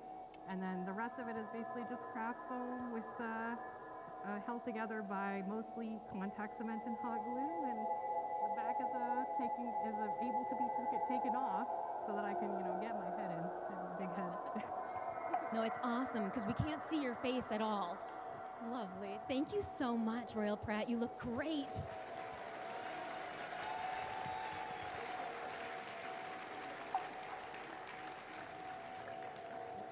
Alrighty, that was the last of our competitive showcase. I do not envy our judges, Ralph, for having to pick a winner from that incredible lot of people. I think our judges are going to head backstage and deliberate. But while we are speaking of winners, let's actually go over what our entrants are competing for. I think Ronnie, she's ready to go. First, let's go over our competitive-only prizes, i.e. what everyone you just saw on stage is competing for. Our third place prize will receive $2,000. Thank you, Fishinachi. Our second place winner will receive... they're really big checks, y'all. A whopping $3,000. And finally, our first place winner will receive $10,000. $10,000. That's a lot of Warbler and hot glue, let me tell you. Alrighty, we also mentioned earlier that there are bonus prizes that everyone, including our wonderful non-competitive entrants, are eligible for. Think of these as like Mario Party stars. Not every category may be picked, but those who win will receive a very shiny treasure. In this case, it's the Ember Heirloom Pack. Oh yeah. Possible bonus awards include Floofy Cuteness for adorable cosplays that pull at your heartstrings, Ortis Punny for funny cosplays that elicit a laugh, Stellaris Workmanship for cosplays displaying incredible skill, and Master Tisoni for cosplays featuring furry or otherwise friends. Alrighty. So our judges definitely need more time to deliberate, so I am so sorry to ask this of everyone, but let's get you all back up on stage. Specifically our competitive entrants. They will need a little bit of time, but it's important, so they're all here for when we distribute the prizes. Now, speaking of shiny treasures, I do need a giveaway box if someone backstage can hand it to me. For sure. I do actually have something that Bird 3. Oh, let me find him, sorry. Alright. He's falling over. My lovely Bird 3.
This is K3V Television.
The Grineer have been harvesting a nearby planetoid for weapons-grade material.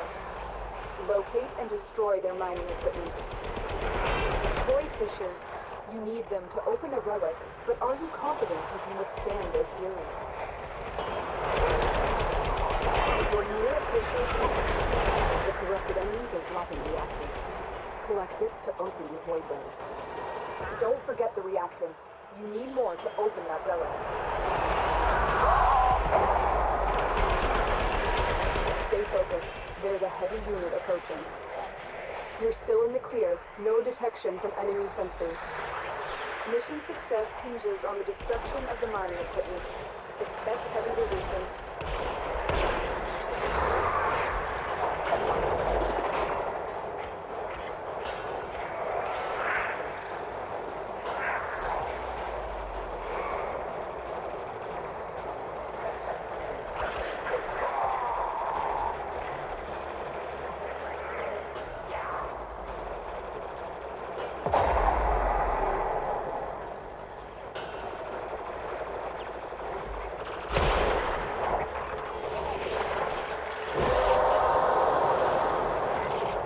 That's it. You opened the relic. Finish your mission and we'll take a look inside.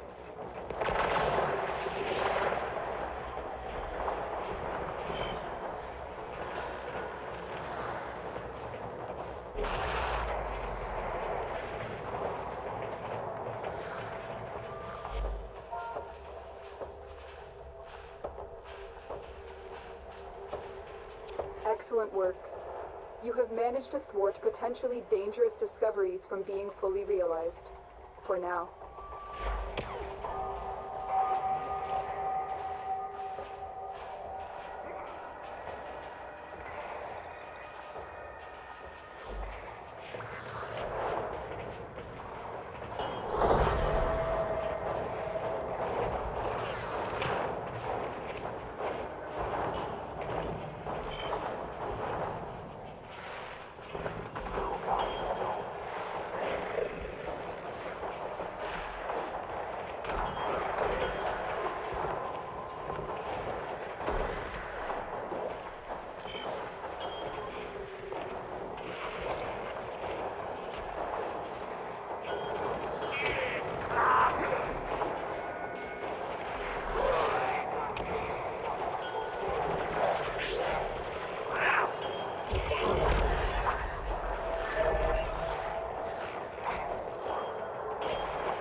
Or we can get it on the first try.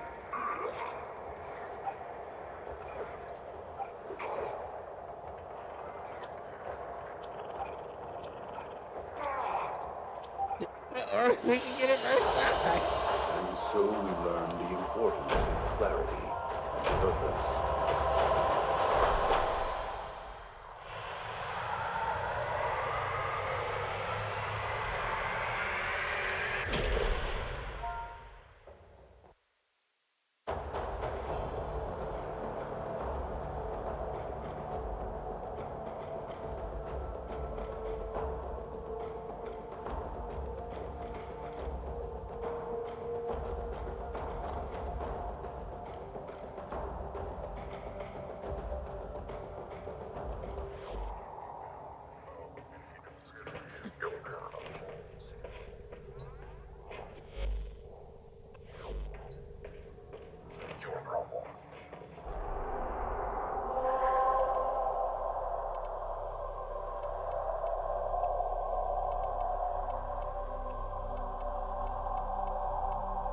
They both mesas?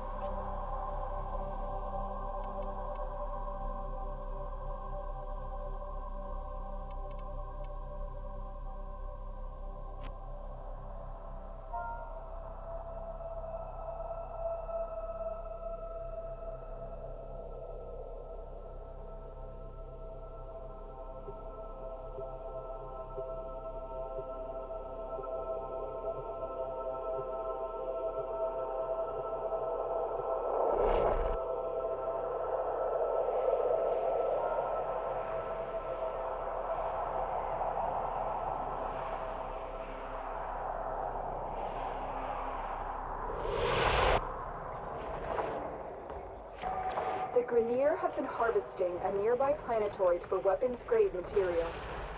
Locate and destroy their mining equipment.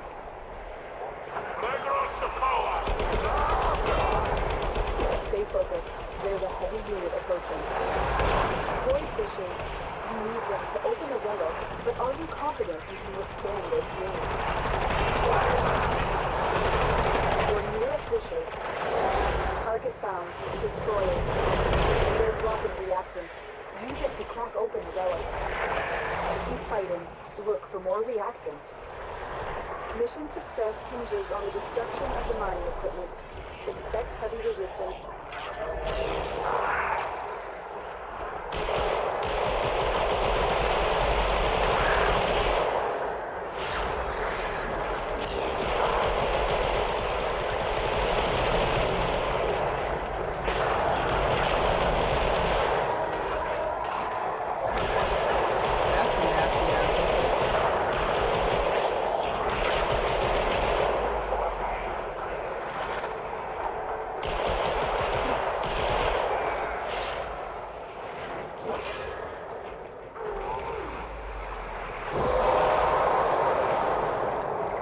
Well done, Tenno. Your relic is opened.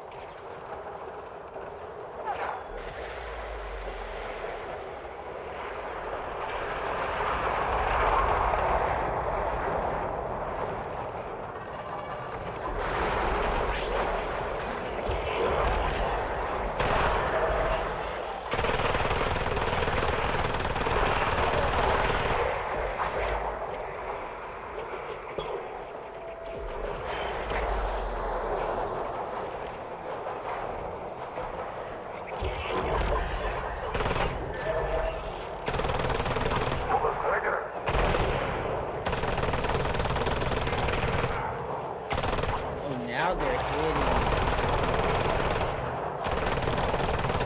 Stay focused. There's a heavy unit approaching. Now they're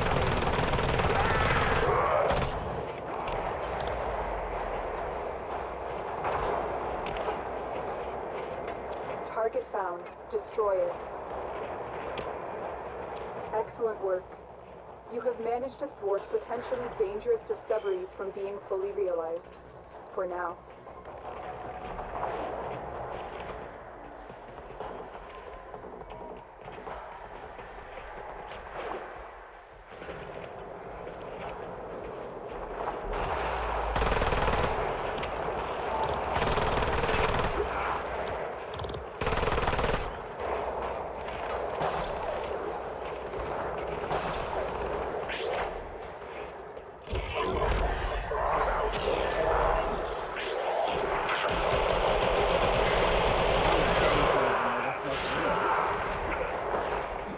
on Mesa is nasty. Why would I do that?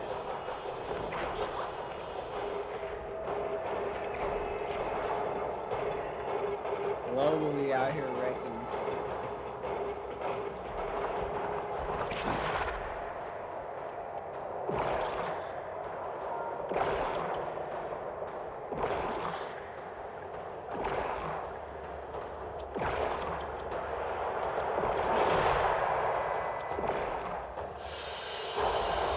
They fought well, but that's all.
Everybody hit me up.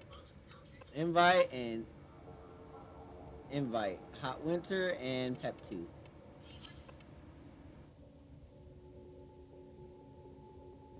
Operator, were you visualizing a bloody battle? That was Me bad. too.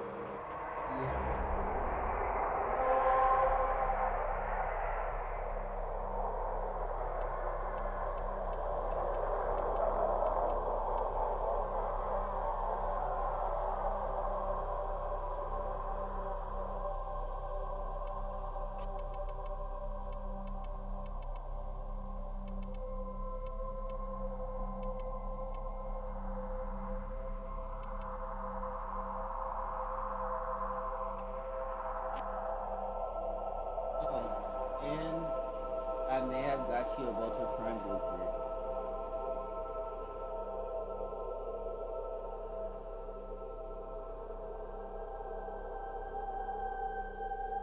Yeah, babe, I can feel where my pain is coming from.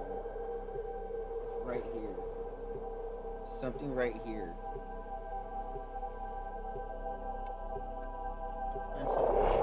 Right here.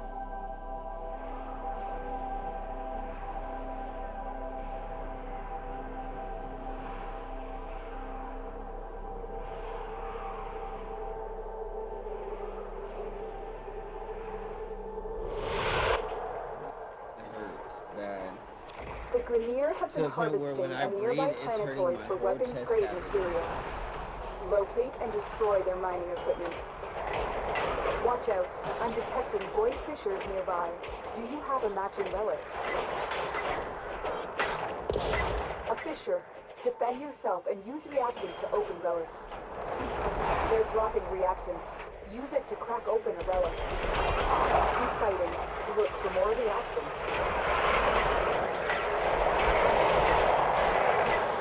Stay focused. There's a heavy unit approaching. This research could have unimaginable repercussions. Be on your guard.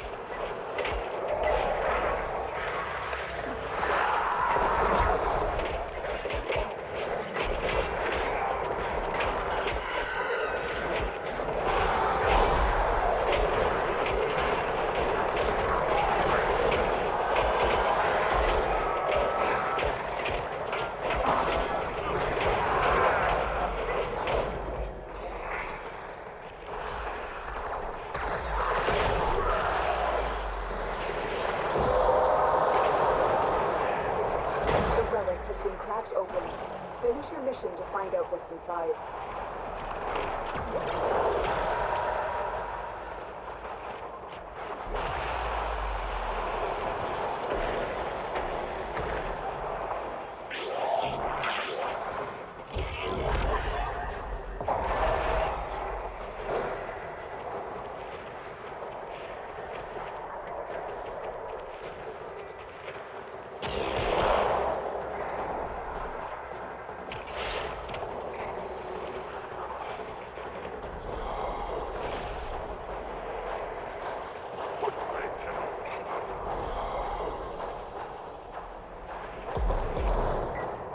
Marines inbound.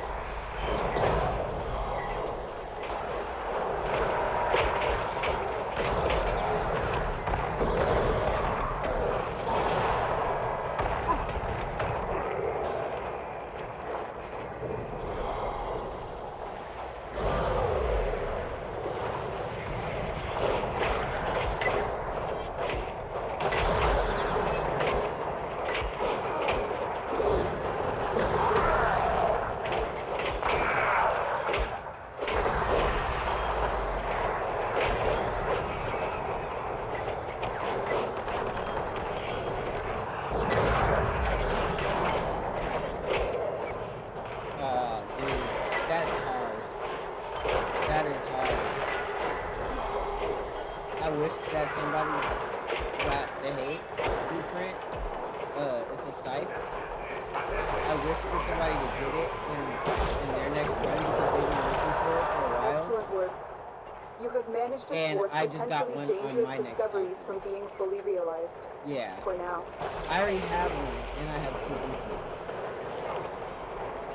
And they're non-tradable, so it's like...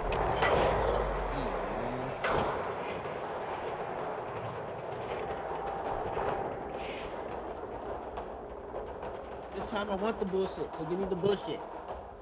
I want the bullshit. I want the lower item, so give me the bullshit.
Exist to strike. You strike to win. The lesson ends.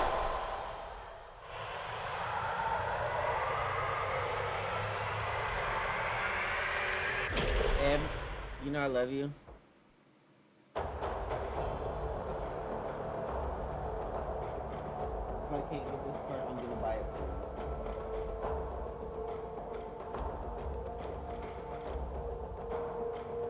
That means I gotta buy something to clean up.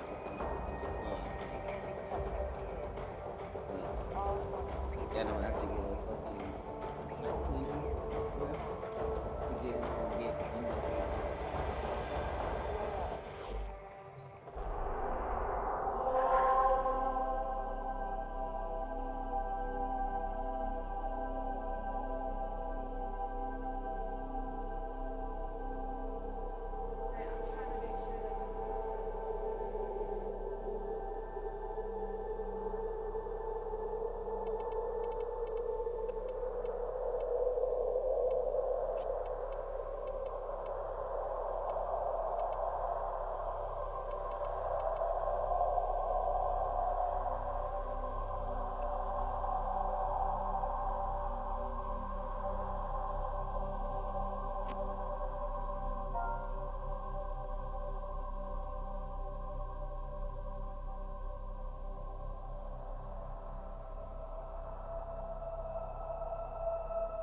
Operator, Otis has determined the secrets to happiness. A combination of heightened dopamine levels and a terrible memory. You're welcome!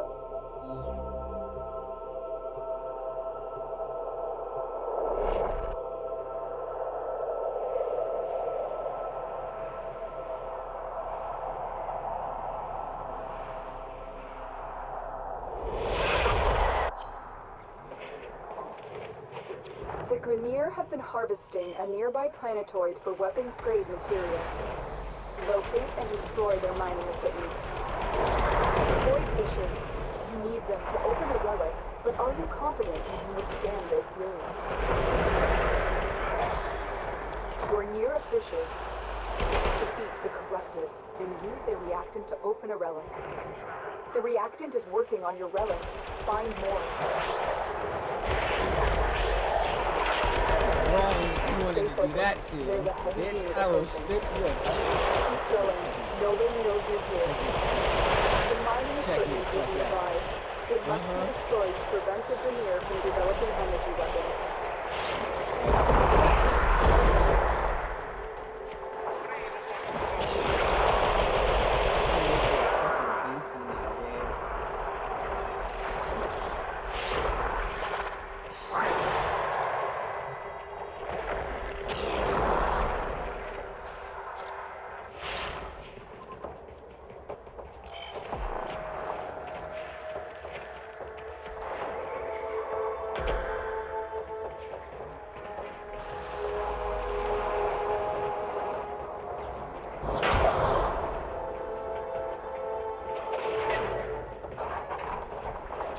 Target found. Destroy it.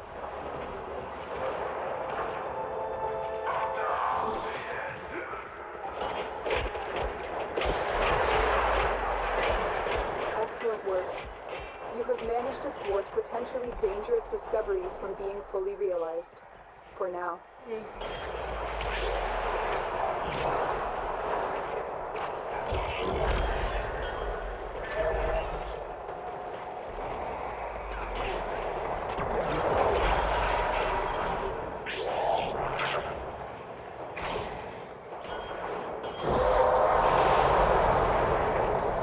You have collected enough reactant to open your relic.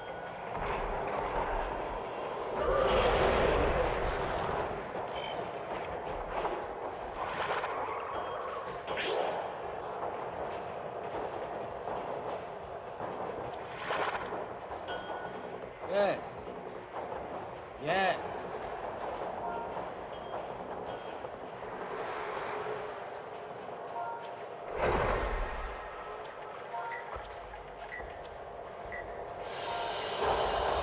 You are a blade. You exist to strike. Let's go! To win. The lesson ends.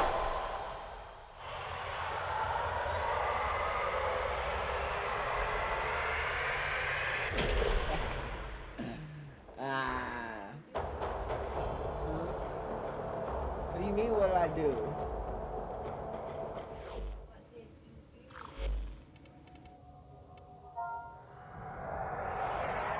I'll show you right now. Nope. It can be tough as a kid. All sorts of people have it over you.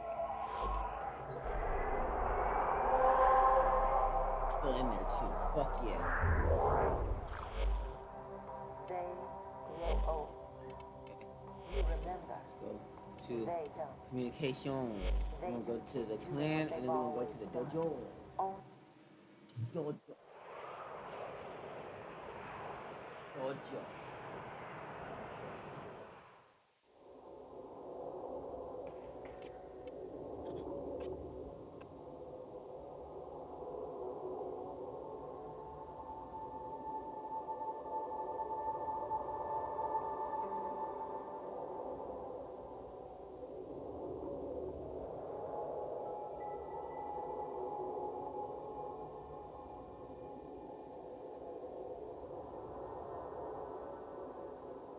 No matter what mod you give me, baby.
Which one?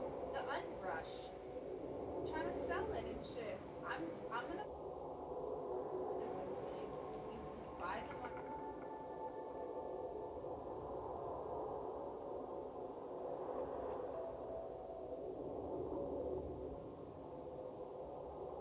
Or I'll say like $2 to $5.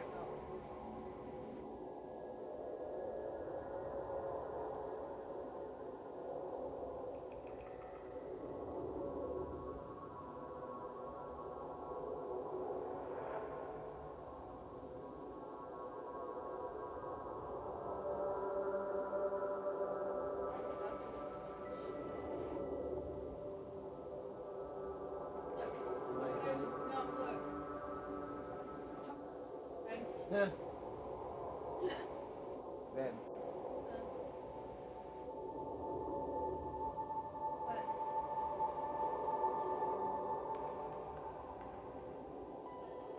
I am? Do you know who I'm building?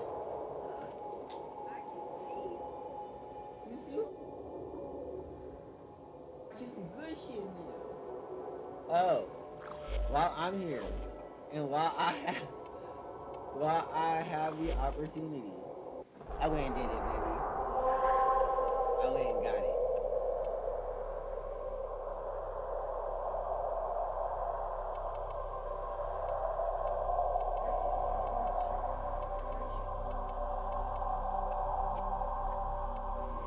Look at that.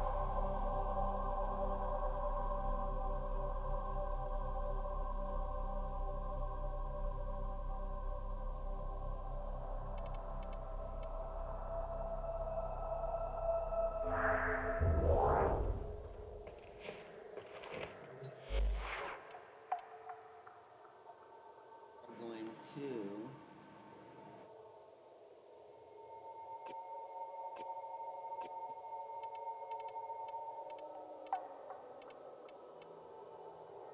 Oh. That bad boy right there. This is her helmet. Okay.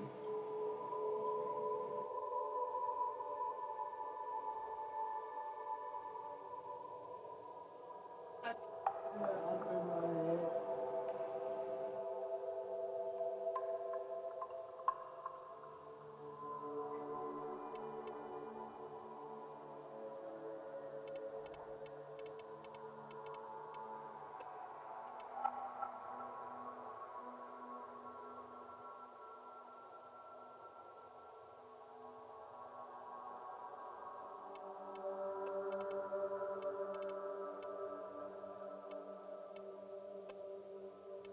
What? I wonder if it would look good on her, actually. Okay.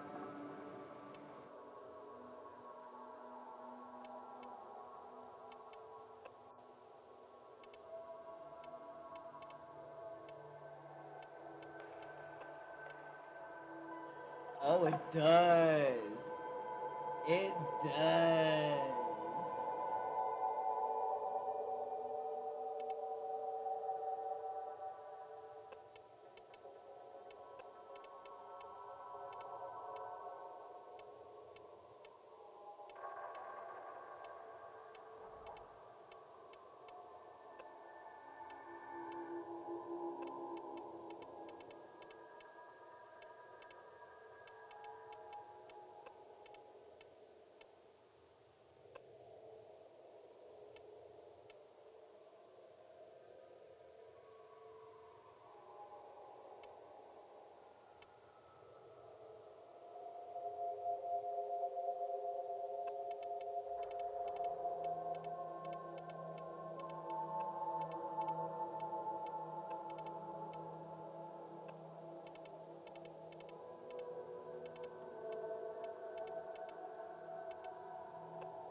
Alright, baby, so what do you think?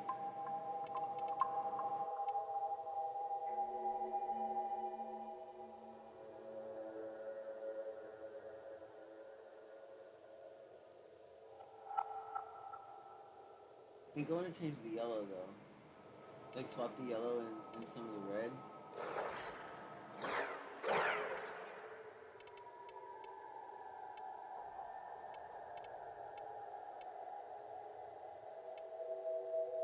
That's exactly what I'm doing. This with this.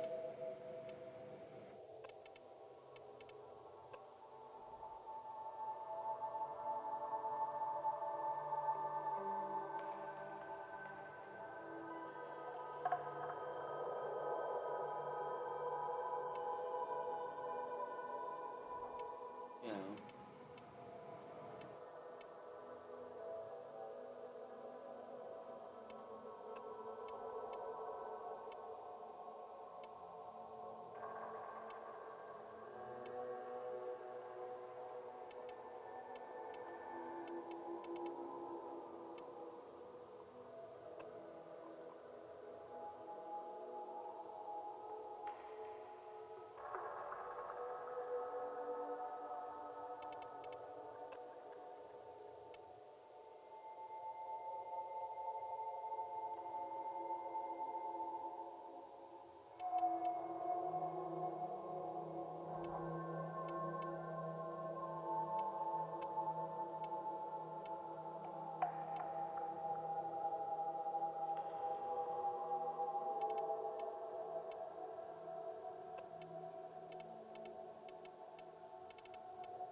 Buddy.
Yeah, I even like her skin right here. Mesa. Love that one.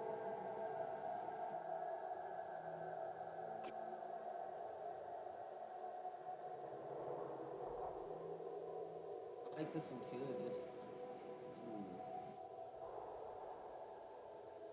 I didn't have to get the whole fucking pack to get the weapon cosmetics. I wouldn't have even got it. I wouldn't have gotten this thing. I would have just got the cosmetics.